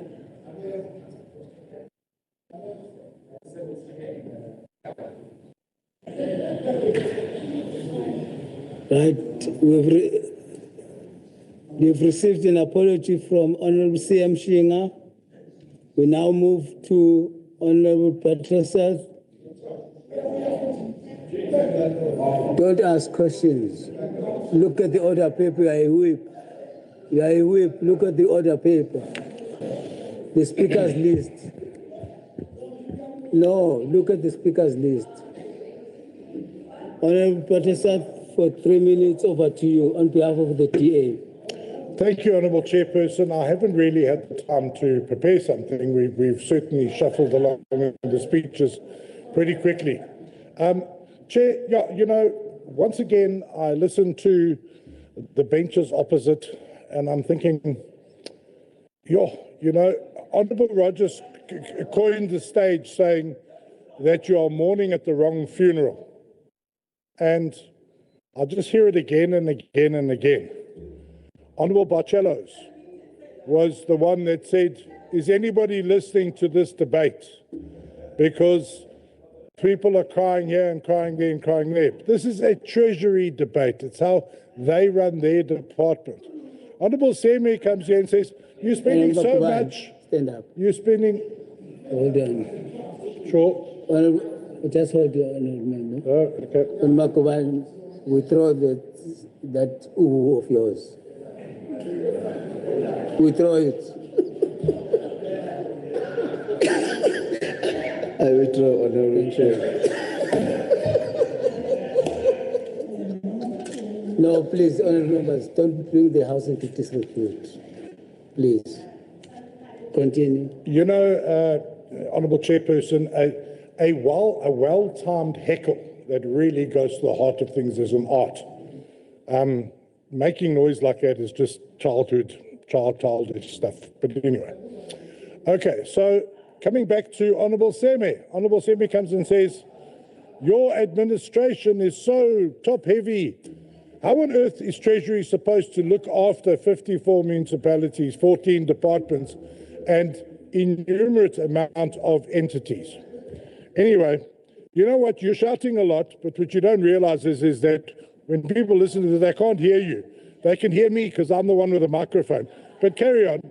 They just hear a general rumble of rubbish in the background, which is exactly what you are. Okay, so. Honourable, don't teach my job to it. Don't teach me my job. Wait. Honourable. No, just wait. Honourable. Order, Honourable Members. Order. Honourable Patricia. Honourable Casa. Honourable Casa. Stand up. Stand up. Don't do what you are doing. That singing of yours.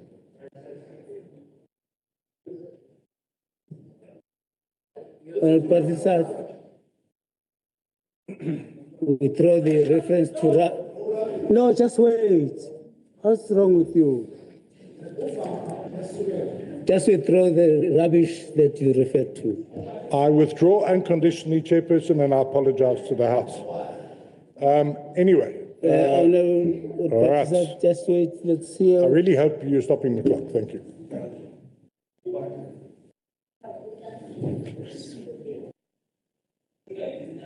Honourable Kika, what rule are you rising on? I'm rising on Rule 73, Honourable Chairperson.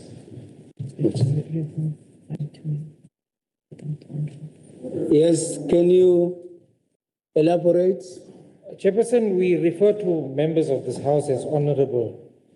The Honourable Hadebe sitting across me referred to him as that Mlungu. And Honourable, stand up. You are being warned for the last time now. You are being warned for the last time now. The next thing will be drastic action against you.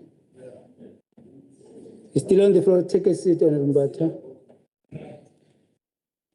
My view is that he should apologize to the... No, you've made your point. Thank you. Honorable Hatebe, did you call Honorable President Lungu?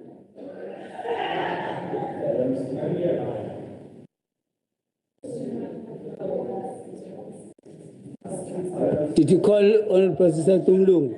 I withdraw Mlung. I ask you, did you call him Mlung? No.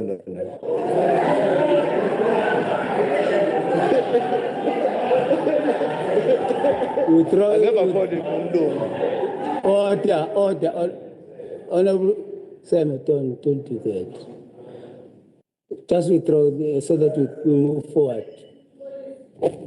I withdraw Mlungu. No, I say withdraw that reference unconditionally. Don't say withdraw Mlungu.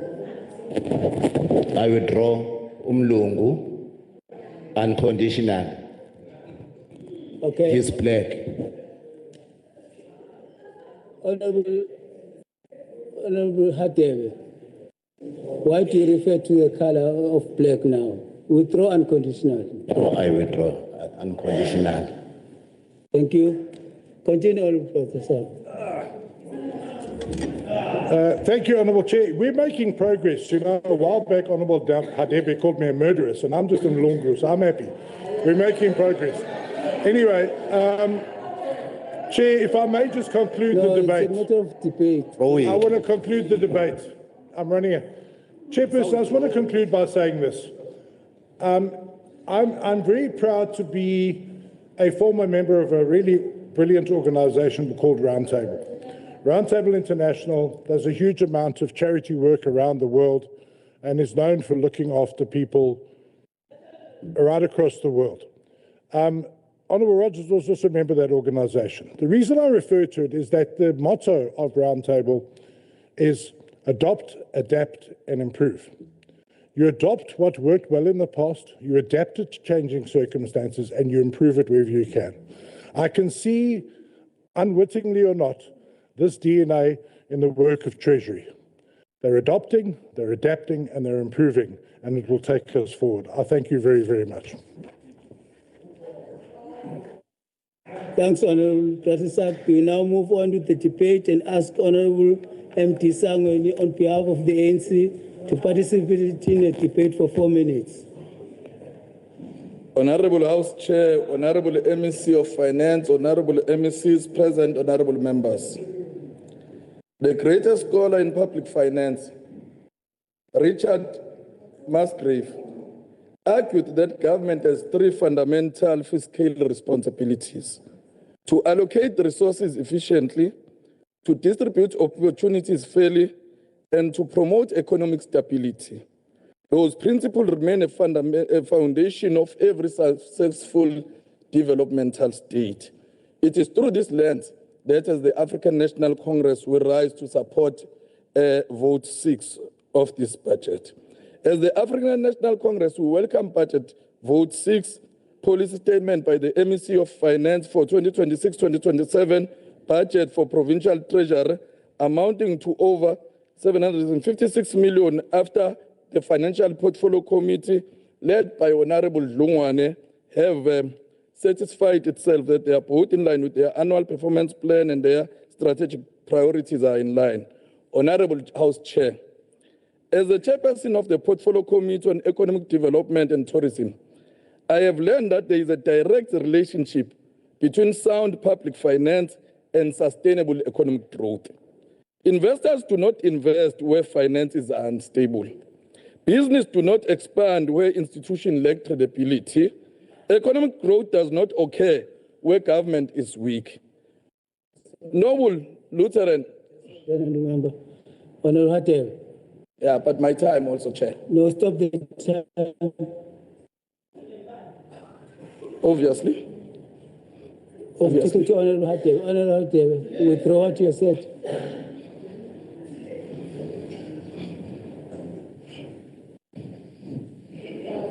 I withdraw Impandla, Chair. Can I inform you that I'm warning you for the last time now, eh? Okay. Honorable Sam, stand up.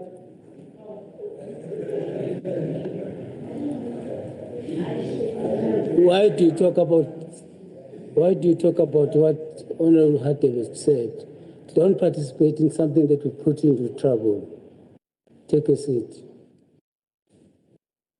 Continue, Honorable Member. Thank you.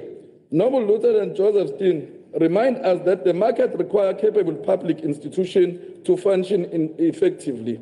Likewise, institutional economist Douglas North demonstrated that nations prosper because of the strength of their institution. Provincial Treasury is one of those institutions. It is not merely another department. It is a custodian of fiscal credibility and a guardian of public confidence.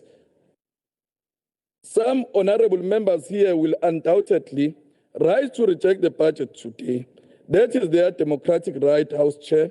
But they must also explain to the people of KwaZulu-Natal how they expect the government to improve financial governance while voting against the institution responsible to strengthen it.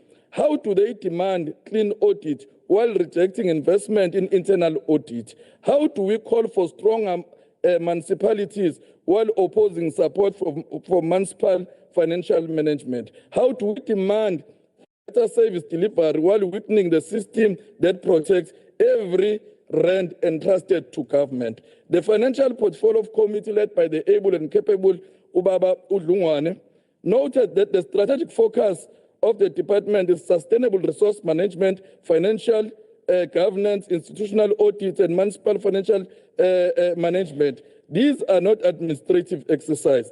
These are pillars upon which you build the economy. The Indian economist Metaya once explained that the ultimate expansion of the capacity of government is public finance that is prudent and that is in line with all the spending. As the African National Congress, Ministry of Finance, be rest assured, will forever support anything that ensures that there is clean government, there is cooperation. However, we agree with Honorable Shomuga that there must be a balance. Government institutions should help coexist, assist each other, develop each other, but on areas where there are instances of corruption, malmanagement, and the reversal of public interest, we should act without fear and without hesitation. For as the ANC, we stand for clean government, and I thank you. Thanks, Honourable Member. The next Honourable Member coming to Honourable Kubani. Honourable Bata. Don't, please. You're skating on thin ice as well. Can you ask Honourable Dex, M8 Dex, to debate on behalf of the MK for 10 minutes? Over to him, Senator. Good afternoon to everyone in the House, and thank you, Chairperson. Let me start by apologizing to Honourable Seme. I will not debate the report we have agreed on. However, I appreciate your dedication and you pushing all of us MK members to read the reports. We spend many hours going through the Treasury reports. Sometimes I felt that you wanted Honourable Mayega, Bayasela, and myself to write an exam on this Treasury report. You are young, intelligent, and humble. One day you will make a very good and excellent MEC of Finance. Youth is on your side. We appreciate you, Honourable Seme. Chairperson, let me state from the onset that Umkhonto we condemns the DA's white supremacist mentality. The DA inherited a provincial treasury that was turned around under the leadership of the ANC of President Zuma. When the ANC of President Zuma took over the provincial treasury of KwaZulu-Natal in 2008, treasury was in a mess when we took over, when the ANC under Zuma took over from the IFP. Treasury thereafter received its first clean audit. The treasury that the DA MEC of Finance inherited by default was built Honorable Ngati, don't do what you're doing.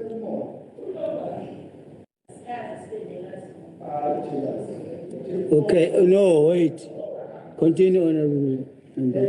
When the ANC of President Zuma took over the Provincial Treasury of KwaZulu in 2008, Treasury was in a mess.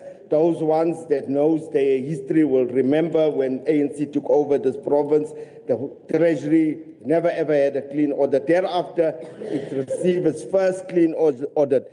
The treasury that the DA of Finance inherited by default was built over years by the Zuma-led ANC.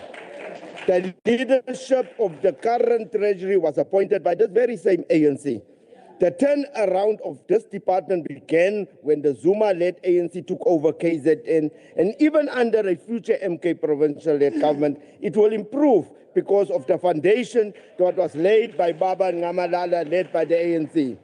There is nothing special that the DA has done since taking over Treasury. Instead, some of its actions are very destructive. Amical Cabral's words ring true for the DA today. Tell no lies, claim no easy victories, because this is exactly what the DA is trying to do. On Tuesday, Honorable Chairperson, on Tuesday, we heard in this House the MEC of Finance calling me a conspiracy theorist. And that's why I'm going off the debate that we have agreed on, Honorable Seme. I quoted from the Competitions Commission report on the rent devaluation, not my report. A report by a government that the MEC is part of. And yet, the MEC calls this report, calls it a conspiracy. The report indeed confirms that white capital defrauded the government of trillions. The budget cuts that we are facing today is the result of years of looting by white capital in this country. Ramos from EPSA Bank admitted to rent fixing. This year, 2026, the Constitutional Court refused the Competitions Commission to prosecute Standard Bank after it paid guilty fines. However, it allowed the Competitions Commission to go after Investec, JP Morgan, and other major international financial institutions. But it's understandable, honorable members, that anything that is wrong but they have white in it will be called a conspiracy theory by the Democratic Alliance. The former DA leader, Stian Eisen, confirmed that what we knew all along, that the DA is nothing else but a lobby party for big white business. The ANC of Ramaphosa has given the KZN Treasury to the DA so that the feeding frenzy of white capital can resume. As long as these unholy arrangements continue, black people and Africans in particular will continue to suffer and remain the black underdogs of the economy.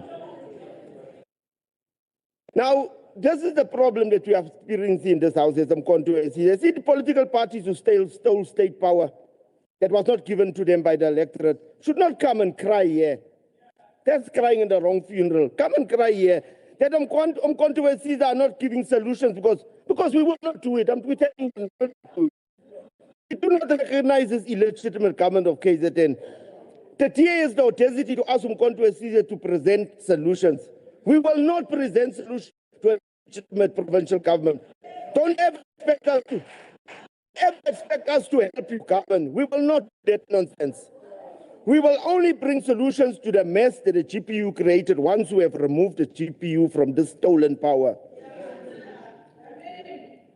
Honorable members, this report, honorable members, is little more than rubber stamp for yet another year of business as usual in the Treasury, but that continues to underperform while KZN people suffer the consequences of poor financial management. Program 1, Administration, received 237.814 million, which is nearly one-third of the total budget. In a province battling with service delivery failures, unemployment, and crumbling infrastructure, why is so much of the budget spent at staff at the head office on administration rather than frontline support departments and municipalities?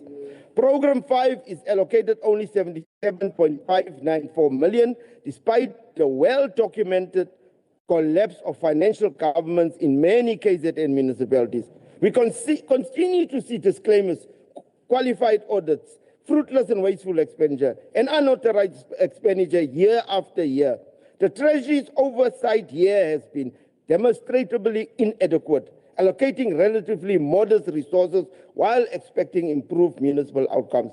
It's wishful thinking, not a plan. Program 3, Financial Governance, at 253.866 million is the largest allocation, yet we still see persistent irregular expenditure across government provincial departments. Where are the tangible improvements in procurement reform and consequence management? Program 4, Internal Audit, at 117.515 million raises serious questions. If internal audit is properly resourced, why do we keep seeing the same audit findings repeating? This suggests that functions is either ineffective or deliberately undermined. At 7.071 million total, this is significant public investment, yet the APP lacks bold, measurable targets for driving economic growth, attracting investment, or supporting SMMEs in KZN. We cannot continue funding a treasury that manages decline instead of leading recovery. Approving this budget without demanding concrete turnaround commitments rewards failure and sets a dangerous precedent. The people of KwaZulu-Natal deserve better than this uncritical endorsement. We need a treasury that is lean, effective, and focused on results, not one that grows its administrative budget while municipalities sinks deeper into financial distress. As MKP, we reject this nonsense. KZN cannot afford another year of weak financial oversight.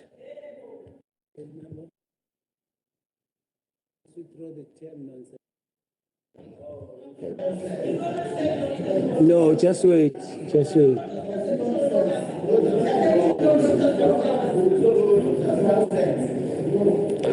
I say, no, Honorable Sam,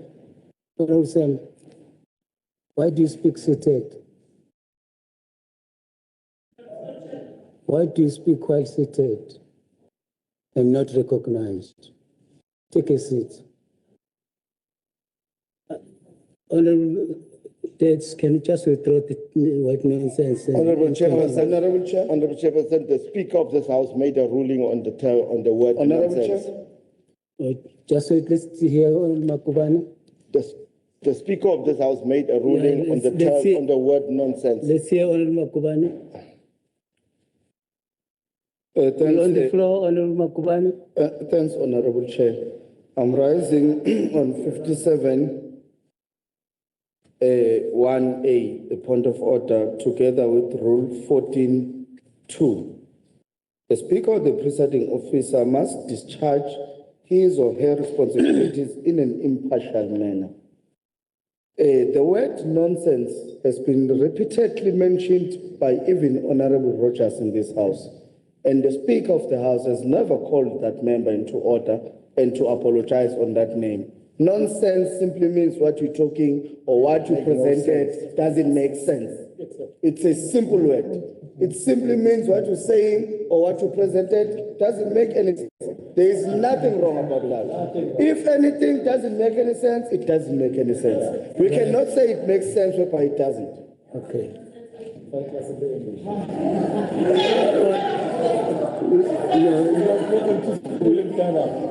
No, let me respond. I also accept what Honorable Mbali Fraser is saying, that I'm talking nonsense. She's no, I will not hear that. Honorable Makubane, we don't need to debate, but we accept the point that Honorable Speaker has ruled that way. Continue, Honorable Speaker. Thank you.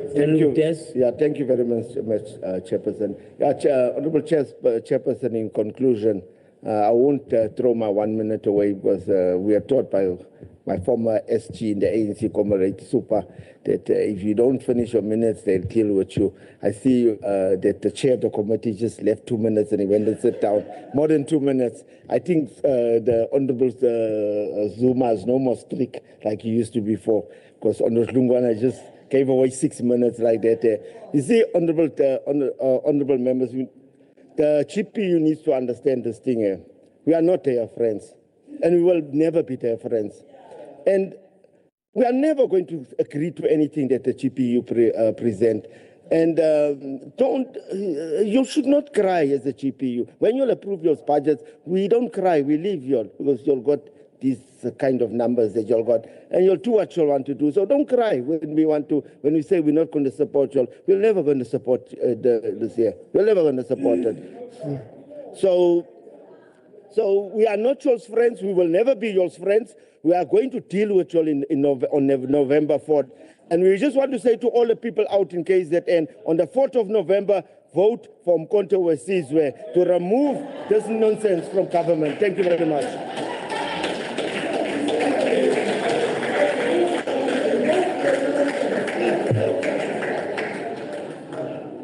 Okay, thanks. We move on. Ask Honorable AJ de Klerk to debate for 6 minutes. Over to you, Mr. Thank you, Honourable Chairperson. The IFP believes that the legislature must remain a place of dignity, respect and serious debate. Our people does not send us here to compete over who shout the loudest. They send us here to speak for them, to ask difficult questions and to make sure that the government deliver on its promises. Oversight is one of the most important responsibilities of any legislator. It is how we hold the executive accountable. But if accountability is not achieved by simply rejecting every budget and every proposal that comes before this House, true oversight means identifying weaknesses, pointing out mistakes, and then offering better solutions. If you believe that the budget is wrong, tell this House what your alternative budget looks like. Tell us which program you would reduce, which one you would increase, and where the money will come from. That is the kind of debate that our people deserve. There are those who believe that making the most noise is the same as holding government accountable. We disagree. An MEC who is faced with a difficult question should answer that question. But simply shouting, disrupting proceedings, and rejecting every proposal without presenting another option does not improve the lives of our people.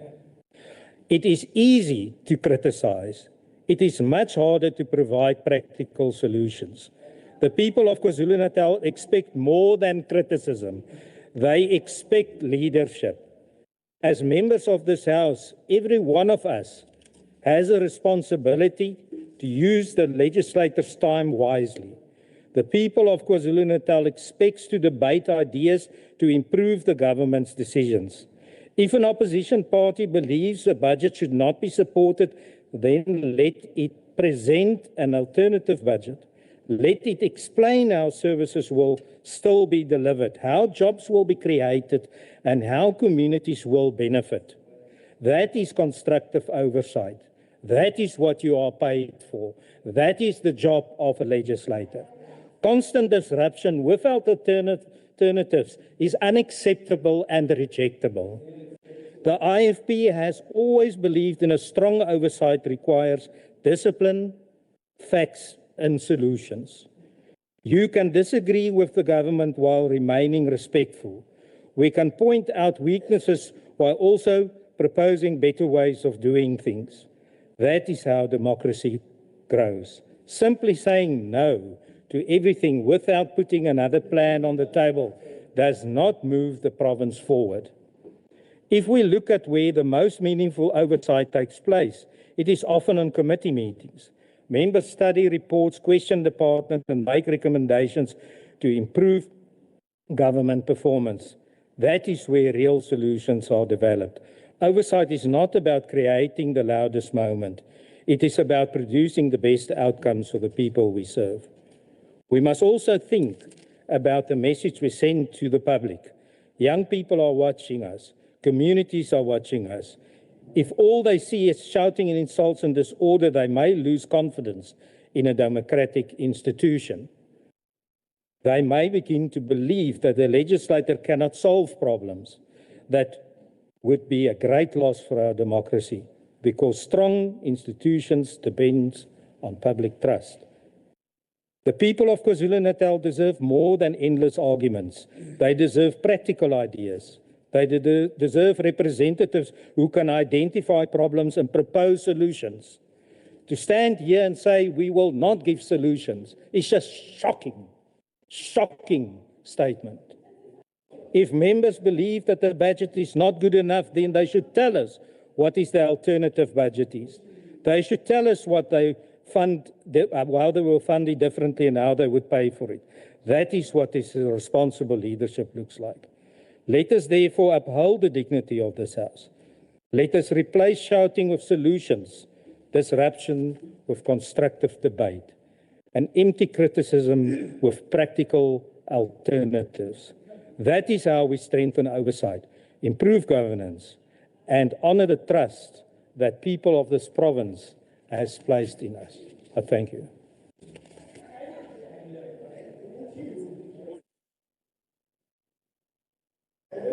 We thank Honourable de Klerk and ask the Honourable MEC to come to respond for 20 minutes. Over to you, Mhlonishwa.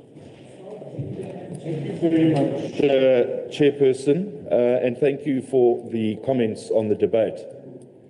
You know, last time I stood at this platform, I said that nobody actually takes Honourable Dirk seriously. Even some of his own commanders have told me they don't take him seriously. I think his family doesn't take him seriously. So let me give Honourable Dirks a lesson in ANC history. Jacob Zuma was never the MEC of Finance in this province. Jacob Zuma was never the Premier of this province. 17 years ago, there was an MEC called Ina Cronje, who was from the ANC. That's when we first got a clean audit. A white woman from the ANC. A white woman from the ANC. That was the first clean audit. So when you come with this nonsense about race, somebody needs to teach Honourable Dirks about the history that he was part of. Jacob Zuma did nothing constructive in this legislature and in this House. Honourable Bata, don't drown the speaker, please. That is why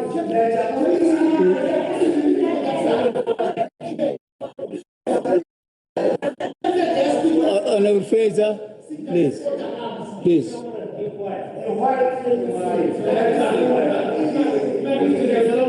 Honourable Kubani, don't, please. Continue, Honourable MEC. Diabulela and Demande. Maybe MEC Hlamuka can at some stage give Honourable Dirks a lesson in ANC history, because some of us also came out of that particular organisation. Let me just make a few comments, Chair. The comments about Itala are absolutely nonsensical. Because first of all, it was this government, the government of provincial unity, that actually took the Prudential Authority and the Repayment Authority to court on 2 occasions, and on 2 occasions we won our case. So to come here and say this government of provincial unity did nothing is absolute nonsense and couldn't be further from the truth. In fact, what this government of provincial unity did is it stopped another VBS. We made sure that every single person that had money in Itala got its money back. So the debates and the content of some of the debates here has been dismal, to say the least. And you know what, Honourable Manchero Bachela, it's no wonder people don't listen or don't want to tune in, because they know you're going to talk nonsense in a financial debate. Now, she comes further, the honourable member comes further and says, these budgets are done in dark corners. There's no dark corners. It's transparent. It comes to committees. It comes to this House. You have, as Honourable de Klerk says, you have all the time in the world to put an alternate budget into place. But you don't. You come here and grandstand. You come here, and you don't contribute anything. And I'm actually doing what Jacob Zuma did. If you remember Jacob Zuma, what a broken man, broken house, what. So, Can you withdraw that action? I was copying Jacob Zuma, but I'll withdraw it. Can you withdraw unconditionally? Unconditionally, I will withdraw Jacob Zuma's Just been behavior. withdrawn. Just been withdrawn. Then you must respect me. No, just wait. Honorable MEC. Withdraw No, unconditionally.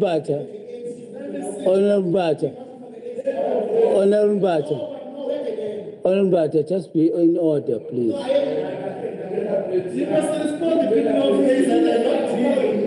Honorable Bata, do you want to listen, Honorable Bata? Honorable Bata. Honorable Bata. Honorable Bata.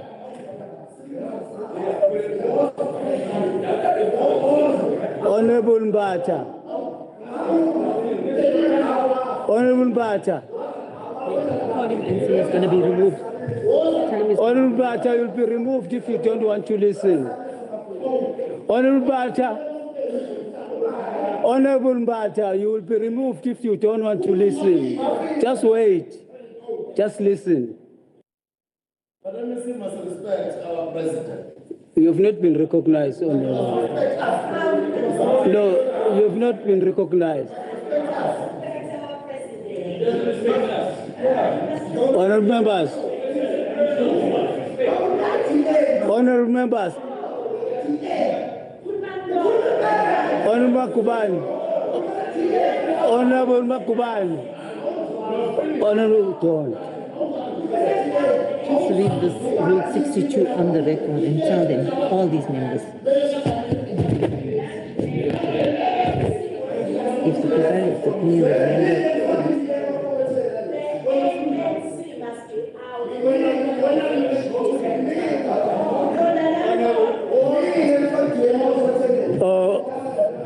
Honorable Mbata, Honorable Makubane, you are bringing attention to item of the Rule 62 because you seemingly do not want to cooperate. Please, just cooperate so that we get progress on this matter. I don't want to invoke item 62 of the rules. Continue, Honorable Rochas. Thank you very much, Chairperson. I again want to say that budgets are not done in dark corners. It's a transparent process and everybody has a responsibility to play a role. It's whether you actually want to play that role. I think that's the more important question. Honourable Bachela also talks about my ministerial office being under security and high barbed wire fencing and whatever. I have an open door policy. In fact, members of the MKP have had meetings with me about financial matters, not political matters. I'm open to talk to anybody. I meet with unions, I talk to anybody. That's who I am, and I'm here to place principle above politics when it comes to spending money and how we control the fiscus. MEC Hlumuga, thank you very much for your contribution. My request to you is that when we come up with the new budget formulation, that you support Treasury in Cabinet, because it's going to be a painful process. It means if I have to protect frontline departments, somebody's going to have to take a knock. I'm not going to ask MEC Public Works to support me, because he won't. But collectively, MEC Hlumuga will work together. You know, if there are officials in Treasury that believe they're superpowers, then I would like to know about that, because it shouldn't be like that. We're all one government. We shouldn't be working in silos. And if that is the case, it needs to be dealt with. But on the flip side of that particular coin, we must understand that to change behavior is not easy, and some officials push against change. So I think it's a collective, and I think one of the speakers here today, I think it was Honourable Sangweni, who said that we're one government, we need to work together, and we need to work as a collaborative. Honourable Browder-Seth, I like your idea about the meta tracking system. If it's at all possible, the Treasury team's here to see who logs onto the dashboards, it would be great.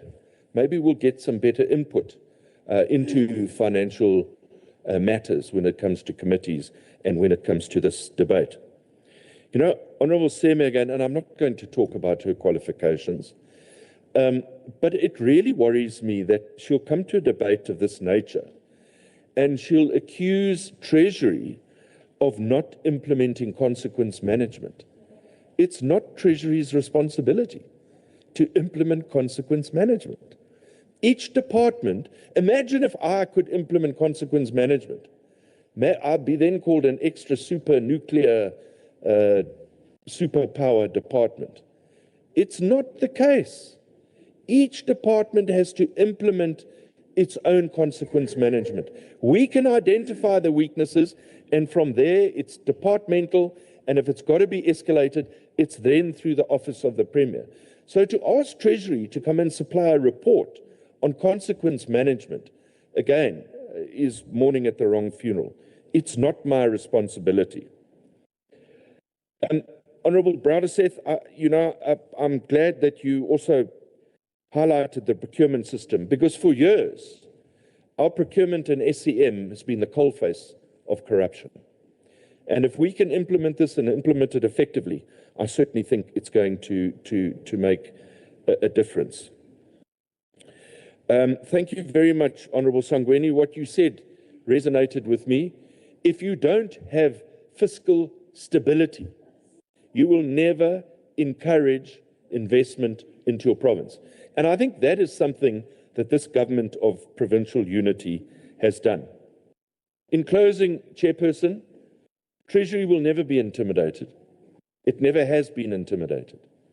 It was put on the right trajectory by the late Ina Cronje in 2009, and subsequent to that, we've had some fine MECs of finance, Belinda Scott being one of them, and we will continue in that vein and make sure that every single rand is spent. You'll notice Ina Cronje and Belinda Scott are also pale in complexion. But you were part of the organization in those days, so you should know that. We will continue undaunted and pressurized by the people who make the most noise, but yet fail to deliver alternate solutions. Ndiyabulela, ndimandi.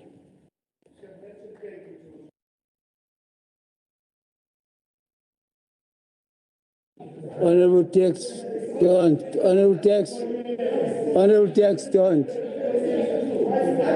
Honourable Tax, Honourable Tax, Honourable Tax, don't. Honourable members, thank you, honourable members. We have come to the end of the debate on vote 6. The sitting is adjourned. Thank you.